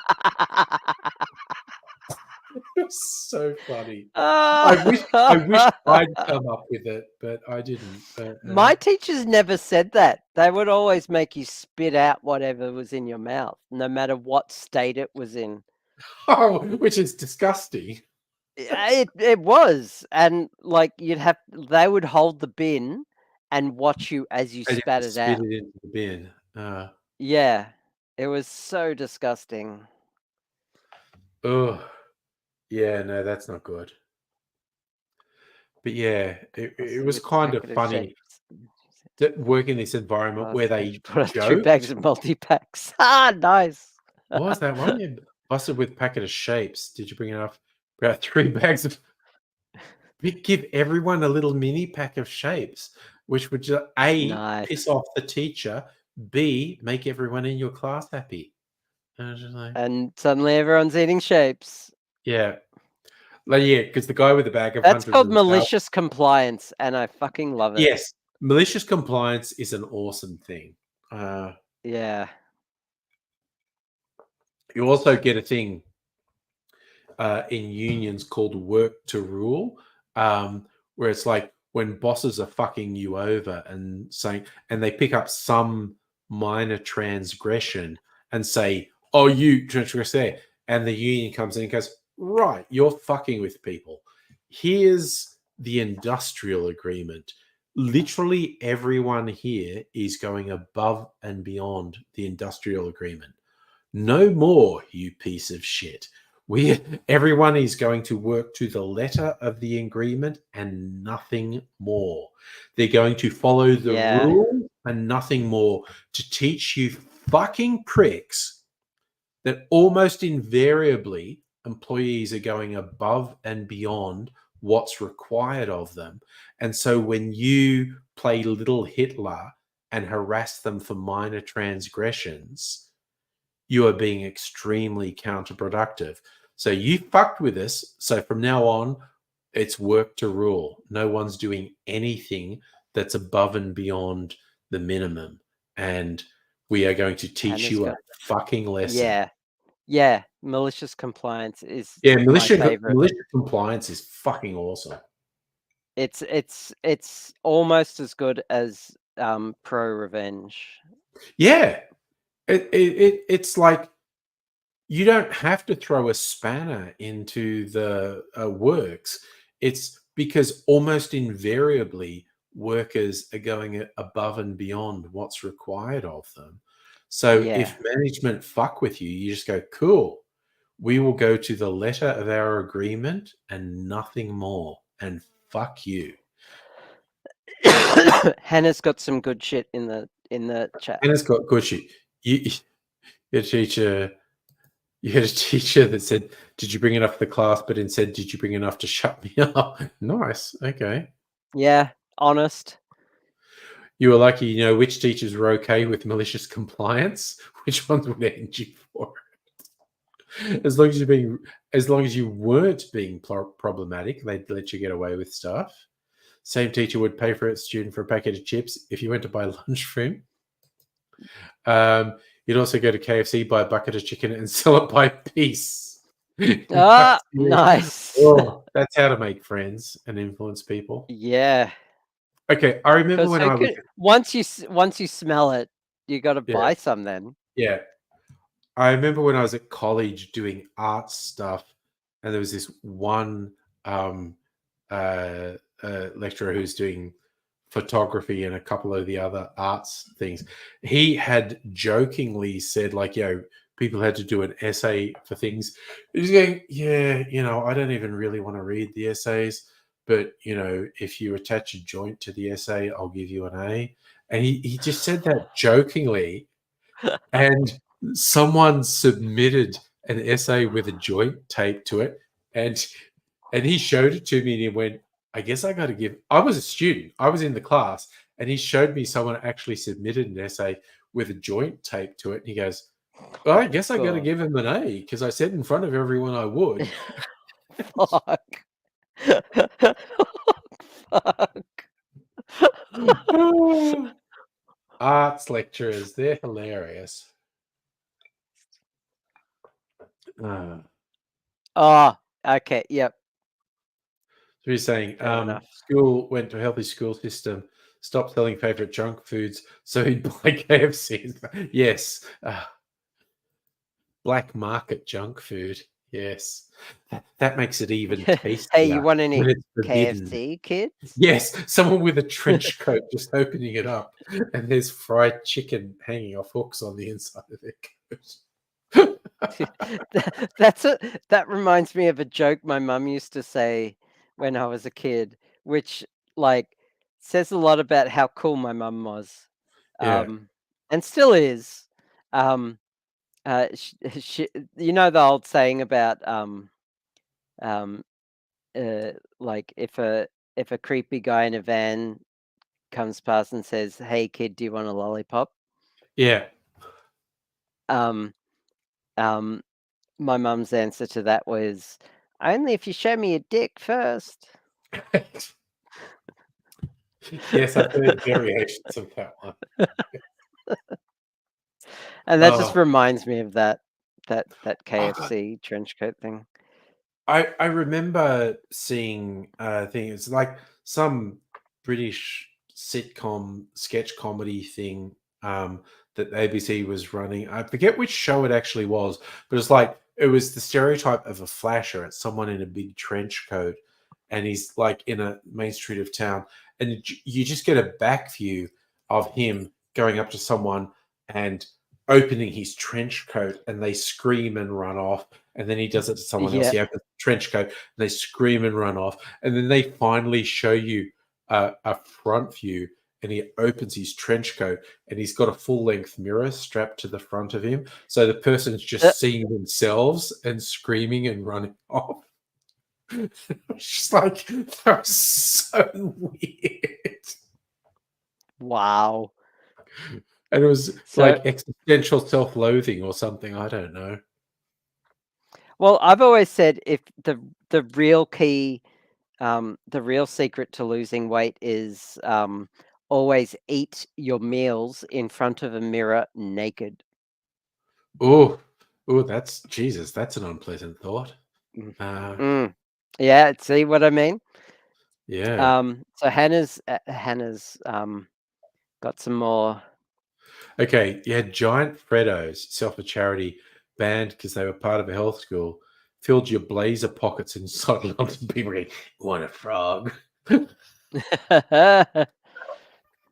When they said yes, it was top pocket caramelly koalas, inside pocket strawberry, outside right's plain, outside left peppermint. Started school doing blazer shapes. If they suspected you of selling Freddos, they'd make you take it off, turn it upside down, and shake. I just imagine all the Wow. people with the Freddos in their pockets going, "What a That Freddo." sounds like a private school thing to me. A It's blazer, pretty funny. and a public school wouldn't give two shits about that. I'm trying to think I of when used I was to at public school, no one would care. No. I used to buy fucking chocolate jam donuts by the from the school canteen, and bags of these giant chocolate frogs, just Yeah. and the price would astonish you Oh, because they were so cheap. But this was back in yes. the early 90s, late 80s. Yeah. Yeah. The donuts were all 50 cents each, Yeah. and one time I bought 4 of them, and the canteen stuff just didn't give a fuck. So No. I ate 4 donuts in one day for lunch. Damn. Someone bribed me to do it. They bought 4 donuts for me. They gave me the money. I bought it so that I would go on a camp with them because I hate school camps. But they Oh, fair bribed me, and I enough. went on this camp, and it sucked. It rained. And Yeah. and I would always buy these chocolate frogs by the bagful because they were like 10 cents each. God, Yeah. I miss those days. The olden Oh, days. oh no, my nostalgia memory person just came out. Oh no, the little old lady. Ah, Went to extremes with black market Freddos. Set up a bin, someone's locker for Freddo wrappers. Because if the school found wrappers in the ah, bin, they'd be upset. Yeah. You were actually designated. disposing of the evidence. That's Yep, incredible. yep. Oh, there you go. You were Did about you to went to ask, and school? Dr. Yeah, Abigail actually said this was 90s. There you go. I was That was I was 80s. in Dr. Abigail's 90s. Yeah. private school, and yes, they were insane. Yes, yeah, private schools are insane. Yeah, So that's a whole I thing. was in year 12 in 1993. I think. Yes, I think that's right. See, Dubbo, sorry, Safa, mini pizzas were too sophisticated for Dubbo. That wasn't a thing that existed in the 80s when I was at school because that was too sophisticated for Dubbo. It was pies and chips We and had lol. pies, and yeah, we had all that. So, Hannah, the pool was open to the public and sold red frogs. You were banned from buying them during school hours, but you could buy it before and after. Which again, it's like great. It's like you can't buy it during school hours. It's like we exist as sentient beings before and after school, right? Yeah. Damn. So they would check your blazers, but they wouldn't check. Would they check your bags or anything Oh, would they else? say that? Rules were mental and great. Had a rule you had to wear a bottle green ribbon that was 10 millimeters wide and an appropriate length to tie an acceptable size bow. Okay. When a male teacher with a ponytail asked a student where the ribbon was, she asked where his was. Oh god. I still remember like you go past schools and you'd get some girls in skirts that would barely cover their bum and some who had skirts that went down to their knees. It was just like how personally how you felt about public displays and it's just god, I'm just thinking of us as Yeah. humans, we're very weird. Humans are And very weird things. you couldn't have bags in class. Fair enough. Oh yeah. That private school dig wasn't a dig at you, Hannah, by any means. No. It was a dig at private And then I school actually agreed with administration. what you said. It was Yeah. crazy rules and Yeah. stuff. It just like I just don't understand why kids and parents let staff control kids like that. Like you're Yeah. just setting kids up for failure. Like I'm you're always teaching them how weirded to out. be controlled. Every now and then there's a story about some kid getting expelled or suspended from a private school because their hairstyle's too extreme or something, and the school has a rule that says you can't have hair like this, and the parent kicking up a stink about it. And I'm like, but it's a fucking rule at the school. If you think it's a bad rule, why the fuck would you send your kid to a school that has a bad rule? I don't get it. Because it might be a really great school otherwise. Like it could have a super good budget with great academic records and a great teaching program, but just a shitty rule about uniforms or hair. Yeah. And you can fight that. Yeah. And Hannah, yes, I'm familiar with that. Making the girls kneel on the floor and the hem had to touch Oh, the that's floor. just fucked. Like, why is that even a rule? Yeah, Like, no, I remember that one. So fucked. So fucked. what was oh, you're saying the skirt was really tight, so even though it was the length, it was tight? Okay.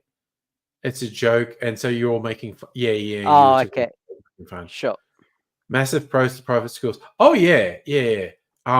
But yeah, it's a whole Rules will thing. be If you under- don't if you don't like the rules in a school, I just think Yeah, but don't listen to the kids there. it's not the rules you send a kid to school for. It's the academic standards and the I forget the word for it, but the curriculum and the teaching standards and the all of that stuff. The academic credentials of the staff and the teachers and all that. So like the rules, you can fight them on. So yeah. And also, Hannah, I get what you're saying there. That's like the broken window concept with cities.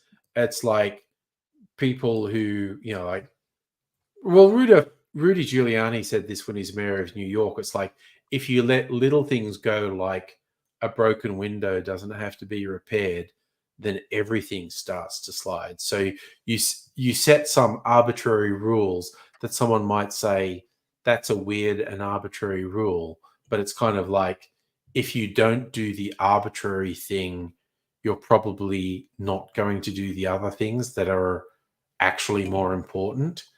And it's a common way of thinking about things. So your friends and teachers, they say the same thing. Rules are strict in private schools, less time spent on classroom management, more on academics. Yeah. Oh, I do remember. Okay. Well, I have no basis for comparison, but when you don't have to worry about stupid arbitrary rules, and people can actually relax, stuff like that takes care of itself, and people are there to learn. Yeah. Like, I've seen high schools work like that. Yeah. And I kind of generally think there's not one thing that works in all circumstances. So, Henny, you reckon it took out a lot of competitiveness? If you don't have any say and they have to do the basic things, yeah. And but it doesn't. That's, I mean, that kind of high school stuff. That's just life. Yeah, like it's also the argument in favor of uniforms. Like, it's taken for granted all Australian schools, even state schools, have uniforms. The US thing with the schools not having uniforms in the public schools can lead to all sorts of stresses and segregation because rich kids dress better than less rich kids. Whereas in a school with uniforms, that delineation doesn't exist. And there's a fair bit of validity to that argument. Yeah, I suppose. Yeah. I suppose, but it does rob kids of self-expression as well. Yes. And that's why I think there's not a simple cut and dried answer. And there should be every wiggle decision you room. make has repercussions, including unforeseen repercussions. Yeah. And not everyone's going to fit that mold. Some people, Yeah, like I knew absolutely. someone in high school who not only liked the uniform, but he like the ties were optional, and he was the only person in my whole year 12 level who wore a tie, like the Yeah, whole year. He fucking yeah, loved it. He thought it was yeah, awesome, and no one gave him shit about it either. yeah, So, yeah, and it wasn't an academic school by any means. It was a yeah, rough school, but yeah, he just owned that shit. yeah, So yeah, yeah. that he rocked it. Yeah, it's like when I was in Catholic school, they made us wear a tie and whatnot. And then for year 11 and 12, I went to a state school where everything was way more lax, and I leaned into lax. And I rock up, and there'd be a guy who'd come in, and he's wearing a blazer and tie. And I'm like, Rob, what the fuck are you doing? Why are you dressed like that? And he's like, because he wanted to present that way. And I went, Yeah, oh, and at the same time, I wore jeans when that wasn't part of the uniform, and we were clearly told, the entire school was told at the start of year, if you are out of uniform, you will be sent home. I was never sent home. Ever. It was an yeah, empty threat, because if they sent me home, I was not coming back that day, and I was just yeah, gonna come back the next day in jeans. And yeah, they knew there would be people like that, and they just didn't bother. It yeah. was an Yeah. empty threat. Not worth it. Yeah. Yeah. Yeah, But yeah, they it was picked their funny because battles. I'd gone through this environment where ties were enforced. So as soon as I was in one where it wasn't enforced, it's like, well, I'm never doing that again. But then these guys just went like, no, I'm presenting in a particular way with Yep. my tie and blazer. And I Yeah. was like, oh, okay. Yeah. I Yeah. don't get it. But Yeah, we didn't have a blazer, but, yeah, as soon as we found out that there was a tie option, this guy was like, "Fuck it, I love this tie. I'm doing yeah. it," and he did it. He owned it. Yeah. And Hannah, you're right. People can find different ways to express themselves. It's like a school with no rules can fucking suck for some people, and a school It with depends on the people, yeah. yeah, a school with a regimented structure can be really good for some people. And so just because people are individuals, no system is going to suit everyone. What? Yeah, I know. Oh, also, okay, this randomly made something pop into my head, and Oh, are you this is okay? yeah, I know. It hurt when a thing popped into my head. Yeah, Um, as it but often does. as it often does, and this is somewhat of a boast. Mhm. Um, A but I humble got a brag comment. or just a actual brag? No, this is a brag. This is a brag because okay, so my video, which is now from several years ago, saying how um, uh, uh, the Prime Lord of the Rings prequel, The Rings of Power, is really useful for spotting racists Ah, because yes, I remember that. yeah, and it's because it's like honestly, like when it's people like you, Dr. Abigail, who's literally just picking on here's where they're wrong, can also go like, oh yeah, there were these weird freaks who started acting like psychos as soon as there was an image of a black elf. Yeah. And it's Yeah, I like, had no problem with the black yeah, elf at yeah. all. If Like, you're not who a cares? racist, you know that when someone's pointing out racism, they're not talking about you. So the only ones who arc up about it are super obviously racist, and it's almost humorous the degree to which they don't get that they're outing themselves. Like, if you don't want people to Mm, think you're a racist, then just shut the fuck up. Um, yeah. and I'd started to get comments on that video again because season Ah! 2 of Rings of Power is Season 2, starting to yep, come out. And yep. they're getting worked up about it. I'm laughing. And just the other day, I got a notification. Oh, there's a comment on that video, and I go, "This is going to be another one of them." But the comment actually was, I had a random thought today. Whatever happened to that angry Aussie guy from 2008? I bet he's one of those go woke, go broke grifters now. I'm so glad I was wrong about that. And What? but it happened. An enormous Hang number on. of an enormous number of white guys who said they were progressive actually glommed on to this gross right-wing grift thing. Okay. And I've said heaps of times on the stream, I could make Yep. lots of money if I Oh, just went, okay. I just got I've it. been red pilled. I was wrong all along. Feminism Yeah. sucks and straight white men are the oppressed minority. I could make a shit ton of money doing that. And this person said, Yep. this person had this horrible thought. That angry Aussie guy who was all radical lefty, I'm super worried he turned into one of those go woke, go broke grifters. And I'm super glad you didn't, because like they find this video Yeah. where I'm ranting about it. And I did reply to them and said, yeah, it would be genuinely easy for me to make money from right-wing idiots by doing that. Yeah. And they replied, I don't doubt that at all. At this point, it's just dog whistle karaoke with a guaranteed audience. Keep doing you. And I'm like, karaoke. I know that was a good turn of phrase, good dog whistle karaoke. But it was so Yeah. funny because anytime now I see a comment on that video, I assume it's another one of these dickhead Trump-loving racist fuckwits. But this person was literally going, I just had a random thought. What happened to that guy I used to watch so long ago? I bet he's one of those dickhead right-wing grifters now. And it's like, oh, you're not. That's cool. Pleasant surprise. Yeah.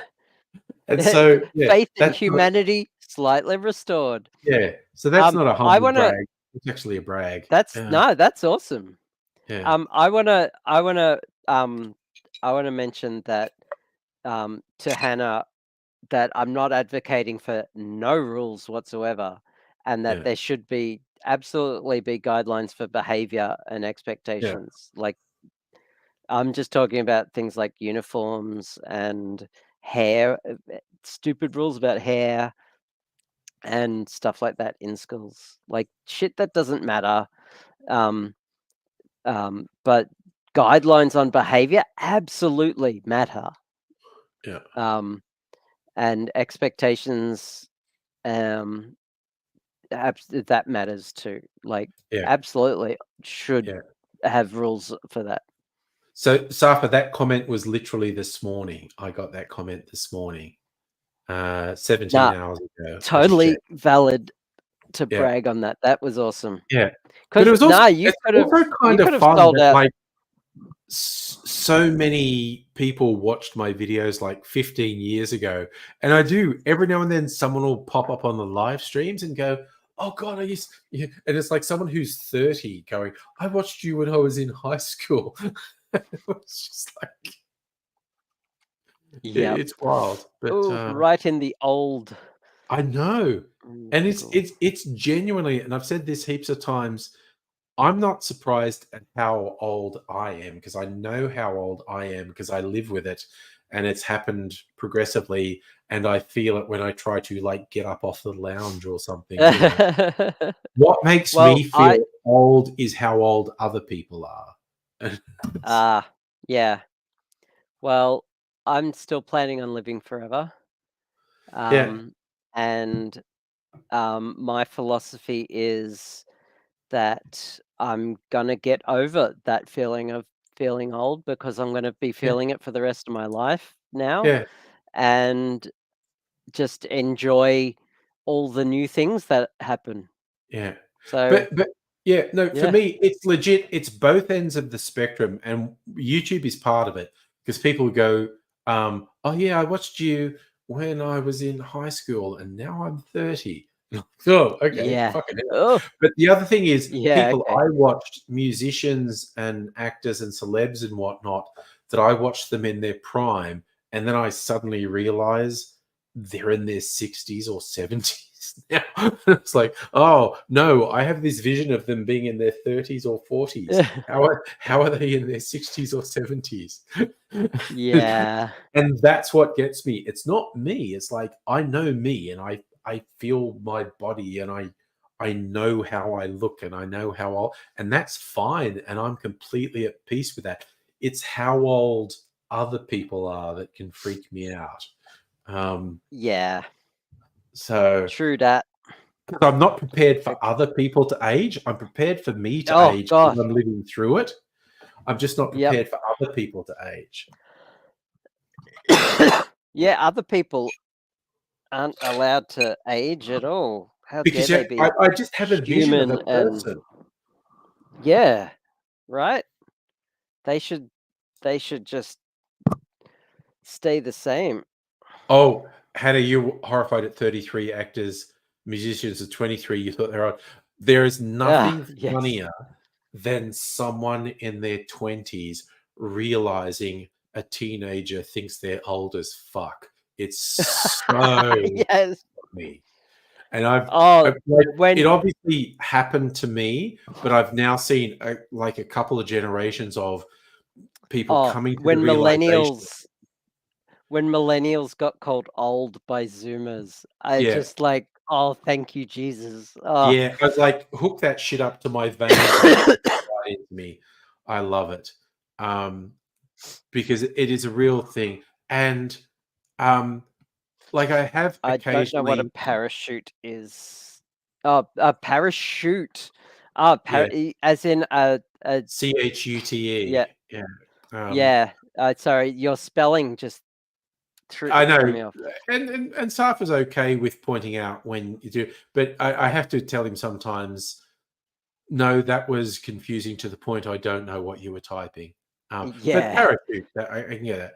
But I occasionally get I mean, it's a harness. It is a yeah, harness, and a yeah, parachute uses the harness. But yeah, I mean, that's the idea.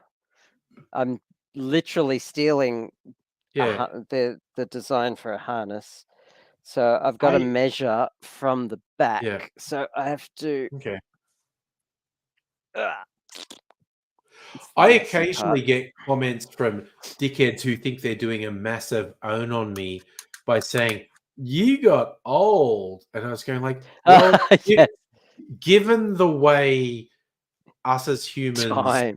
experience a linear progression of time, it beats the alternative because there are literally Yes. only two options: get older or be dead."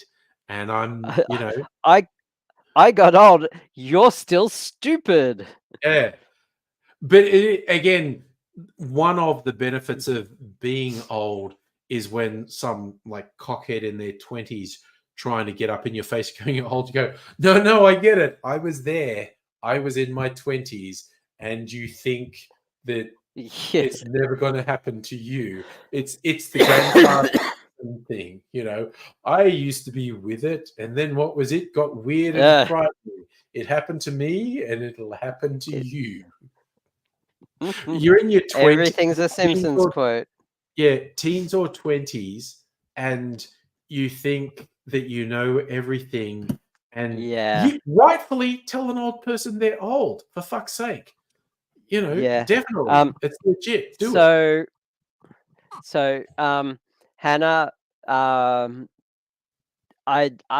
would like to believe that we are liked by the universe, but unfortunately, the universe is an uncaring, amorphous blob. But we can like each other, and that's That's the kind of like the universe liking us because we one are the of universe. one of the most beautiful sayings I ever heard, and I don't know who did Also, it pro first, tip. whether it was Carl Sagan or someone else, but it's the whole thing about, we're all made of star material and whatnot. Yeah, that's And Carl it's the fact Sagan. that we're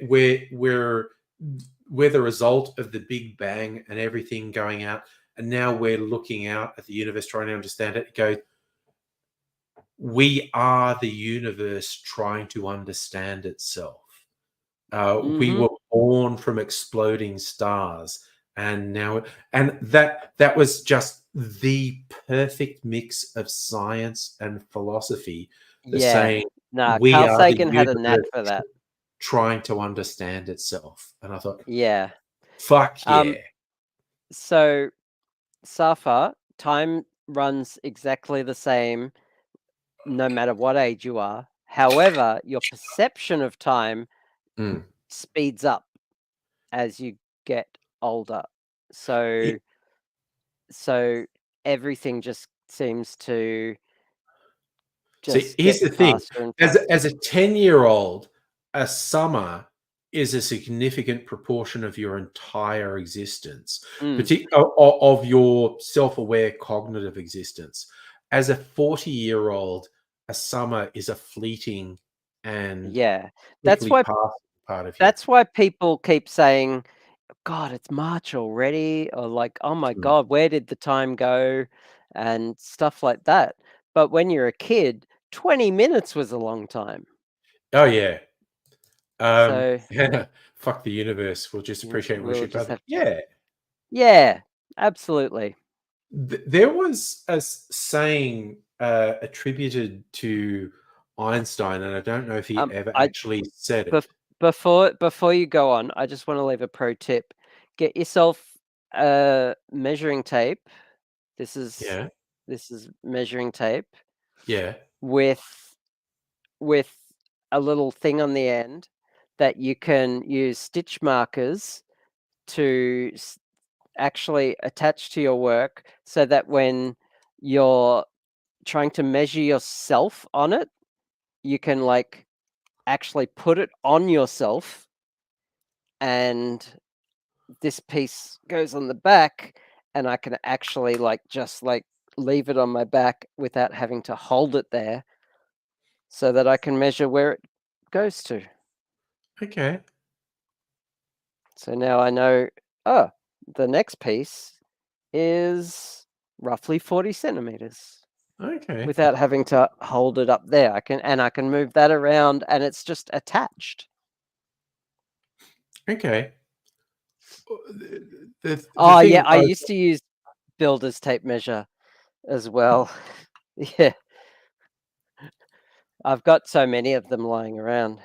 In fact, and then I just like can move stuff around, and maybe that should be that long. Oh, maybe it should be 44 centimeters. It's actually a camera harness, yes, I and it's remember that. I love yes, that you're knocking. I really want to hear when you finish and you send it those people how they react to you yeah, doing a crochet version of their harness. yeah. I'll send a link to the website that sells Yeah, them, and yeah, you'll see exactly what I'm making. yeah, I'll post a link on Discord, yeah.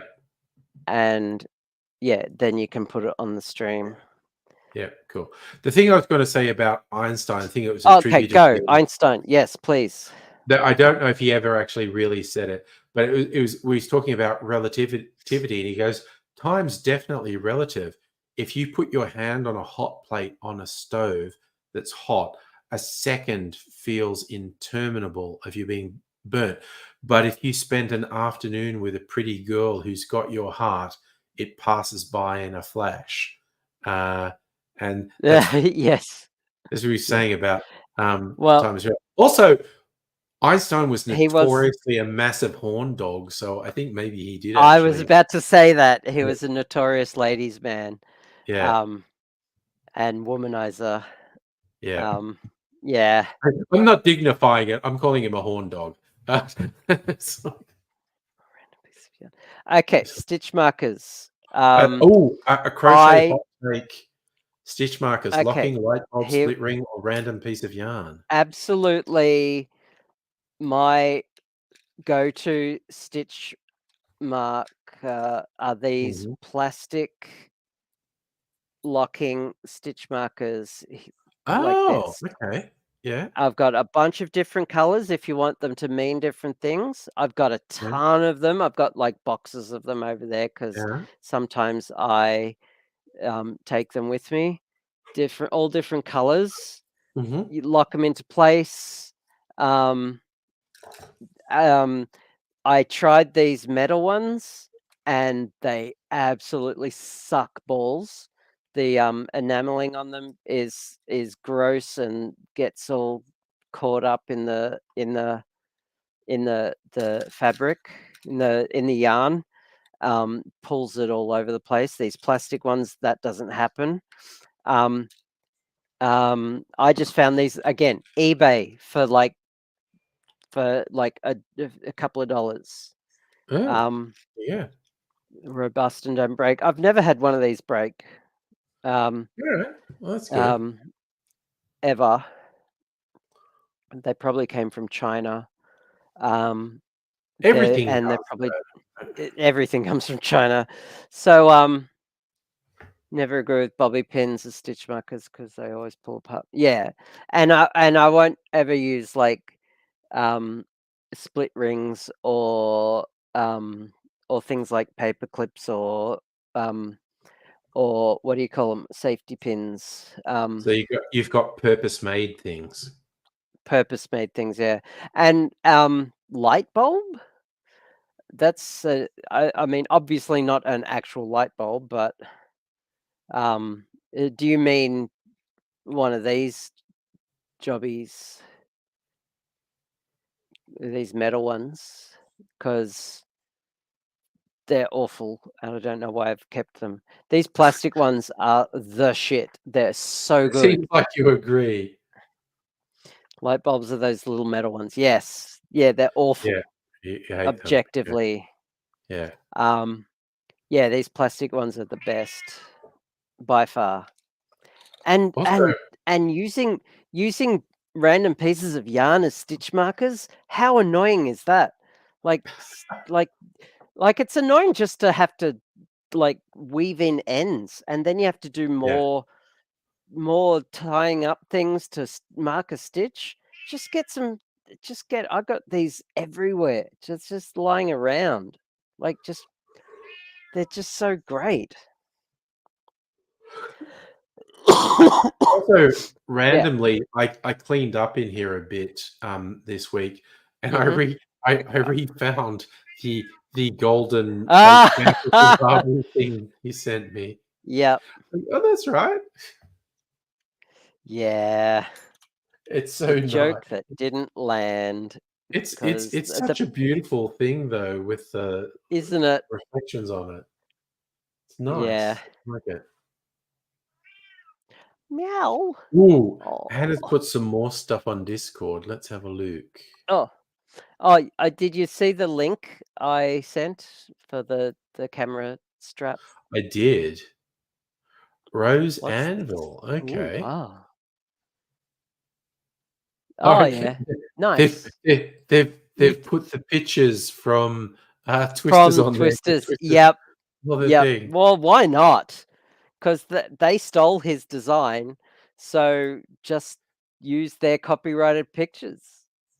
I would. Yeah. That makes they perfect literally sense. stole their design, and if the production company of the studio kicks up a fuss, he can just say, "You stole my design." Yeah, they want the old chocolate How tin. using old chocolate tins, alcohol. Isn't that the whole thing about the shortbread biscuit tin that has all the knitting supplies? I have this as one of my. This is like my travel kind of kit, but I've been using it around the house. I've dedicated bags, cases for my crochet hooks, and I've got a bunch of crochet books on the bookshelf and a drawer in this tub here for crochet as well. So yeah, but yeah, I mean those shortbread tins. Yeah. I mean, I just call them sewing supply tins. Yeah. That come with free biscuits. Yes. Whenever I see them in the store. Yeah. Yeah, and there are the endless number of memes about them. Yeah, for sure. People are like, oh my god, I was at my grandma's house and her sewing supplies thing had cookies in it. You know, it's like. Okay, I gotta measure this properly now. You're measuring properly. And yet, Safa Yeah. pointing out the old VHS piracy ads that actually stole the music Actually and was didn't actually pay pirated. a licensing fee for it. Yeah. Irony. Well, they paid a licensing fee, but then used it incorrectly. Yes, they and didn't pay the ended up appropriate owing licensing fee. Yeah, yeah, and ended up owing a ton of money. yeah. Like it was just Irony. effectively stealing the music. Yeah. It's just- They Yeah. were pirating it essentially. Okay, I reckon it should be the Saying, same. Like you have a chocolate tin like old school metal hinge pencil cases. Oh yeah. So it's a small chocolate tin because I know the pencil cases you're talking about. Safa, I think it was DVDs and VHS. Actually, I'm old No, enough I to don't think it remember was it on being. VHS. You don't? I Okay, don't. everyone's correcting me. It was only on I mean, I DVD. could be wrong. I mean, it just Ooh, because that's it was an very internet techy, thing. Anna. Altoids tins, and you put magnets on the inside to hold needles. Oh, That's a good idea. that's been Yeah, very techy. that is a great idea. I like that. Okay. All right, just thinking of Okay. making. Ooh, okay. We're still going. I'm definitely going to make myself a drinky. Safa, okay. You were a fucking baby when VHS tapes were a thing. Of course, you don't remember them. You know. I don't So remember them on VHS, but I don't clearly. look, I don't. it's I don't clearly. possible. I think you're probably right about it being a DVD thing. But oh god, also, uh, when Mrs. Anger and I last time we did a weekend away, and it wasn't even that far away. It was just up near where Puffing Billy is, and the B and it wasn't an Airbnb. It was an old school bed and breakfast that we're in, and they had some old DVDs. I think I was sharing them on Discord and whatnot, and we actually watched a couple Oh, of them. good night, Hannah. How are you going, Nice? Okay, thank you for hanging out with us. I'm gonna start the next section. And there was some old school. There were some old school DVDs, and I'd forgotten that they used to all have ads for other DVDs on them. And we were just watching them and just going, "Oh, check it out!" And one was the classic from the 80s or 90s, Malcolm, which I had never actually. Oh yes, And I you've never finally watched Malcolm? No, I finally watched it, and this was just in the last year. What a classic! And yeah, and it was a great movie. The acting was shit as probably. Oh yeah, but no one really knew that at the time. No, it was of its time, definitely. Yeah. And the other one was one with English actress, but it was actually set in an Australian country town, sort of post World War II. The Dressmaker, something it's called. Not familiar. Oh, I'm trying to think. But anyway, this whole thing with Hugo Weaving playing this flamboyantly gay local cop.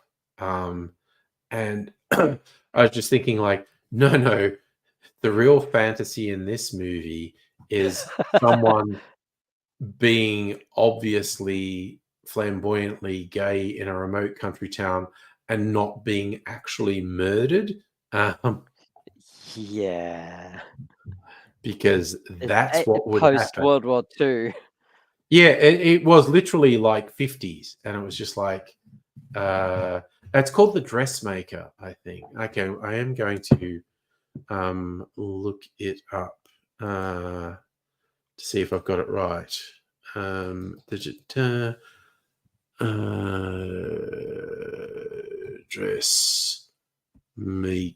Dressmaker. Yes, 20. It's not even that old. 2015 film.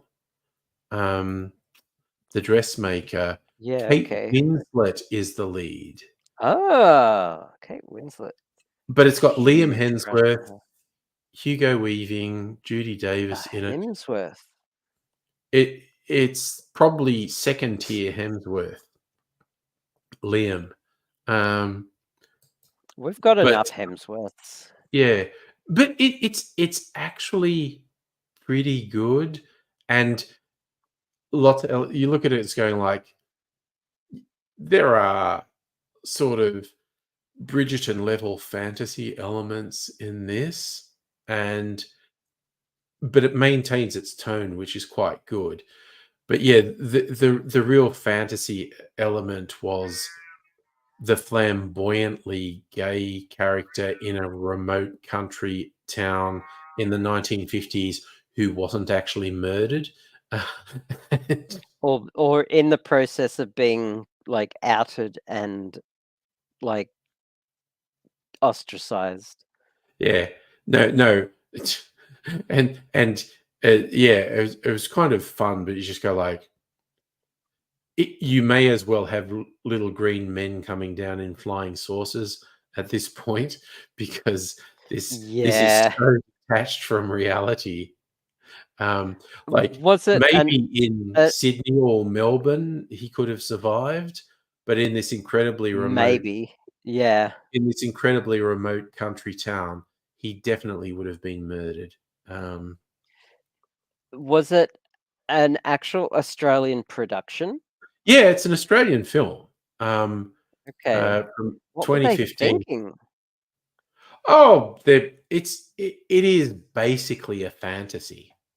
It's Kate Winslet plays the character who, she left this little country town and she went to Europe and studied under the great fashion designers of Europe, and has now come back to this town to sort of, I don't know, reclaim her past, and she makes these amazing outfits for the women in the town because she's actually extremely good.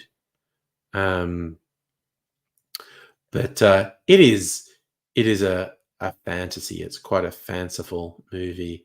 Okay, so it's but it not just maintains that it. element. I'm okay with a movie having those sort of fantasy elements if it maintains the tone.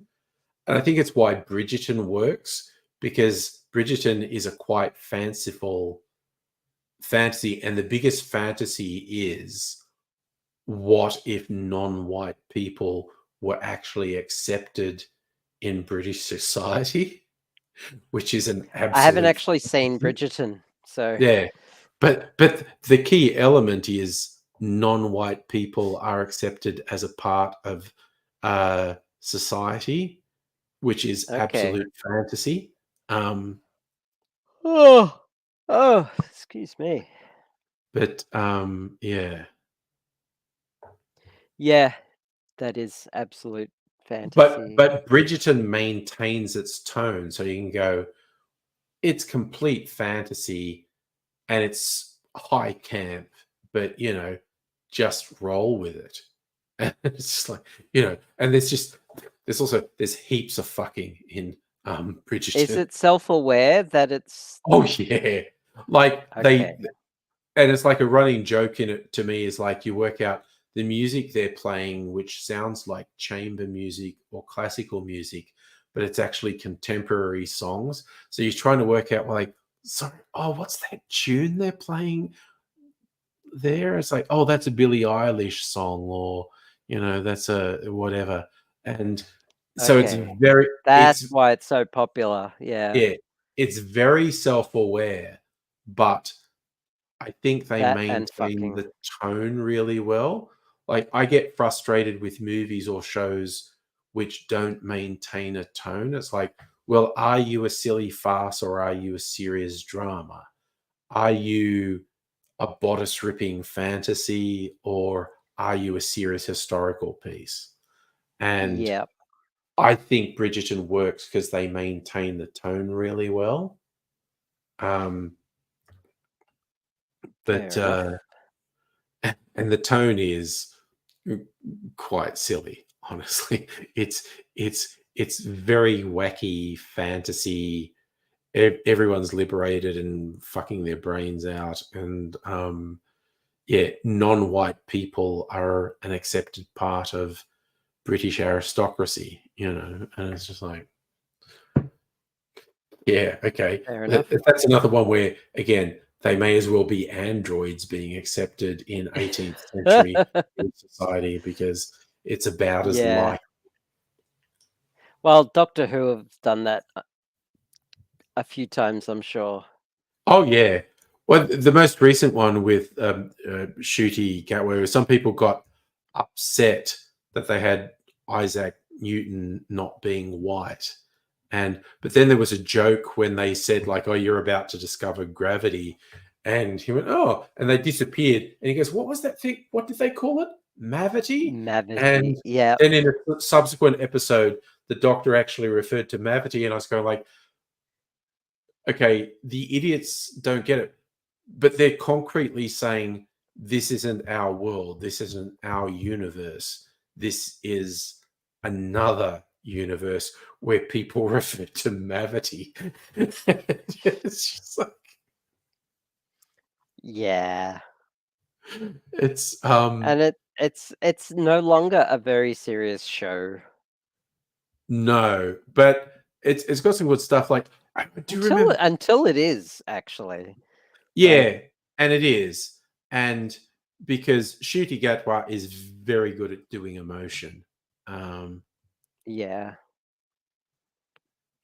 But I do remember very early on, and I saw some people, just talking on Facebook, like, oh, I heard it was, too pandering and whatnot. And someone's saying it was, and I was going like, what part of it was too much? It's like, okay, because in the first of the specials, Donna Noble has a trans daughter, and you're going like, is that bad? And it wasn't that. It was other things. It's going like, well, okay, what's too much for you? Was it the unit person being in a wheelchair or something? It's like, yeah, because it's like everyone's queer or disabled in it. And it's just like, what representation is too much for you? Like someone who, fancies themselves as a progressive and open-minded, going like, oh no, I think it's just like it's gone too far. I'm just going, well, what bit's too far for you? And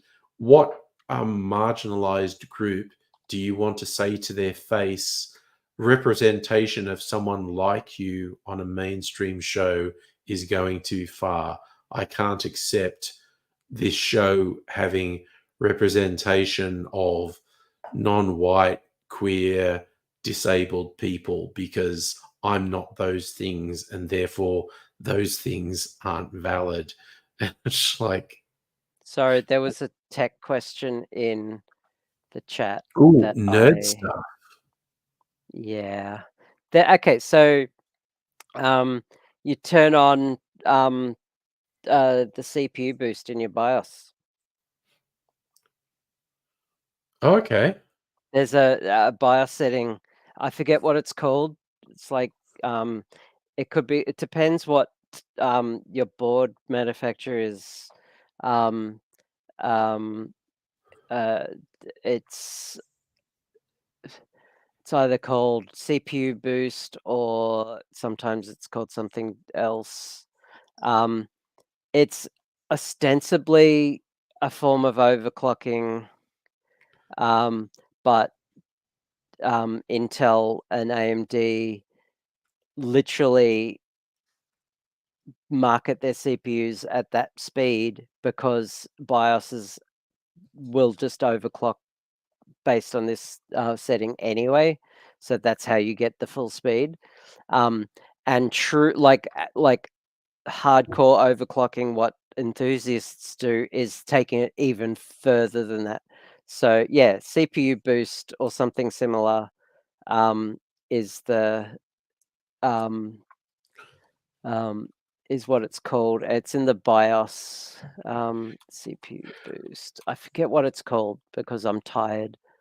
I had a brief flashback of pre-Pentium PCs having a button on the front of them that said turbo. Oh god, yeah, That I was. don't even It's know not what that hyperthreading, did. Safa. I- Yeah, Safa, you'd need to not be involved in this conversation for a bit. Because this is super nerdy. But okay, but I'm asking you because I never knew what that button on the old PC Oh, did. it was a sham. It was a total sham. It was a That's way what I to thought. slow. Yeah. It was a way to slow down your computer Yeah. because a lot of software and like games and software was tied directly to the CPU, the BIOS clock, the Yeah. clock on the motherboard, and so when you upgraded your computer, the software would just run at a ridiculous speed, and you wouldn't be able to use it, and so you'd turn the boost button off so that the computer is literally running at like half the speed or just at a ridiculously slow speed on purpose so that whatever software or game you were running would be working properly. Yeah. And that's all it was. And but to market it better, they called it a boost button. Yeah. So that's I just remember that's that literally being on all the it really was. old PCs. Yeah. All right. I'm tasting something that's in my barrels to see what it's like. All right. I do also remember like some really old game that was designed to run on a 286 or a 386, and then some years later getting a better computer like a Pentium or something and installing this same game, and it was unplayable because the processor ran so fast, the game ran ridiculously fast and you couldn't play it.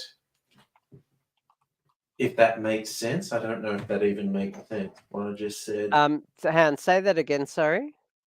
Well, I remember having a game that was designed to run on a 286 or a 386, and then some years later getting a higher performing computer like whatever, and then had this game on disk and installing it on the higher performing computer.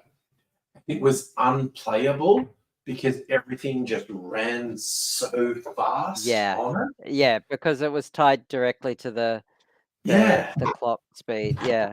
So Heine, I without sitting in front of your computer and being able to look at what's your setup in the BIOS, I'm not gonna I do not touch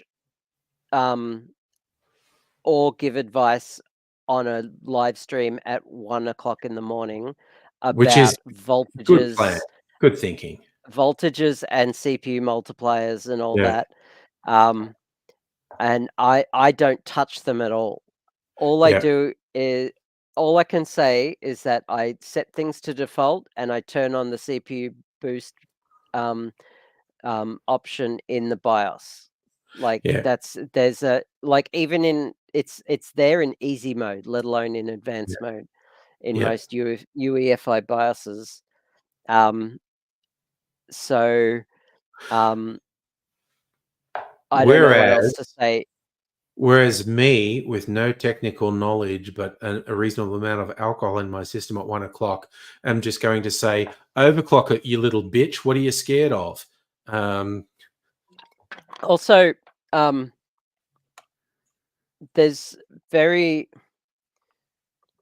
very little chance of melting your CPU because of it will literally turn itself off before it does that, before it cooks itself. So happy to have it lose about 10% performance if it keeps my Intel. What are you talking about?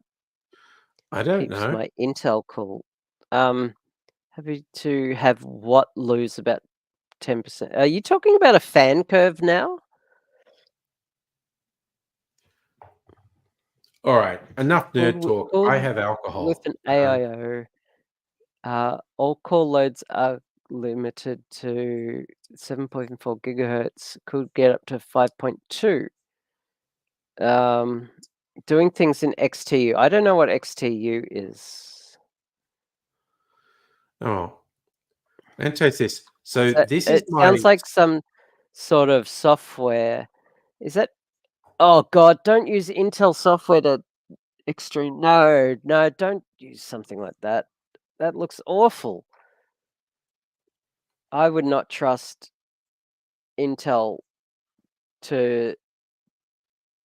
I would not trust Intel software to tie my shoelaces. I also would not trust to be software to honest. tie my shoelaces, but you know. If you're gonna overclock it, if you're gonna overclock a CPU, do it in BIOS. Okay. Well, I want to talk back to alcohol. This is my Okay. spiced rum that I made that I've been barrel aging, and this was completely clear when I put it in, and it's already got, after a couple of weeks, 2-3 weeks, got some nice color from. Smells nice. Oh, that's yummy. Oh, Nice. oh, that's really It's yummy. not about real men or anything. It's just that doing things in software, it just has its limitations. When you're in BIOS, you're working at a lower abstraction level, so you're working on the actual hardware level, and it's fuck knows what Intel are doing in between, like, because you're working at software layer, then like OS, and then going through all these other layers to get to the hardware layer. And who knows what Intel's doing in the meantime. I don't even like using software to overclock a GPU, but you have to. And yeah, that's the only way to do it. But yeah, I wouldn't trust Intel software to do that. Anyway, so alcohol. Let's talk alcohol. Now, this one was a rye new make spirit that I put in the barrel about a month and a half ago. And I was thinking of leaving this in the barrel for about 6 months. The spiced rum, I was thinking of only leaving in there for a month or two, and it's been in there like 2 or 3 weeks, and it's tasty. But this has been in about a month and a half. Yeah. Love a spiced Oh, rum. that's really fucking yummy. Oh my God. Nice. That's got the rye spice happening. Oh, ma, this is fucking good. This is a So what you're saying is that you're gonna do a stream at my house and bring some over? Oh, hell yeah. Oh my Okay, God, this awesome. rye stuff is fucking great. The spiced rum Yeah. is quite nice, but this, I just got off a website. They were going like, oh, we've got this 55% new make rye spirit, and I went, that would probably be fun to put in the barrel, because like 6 months in the barrel is like in the tiny barrel is like 3 years in one of the big barrels. Oh yeah, because of the surface area. Because of the surface area and touching. God, this is fucking great, honestly. Nice. Oh, so honey because sweet like whiskey, but with that rye spice edge. Oh, fuck, it's nice. Ooh.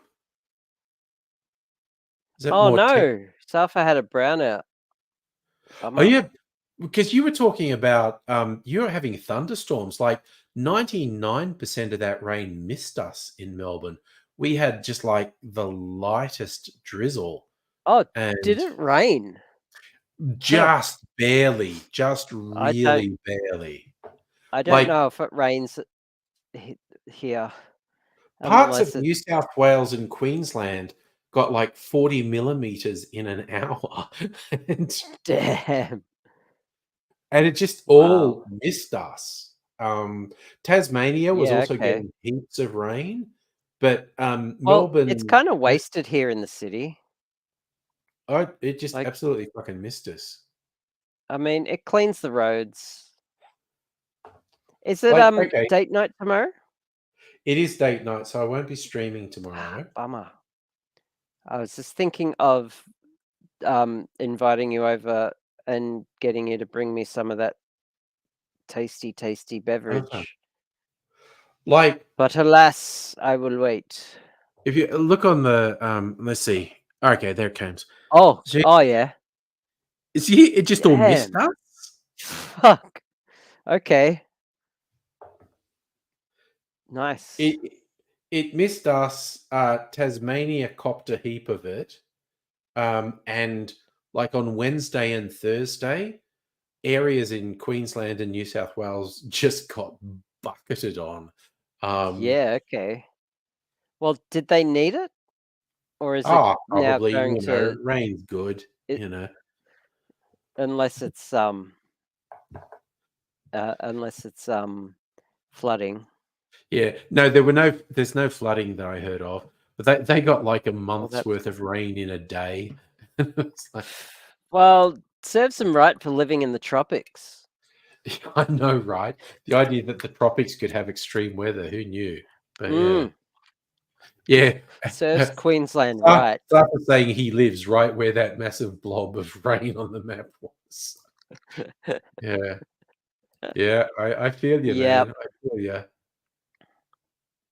Yeah.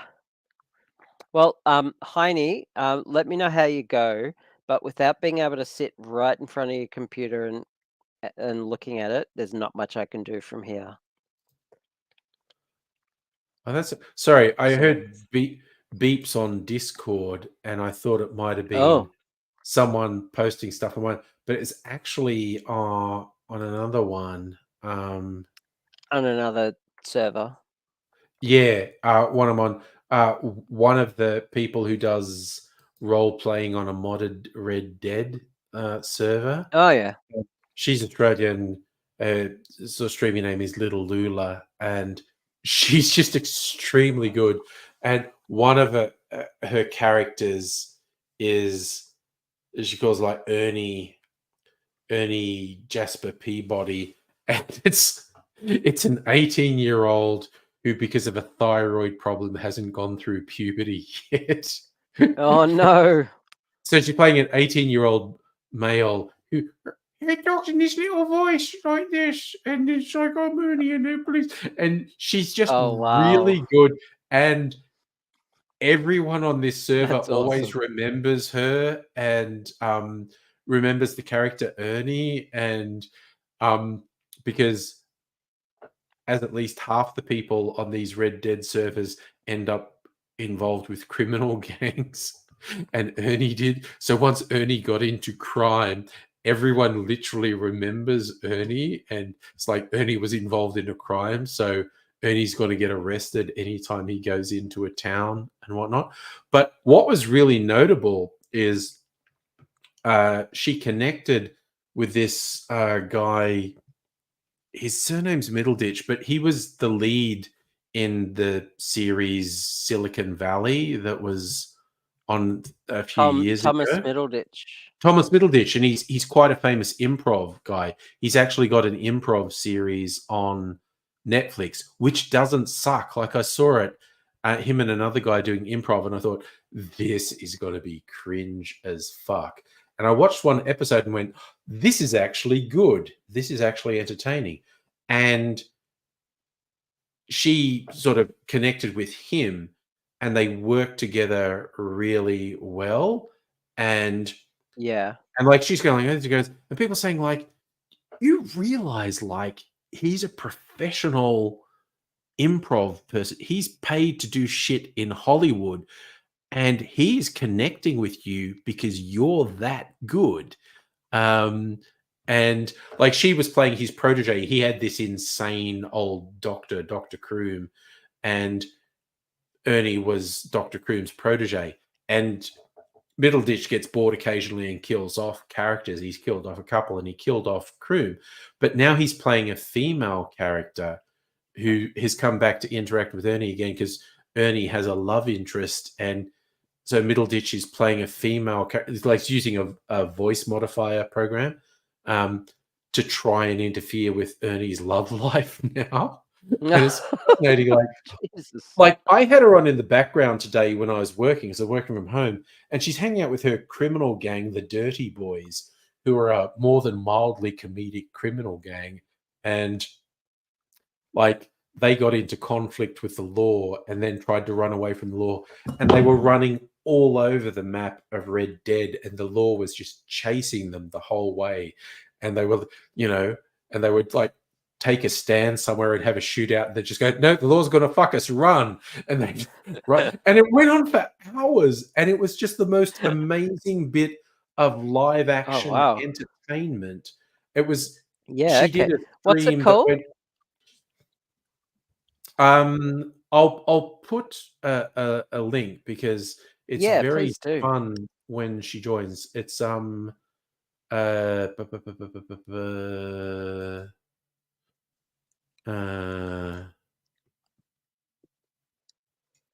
I sent you an invite for her Discord, but yeah. So she posted, but she's a singer. She was actually, the things that I thought might have been on my Discord were actually alerts for hers. She's posting stuff because she was in a singing competition today. But she's a really fucking good streamer, and she has a couple different characters. But Ernie is hilarious. Like literally a woman playing an 18-year-old male who never went through puberty because of a thyroid disorder, and is hanging out with a criminal gang called the Dirty Boys, who are more comedic than serious. Because some of the people who play on the Red Dead modded servers, the guys all talk like this because they're real Clint Eastwood characters, and they take it really seriously. And the Dirty Boys are just fucking around the whole time. But they actually do crimes and whatnot, but they're also fucking around. And but it's just like Ernie is so memorable. It's like everyone on the server remembers Ernie, and it's so funny. Most recently, she's like being like, Ernie is so wanted, can barely go into any of the towns because a deputy just goes, wait, I recognize you. Aren't you wanted for that? And then he's going, no, that's not me. It's just oh dear. She is such a good streamer. Well, everyone's waving at me now in the because you joined? Channel. Nice. Yeah. Good. Yeah. No, they are, again, the crowd they're really nice people, honestly. They look friendly and welcoming. Yeah. I don't understand. Her streams this is a Discord server, right? Yeah. Her streams are hilarious because like her love interest, Kathy B, is a Girl Scout in the Red Dead world. And I think they met because I think I saw when they met, because the NPCs are still in the Red Dead world, even though all the people are role playing. And so the role players call them locals. If they refer to a local, it's actually an NPC in the game. And they have varying degrees of hostility, just like they do in the game Red Dead. So occasionally you will accidentally, in some of the towns, if you accidentally bump into an NPC, they'll pull a gun and start shooting. And there was one, I was watching Lula, and she was playing Ernie, and she was there with her insane Dr. Kroom, played by Middleditch. And they were outside the actual law office in one of the towns, and there was interaction, and a local walked through them, but there were like 6 people there, and they all jostled the local, who suddenly got angry and pulled a gun and started shooting. But because some of the people were deputies, they were like, oh, well, this guy's dangerous. And so they shot the local, but then this little character, Kathy B, was there in the middle, and there was a crossfire, and she got shot in the crossfire, and she's hilarious. Whoever plays her is hilarious. Just fell to the ground screaming, "Oh my god, I've been shot!" Ah! And she wouldn't stop screaming and being hysterical. And so the doctor had to patch her up. But that's when Ernie and Kathy met. And it's just like whenever they go on dates and stuff, and it's absolutely hilarious because they act like the most naive, weird, fucked up teenagers in history. And Yeah, okay. and it's like, oh, we'll hold hands without gloves on, and it's like, it's Ooh, it's so funny because it's so fucking bizarre. yeah.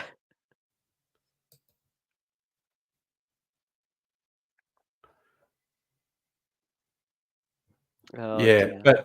but she has a very good, wholesome sort of fan base. Oh, this server is just going off. Yeah, Is it? It must be US based. I think a lot of her followers are. Yeah.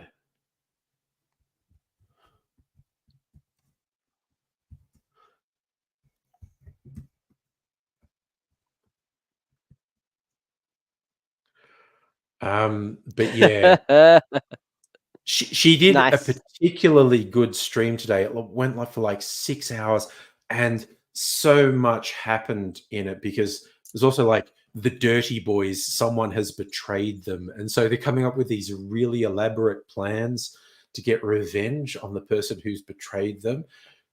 And the plans usually go horribly wrong. Yeah. And then there's a whole thing of running Nice. and shooting and trying to get away from things.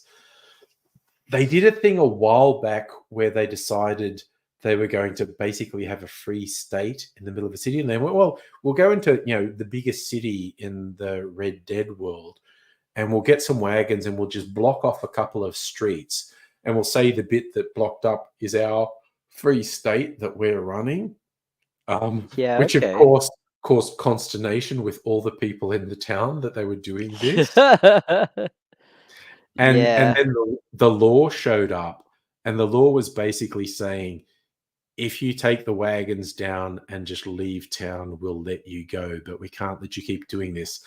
And the dirty boys faced them off, and it eventually started gunfire.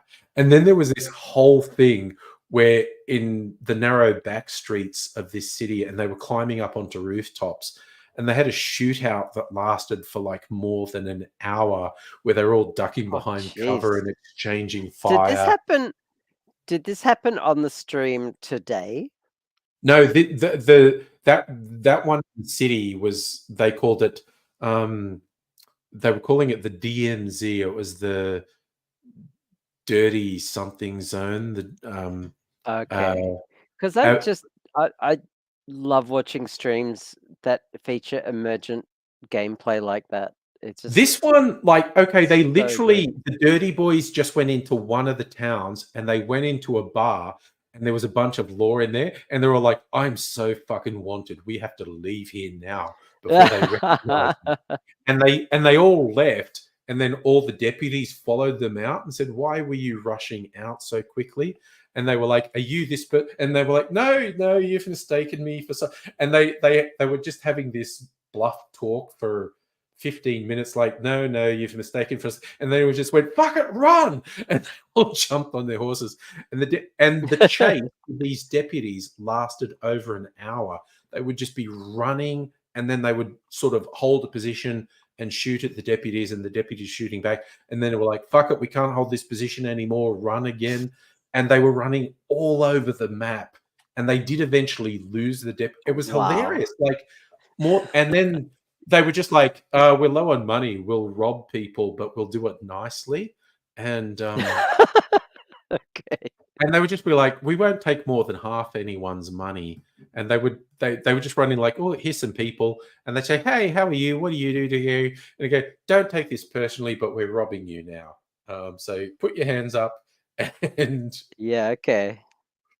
and literally over 6 hours, it was just the most amazing. Like sometimes because I've got a bunch of people I follow on Twitch because often nothing's happening on their streams, like particularly on Red Dead, they're riding for 15, 20 minutes to get somewhere. I was like, all right.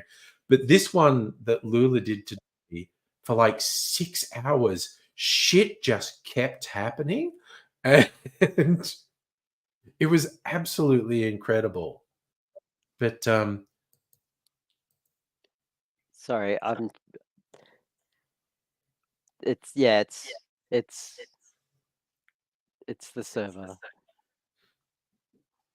yeah, no, Lula's server is going off. But yeah, now that you've got it, because there will be a notification will pop up So when she's yeah, live, who and is so Lula is Lula is the streamer, and okay she's because Australian. Yeah, okay because she's the one who's directly chatting with me yeah, at the moment, and yeah, now yeah, that's funny as fuck. That's awesome. yeah. No, and she's got a bunch of characters she plays in the Red Dead servers, but Ernie's the main one. But she's trying to develop some other ones as well. And she is a really good improviser. She's a really good role player, and she brings out the best in other people. But Nice, yeah, love it. Ernie, Well, I can't Ernie wait is to hilarious. catch some of her streams then. Yeah, yeah, no, absolutely worth it because she is very funny, and just the way she plays Ernie's this naive thing, and he has various weird voice mannerism. Like he doesn't say hello; he says hellos. He is always putting an S on the end of words. That's funny. But it's just like Yeah. it's so funny when you see her, Ernie, him, with Mhm. other characters, and they just go like, "Yeah, you're kind of one of the most recognizable people here," and it's very hard for Yeah. you to So not get noticed if you're wanted. so all the cops they interacted with, were they all NPCs or were No, they no, no. The law is all okay? other role players. Okay. Okay. Well, that makes And much more apparently, sense. I haven't fully read all the rules, but the general thing is, like, if you're playing the actual game Red Dead Redemption, you just start blasting at people quite regularly. And the guidance in these role play servers is your main thing is creating interesting interactions with people. So actually Yeah. shooting someone should be a last resort. So the whole thing is you should be setting up things to have conflict, to have interactions.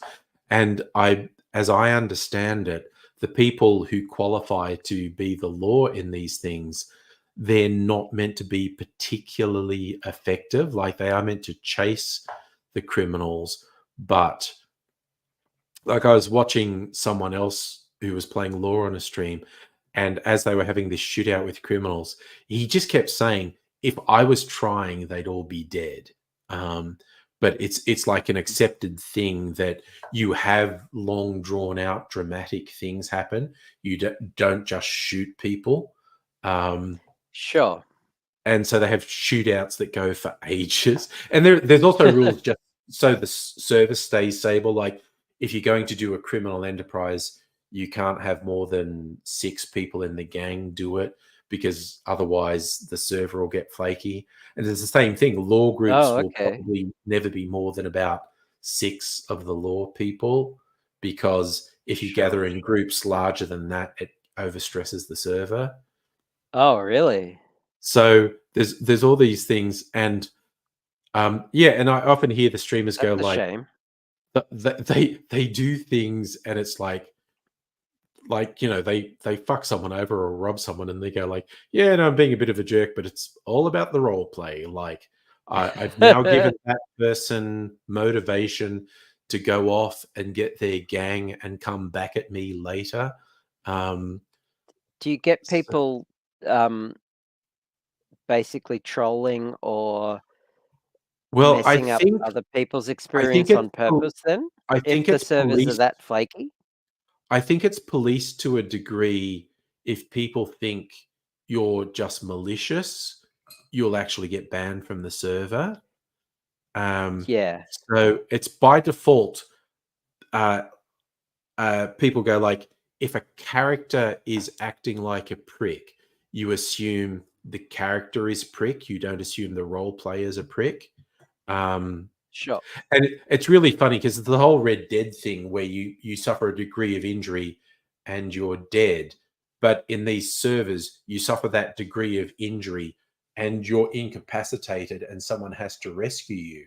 But you can choose to die. Like if they try to resuscitate you, you can type things in there that say like like you're not responding, and that's called permadeath. Yeah, So you talk about when people perma, like Middleditch perma'd his crazy old doctor character. sure. But so you can be shot 20 times and fall off a cliff and decide it's just a flesh wound. And Like that someone guy can from find you and patch fucking you up that. and you recover. You can just Yeah, decide, no, that didn't kill me. But you yeah. conversely, you can decide Tis but a that, scratch. yeah, you can decide for the drama, this is going to kill me permanently. So it's a funny thing. If someone dies, it's because they chose to die. It's pretty funny. Cool. And I've seen people do So some incredibly dramatic and melodramatic things in it. cool. Awesome. Oh well, I can't wait to check it out. Yeah, yeah, it's definitely worth it.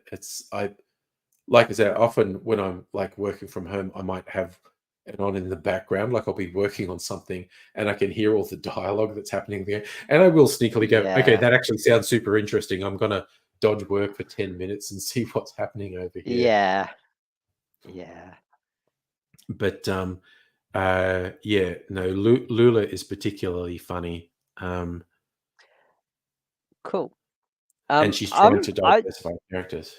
when I finish this, Yeah. I might get you to film some action shots of me wearing it, if that's Yeah. okay. Happy to. Happy to. Because Yes. I'm thinking of making a short video Yeah.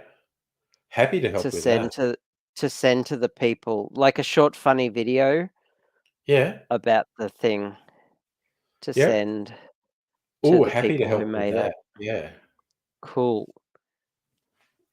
In honor of me stealing it from them, Yeah. sort of. Yeah, no. That sounds like a good idea.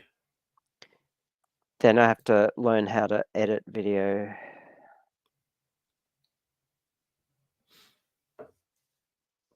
That And stuff. But this has been a yeah. fun project. Yeah, no, I love it, as in those people got their design stolen, so you're stealing it to Yeah. crochet. It's Yeah, I know, right?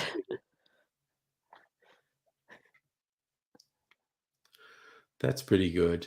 I like it. And I'm gonna so yeah, I've already mentioned I'm gonna crochet a camera to put on the Yes. harness. But I'm Yes. also like, if I do a video, like I'll have like a bit where the camera person runs out of space on their SD card, and I'll Yeah. whip out a crocheted SD card for them, Crocheted. and just stuff like that, just like Yeah. crochet jokes. Definitely. So I yeah. love it. So I'm gonna just crochet a bunch of stuff. Sounds good. And No, yeah, pop it on your YouTube channel and yeah. send them a link. No, that sounds good. I like that. So I was just laughing in the chat to weather, and stuff goes, "Oh, it rained in Sydney," and I just go, "Boo, Sydney!" Yeah, I feel like we haven't shit on Sydney for a while. Oh, oh yeah, let's shit on Sydney for a bit. I don't think I anyone from guess. Sydney is on the stream, so we can just shit on Sydney without Shit upsetting on anyone. Sydney. What was hilarious, like my lad went there, and he's a real party animal. Like he works in a gaming bar, and he goes out all the time, and he's a real party animal. And some of his friends are like, "Yeah, we're going to go to Sydney. Yeah, we've got an Airbnb, and we're going to party." And he comes back and goes, "Sydney fucking sucks." It's like Yeah. it's like all the venues are shit. Everyone wears the same boring clothes. That place fucking sucks. And I was like, oh Yeah. no. Yeah. The Zoomers think Sydney sucks. Oh no. Yeah. Uh, Wow. Okay. I gotta like, turn safe search off. yeah, I thought he'd have a huge party Is it on? time, but he's just oh, Safa, I kind of was back in the day. I went to a few raves, and I used to go to live rock shows and whatnot. My lad's more a nightclub guy. Um, but yeah, Yeah. like I think Nightclubs in Sydney have always sucked. yeah, I think Decades. all his friends thought they were going Sydney party town. Yeah, let's go wild. And he's come back going, man, Sydney fucking sucks balls. It's not always sucked. not in a good way. You know, it's like Yeah. Nah, but it's never not sucked. yeah. But what was funny is because, like, okay, I lived in Sydney for about 10 years. I had a good time when I was there. And as much as anyone in Sydney, I was into the shit on Melbourne thing. Like, before I moved to Melbourne was the first time that most livable city thing came up. And when you're in Sydney and you see things saying Melbourne is the most livable city, you're going, that sounds stupid. That sounds like that sucks. What is that about? And then I moved to Melbourne. And after living in Melbourne for a while, you go, oh, that's what it means. It means you can live here and it's better. Yes. It's like living here is better. And yes, Safa, the Yep. monorail was still an active thing when I was in Sydney, and I did ride the Oh, monorail a monorail. couple of times. Did you sing the monorail song? No, that was pre-Simpsons, so no. Really? Yeah, Was it? it was Are you 80s, early sure? 90s. Yeah, Really? No, yeah. surely. Oh, No. raised. No, no, Yeah, no, no. no, well, it's not even 2 o'clock. 2 o'clock's long for me. We've just been chatting, so it's all good. Sydney monorail. It closed in 2013. Yeah, no, they only shut it down in 2013, but I left Sydney a long time before that. Oh, okay. And they Fair dismantled enough. it, which is wild. They actually dismantled it. But Surely I there's some sections still mantled. no, they took it all down, as far as I know. Okay. Oh god, you had a stab attempt and chased off 3 people. I shouldn't laugh when you say someone tried to stab Oh, you, God. but Jesus Christ, that's a whole thing.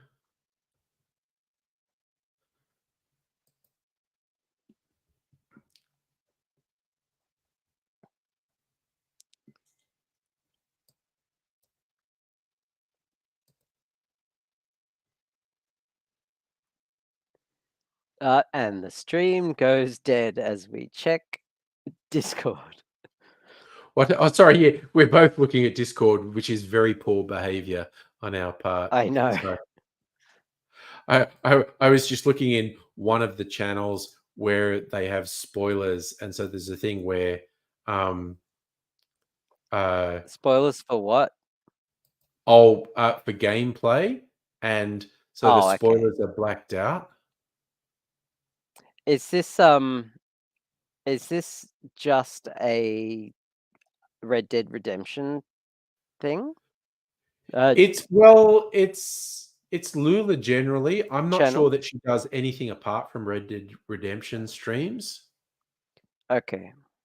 I've never seen her do anything apart from Red Dead Redemption, which is interesting because all the other ones that I follow on Twitch do stuff apart from Red Dead Redemption. Cool. Safa, yes, hook turns are fucking weird. I mean,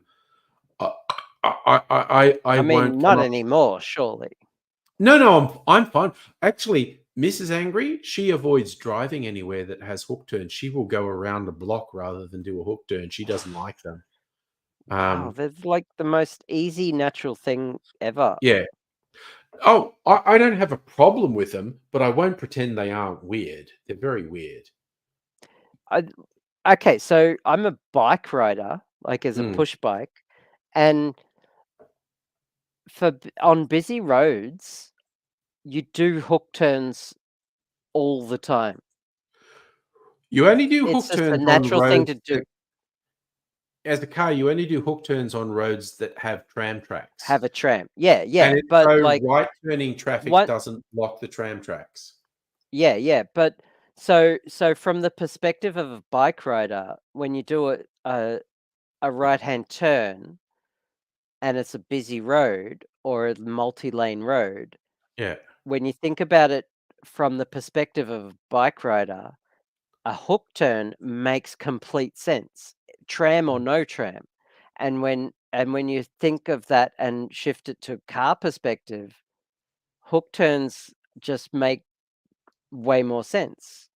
And they're not even scary and the roads are like the lines on the roads and the traffic signals make it easy to do hook turns when needed. So yeah, but okay, two things about hook turns. It means that only 3 cars get to turn right in any cycle of the lights. True. Because even if traffic's clear, you're not allowed to do the turn from the hook turn until the lights change. Yeah, but you're driving in the city, so. And second, fundamentally, turning right from the far left is psychologically weird. You have to adjust to it. And I have no problem with hook turns. Hook turns don't confuse me or worry me, but okay, I don't pretend they're not weird because there's an innate weirdness to them. Look, I get. I'll concede your point on that. Turning right from the left lane is a concept. But like some freeway exits are the same. People don't lose their shit about that. Oh god, I fucking hate freeways, but yeah. I just meant to say that from my experience of riding a bike a lot, it's given me a better understanding of a better appreciation of hook turns. Yeah, I should say. I'm amazed I've never had a crash on a freeway because crazy. I remember probably it's always the assholes and idiots who are driving. Well, I remember the closest I come to having an accident, and it was my fault, is I'm cruising along on the ring road, 100 kilometers an hour, and I realize, fuck, that's my exit. Fuck, I'm in the wrong lane. And so I had to accelerate to get ahead of another vehicle. And so I'm going way over 100 kilometers an hour. And then I get off onto the off ramp and I start braking. And then you have to decelerate. Traffic's banked up at a standstill on the off ramp. And I'm going way too far. And I just go like, fuck. And I'm like standing on the brake going, stop. Yeah. stop. And it's like, and I reckon I stopped about 3 centimeters away from the car in Jeez. front of me. And I was just like, Oh, and that was all me. That was all my fault. That was fuck it. Like, what I should have done as a responsible driver is I'm going to miss my turn off and I have to live with that. But I went, no, what I could do is speed up from 100 to 150, get past this guy and then go down the off ramp and then get horrified by the fact traffic's at a standstill on the off ramp. And so I'm just fucking standing on the brake yeah. on my car. And Yeah. God, I was so close, but I didn't actually hit anyone. Damn. It's like, fuck. But it's like, Oh, but I think also I used to be much more of a dickhead driver. Like, I wouldn't even speed on like the ring road or any of the freeways now. But I think prior to the mass deployment of speed cameras, I probably did. Which is why the mass deployment of speed cameras is a good idea. Yeah, and yeah, I'm surprised I still have a license after my my misadventures on the freeway, when my depression really kicked in. Yeah. Also, Colin, hey, also, I feel like I haven't seen you forever. But yes, people who are sitting on their phone while in a hook turn bay, yeah, no. The people who, and okay, pet hate of mine, people who are in the right turn lane at a set of lights where you have to wait for a right turning arrow, when the front car doesn't react for fucking ever, and they're always going to get around the thing. But if you're a couple cars back, you end up missing that cycle of lights because the cockhead at the front, they're either looking at their phone or they were just off with the pixies or whatever. And that really frustrates the shit out of me. Yeah. Suffer, no one ever plans to lose demerit to Yeah. get I don't demerit, think I have any demerit points at the moment. I picked up 1 or 2 over the years, but I don't get them regularly. Yeah, and they so I don't wear think I off. have any demerit. They expire. So They I know I've expire. had I've had some for stupid things. Like one for being like 3 kilometers over the limit. Shit Yeah. like that. I've had one for a red light camera. Okay. I haven't had Whereas like, that. and I was like, bullshit, I made it, you bastards. But I haven't had it for ages, so And yet I haven't checked, but I think I have 0 demerits at the moment. And yet there was a time I got stupid drunk in the city when I was living out in Churnside Park, which is well in like almost Lilydale. Yeah. And Right out I there. drove home and was doing playing the game How Fast Can My Car Go? And I on the Eastern Freeway, and I clocked in at 220, I think. Holy shit. Yeah. And nothing happened. Yeah. I gave no fucks at the time because I was just in a bad way, and yeah, it was just not right of me to do that, and I regret every bad decision. Yeah. Yeah. And yes, I'm not Heine, proud of that. I think you're right about meeting Colin Pewter when Catrific was involved. Yeah, but it is nice to. I love it on the streams when someone who hasn't been on the channel for 5 to 10 years drops in and goes, "Hey, how you doing?" It's like, God, fancy seeing you here. That's wild. But yeah, no, I think I've only ever done one stupid drunk driving thing, and I had someone in the car and I was like taking them from a Oh party, and I'm like, no. I'm fine. And I think I did one really stupid thing on like Dandenong Road, which is like 3 lanes in each direction, which is a Yep. bad. I know I was like doing like a U-turn at some lights. That's a bad road to do something stupid on because the amount of traffic and the amount I of know lanes. the road. And Yep. I remember the passenger looking at me in terror, like suddenly realizing I was actually probably drunk. When I Mhm. and I was like, "It's fine, we're fine." And I think I only ever did that once, and it was a terrible, fucked up, irresponsible, stupid thing to do. And it was more luck than anything else that nothing exceptionally bad happened. Yep. Yeah, but it's like there, but for the grace of God, go I, like someone who has caused a terrible accident, who has hurt or killed people. You only need to make one stupid decision to have something really bad happen. And I've been very lucky because I Yeah. have absolutely made stupid decisions in my life, and I haven't hurt or killed anyone as a result. But you don't want to lean on it. So, Colin, your film school had a camp down in Summers. You're amazed someone didn't wrap themselves around a tree because of drunk driving. Okay, well, here's a fun thing. Like, I always bring up Bathurst. Like, I went to college in The Bathurst. tree just AIDS jumped out in front of me. yeah, trees run out into the middle of the road. Aidsy and I both did college at Bathurst. And of course, famously, there's a racetrack in Bathurst, Mount Panorama.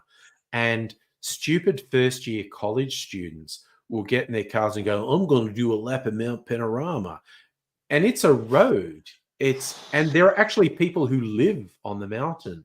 And you will get busted for speeding there. And also it's got some pretty tight corners and whatnot, and bad things can happen.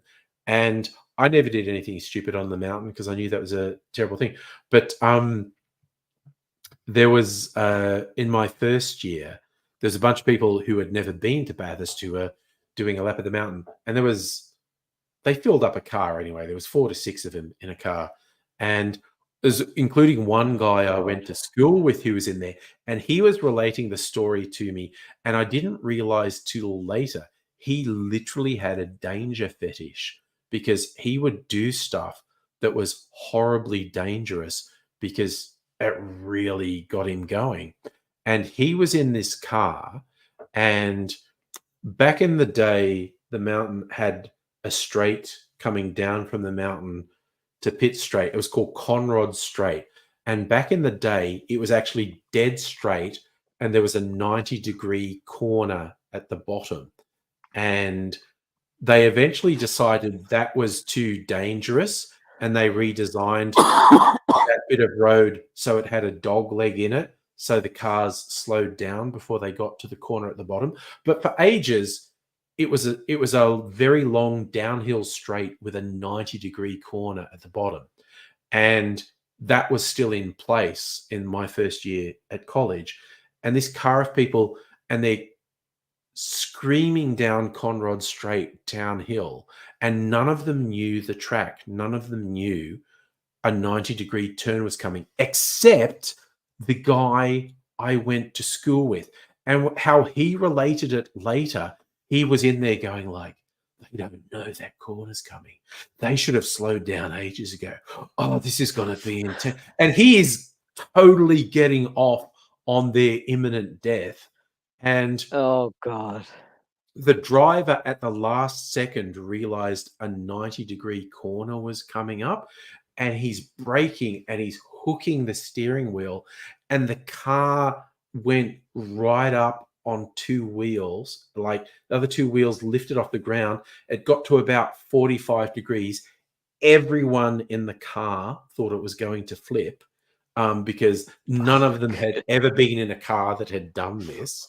And but miraculously, it didn't flip, and it made the corner, and they got round onto Pitt Street, and it dropped again. And then, because the guy had his foot on the brake, it stopped. And everyone in the car was stopped like, oh my fucking God, that was horrifying. Except the guy I went to school with who was virtually jizzing in his pants going, that was fucking amazing. And everyone is looking at him going, what the fuck is wrong with you? Because they were almost crying, all these gung-ho boys, because they all thought they were going to die and they came about this close to dying.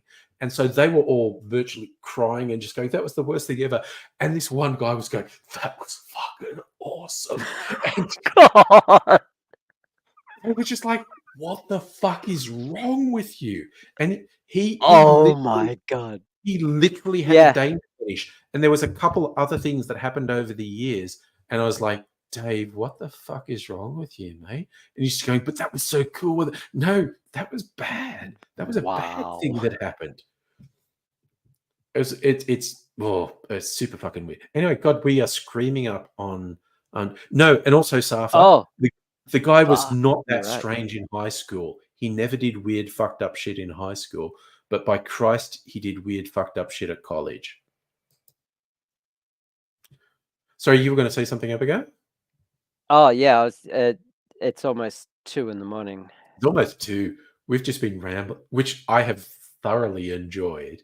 I didn't think I was going to last past about 11, but we just kept going. Oh, I was yawning at 11. Me too. I was like, sure. at 11, Yeah. I was like, damn, I don't think I've got much left in me. Yeah. But no, I've started another piece of the harness. So yeah. See, Colin, you should only have done that sort of thing I was talking about in a modified car with a roll bar and a race harness. They were doing it in a bog standard sedan, and they would, if it had rolled, they would have all died. And it was just like, it was just terrible. Yes, Safa, the driver always survives and gets survivor's guilt and a conviction. Oh yeah, no, I knew someone who was a passenger who survived a rollover, which is in Dubbo. Oh, really? And 2 people in the car died. Actually, funny as you say it, the driver survived. And because his dad was a cop in a country town, he got away with it. 2 people were killed. And the other guy who was a passenger not only survived, he basically had no injuries. And it's like, person next to him was dead. It's just the fucking dice roll lottery shit. He was basically uninjured. I think he was like sore and had muscle things, but he had no broken bones, no scars, nothing. Yeah, okay. And because I remember making some the emotional scars. Yeah, no, the emotions. Because I remember making a joke with him at one point, like, because I was really into Mad Max and this whole thing with, Mel Gibson in Mad Max 2 when he rolled the car and he got the cool scar. And I made some joke about rolling a car to get a cool scar. And he just said in this haunted voice, it doesn't work that way. And then I remembered, I remembered he'd been in this car that rolled and killed 2 people. And I know, I was just saying something really frivolous, but to someone who's been through that, and I was just like, oh God, Yeah. I feel like a dick. Yeah. You know? Fucking hell. Jesus. So yeah, he wasn't and I think the driver was a prick and didn't have it. He'd been in a bunch of accidents, and this time he killed people, and he still got away with it because his dad was a cop. But this guy who was a passenger was clearly fucking haunted by it. Couldn't fathom, why was I not even injured when the guy next to me was dead? But it was hardly his fault. Anyway, so I'm having a fun date night. I might give you a you a rating on the cocktails I have tomorrow night. Sure. Having a cherry.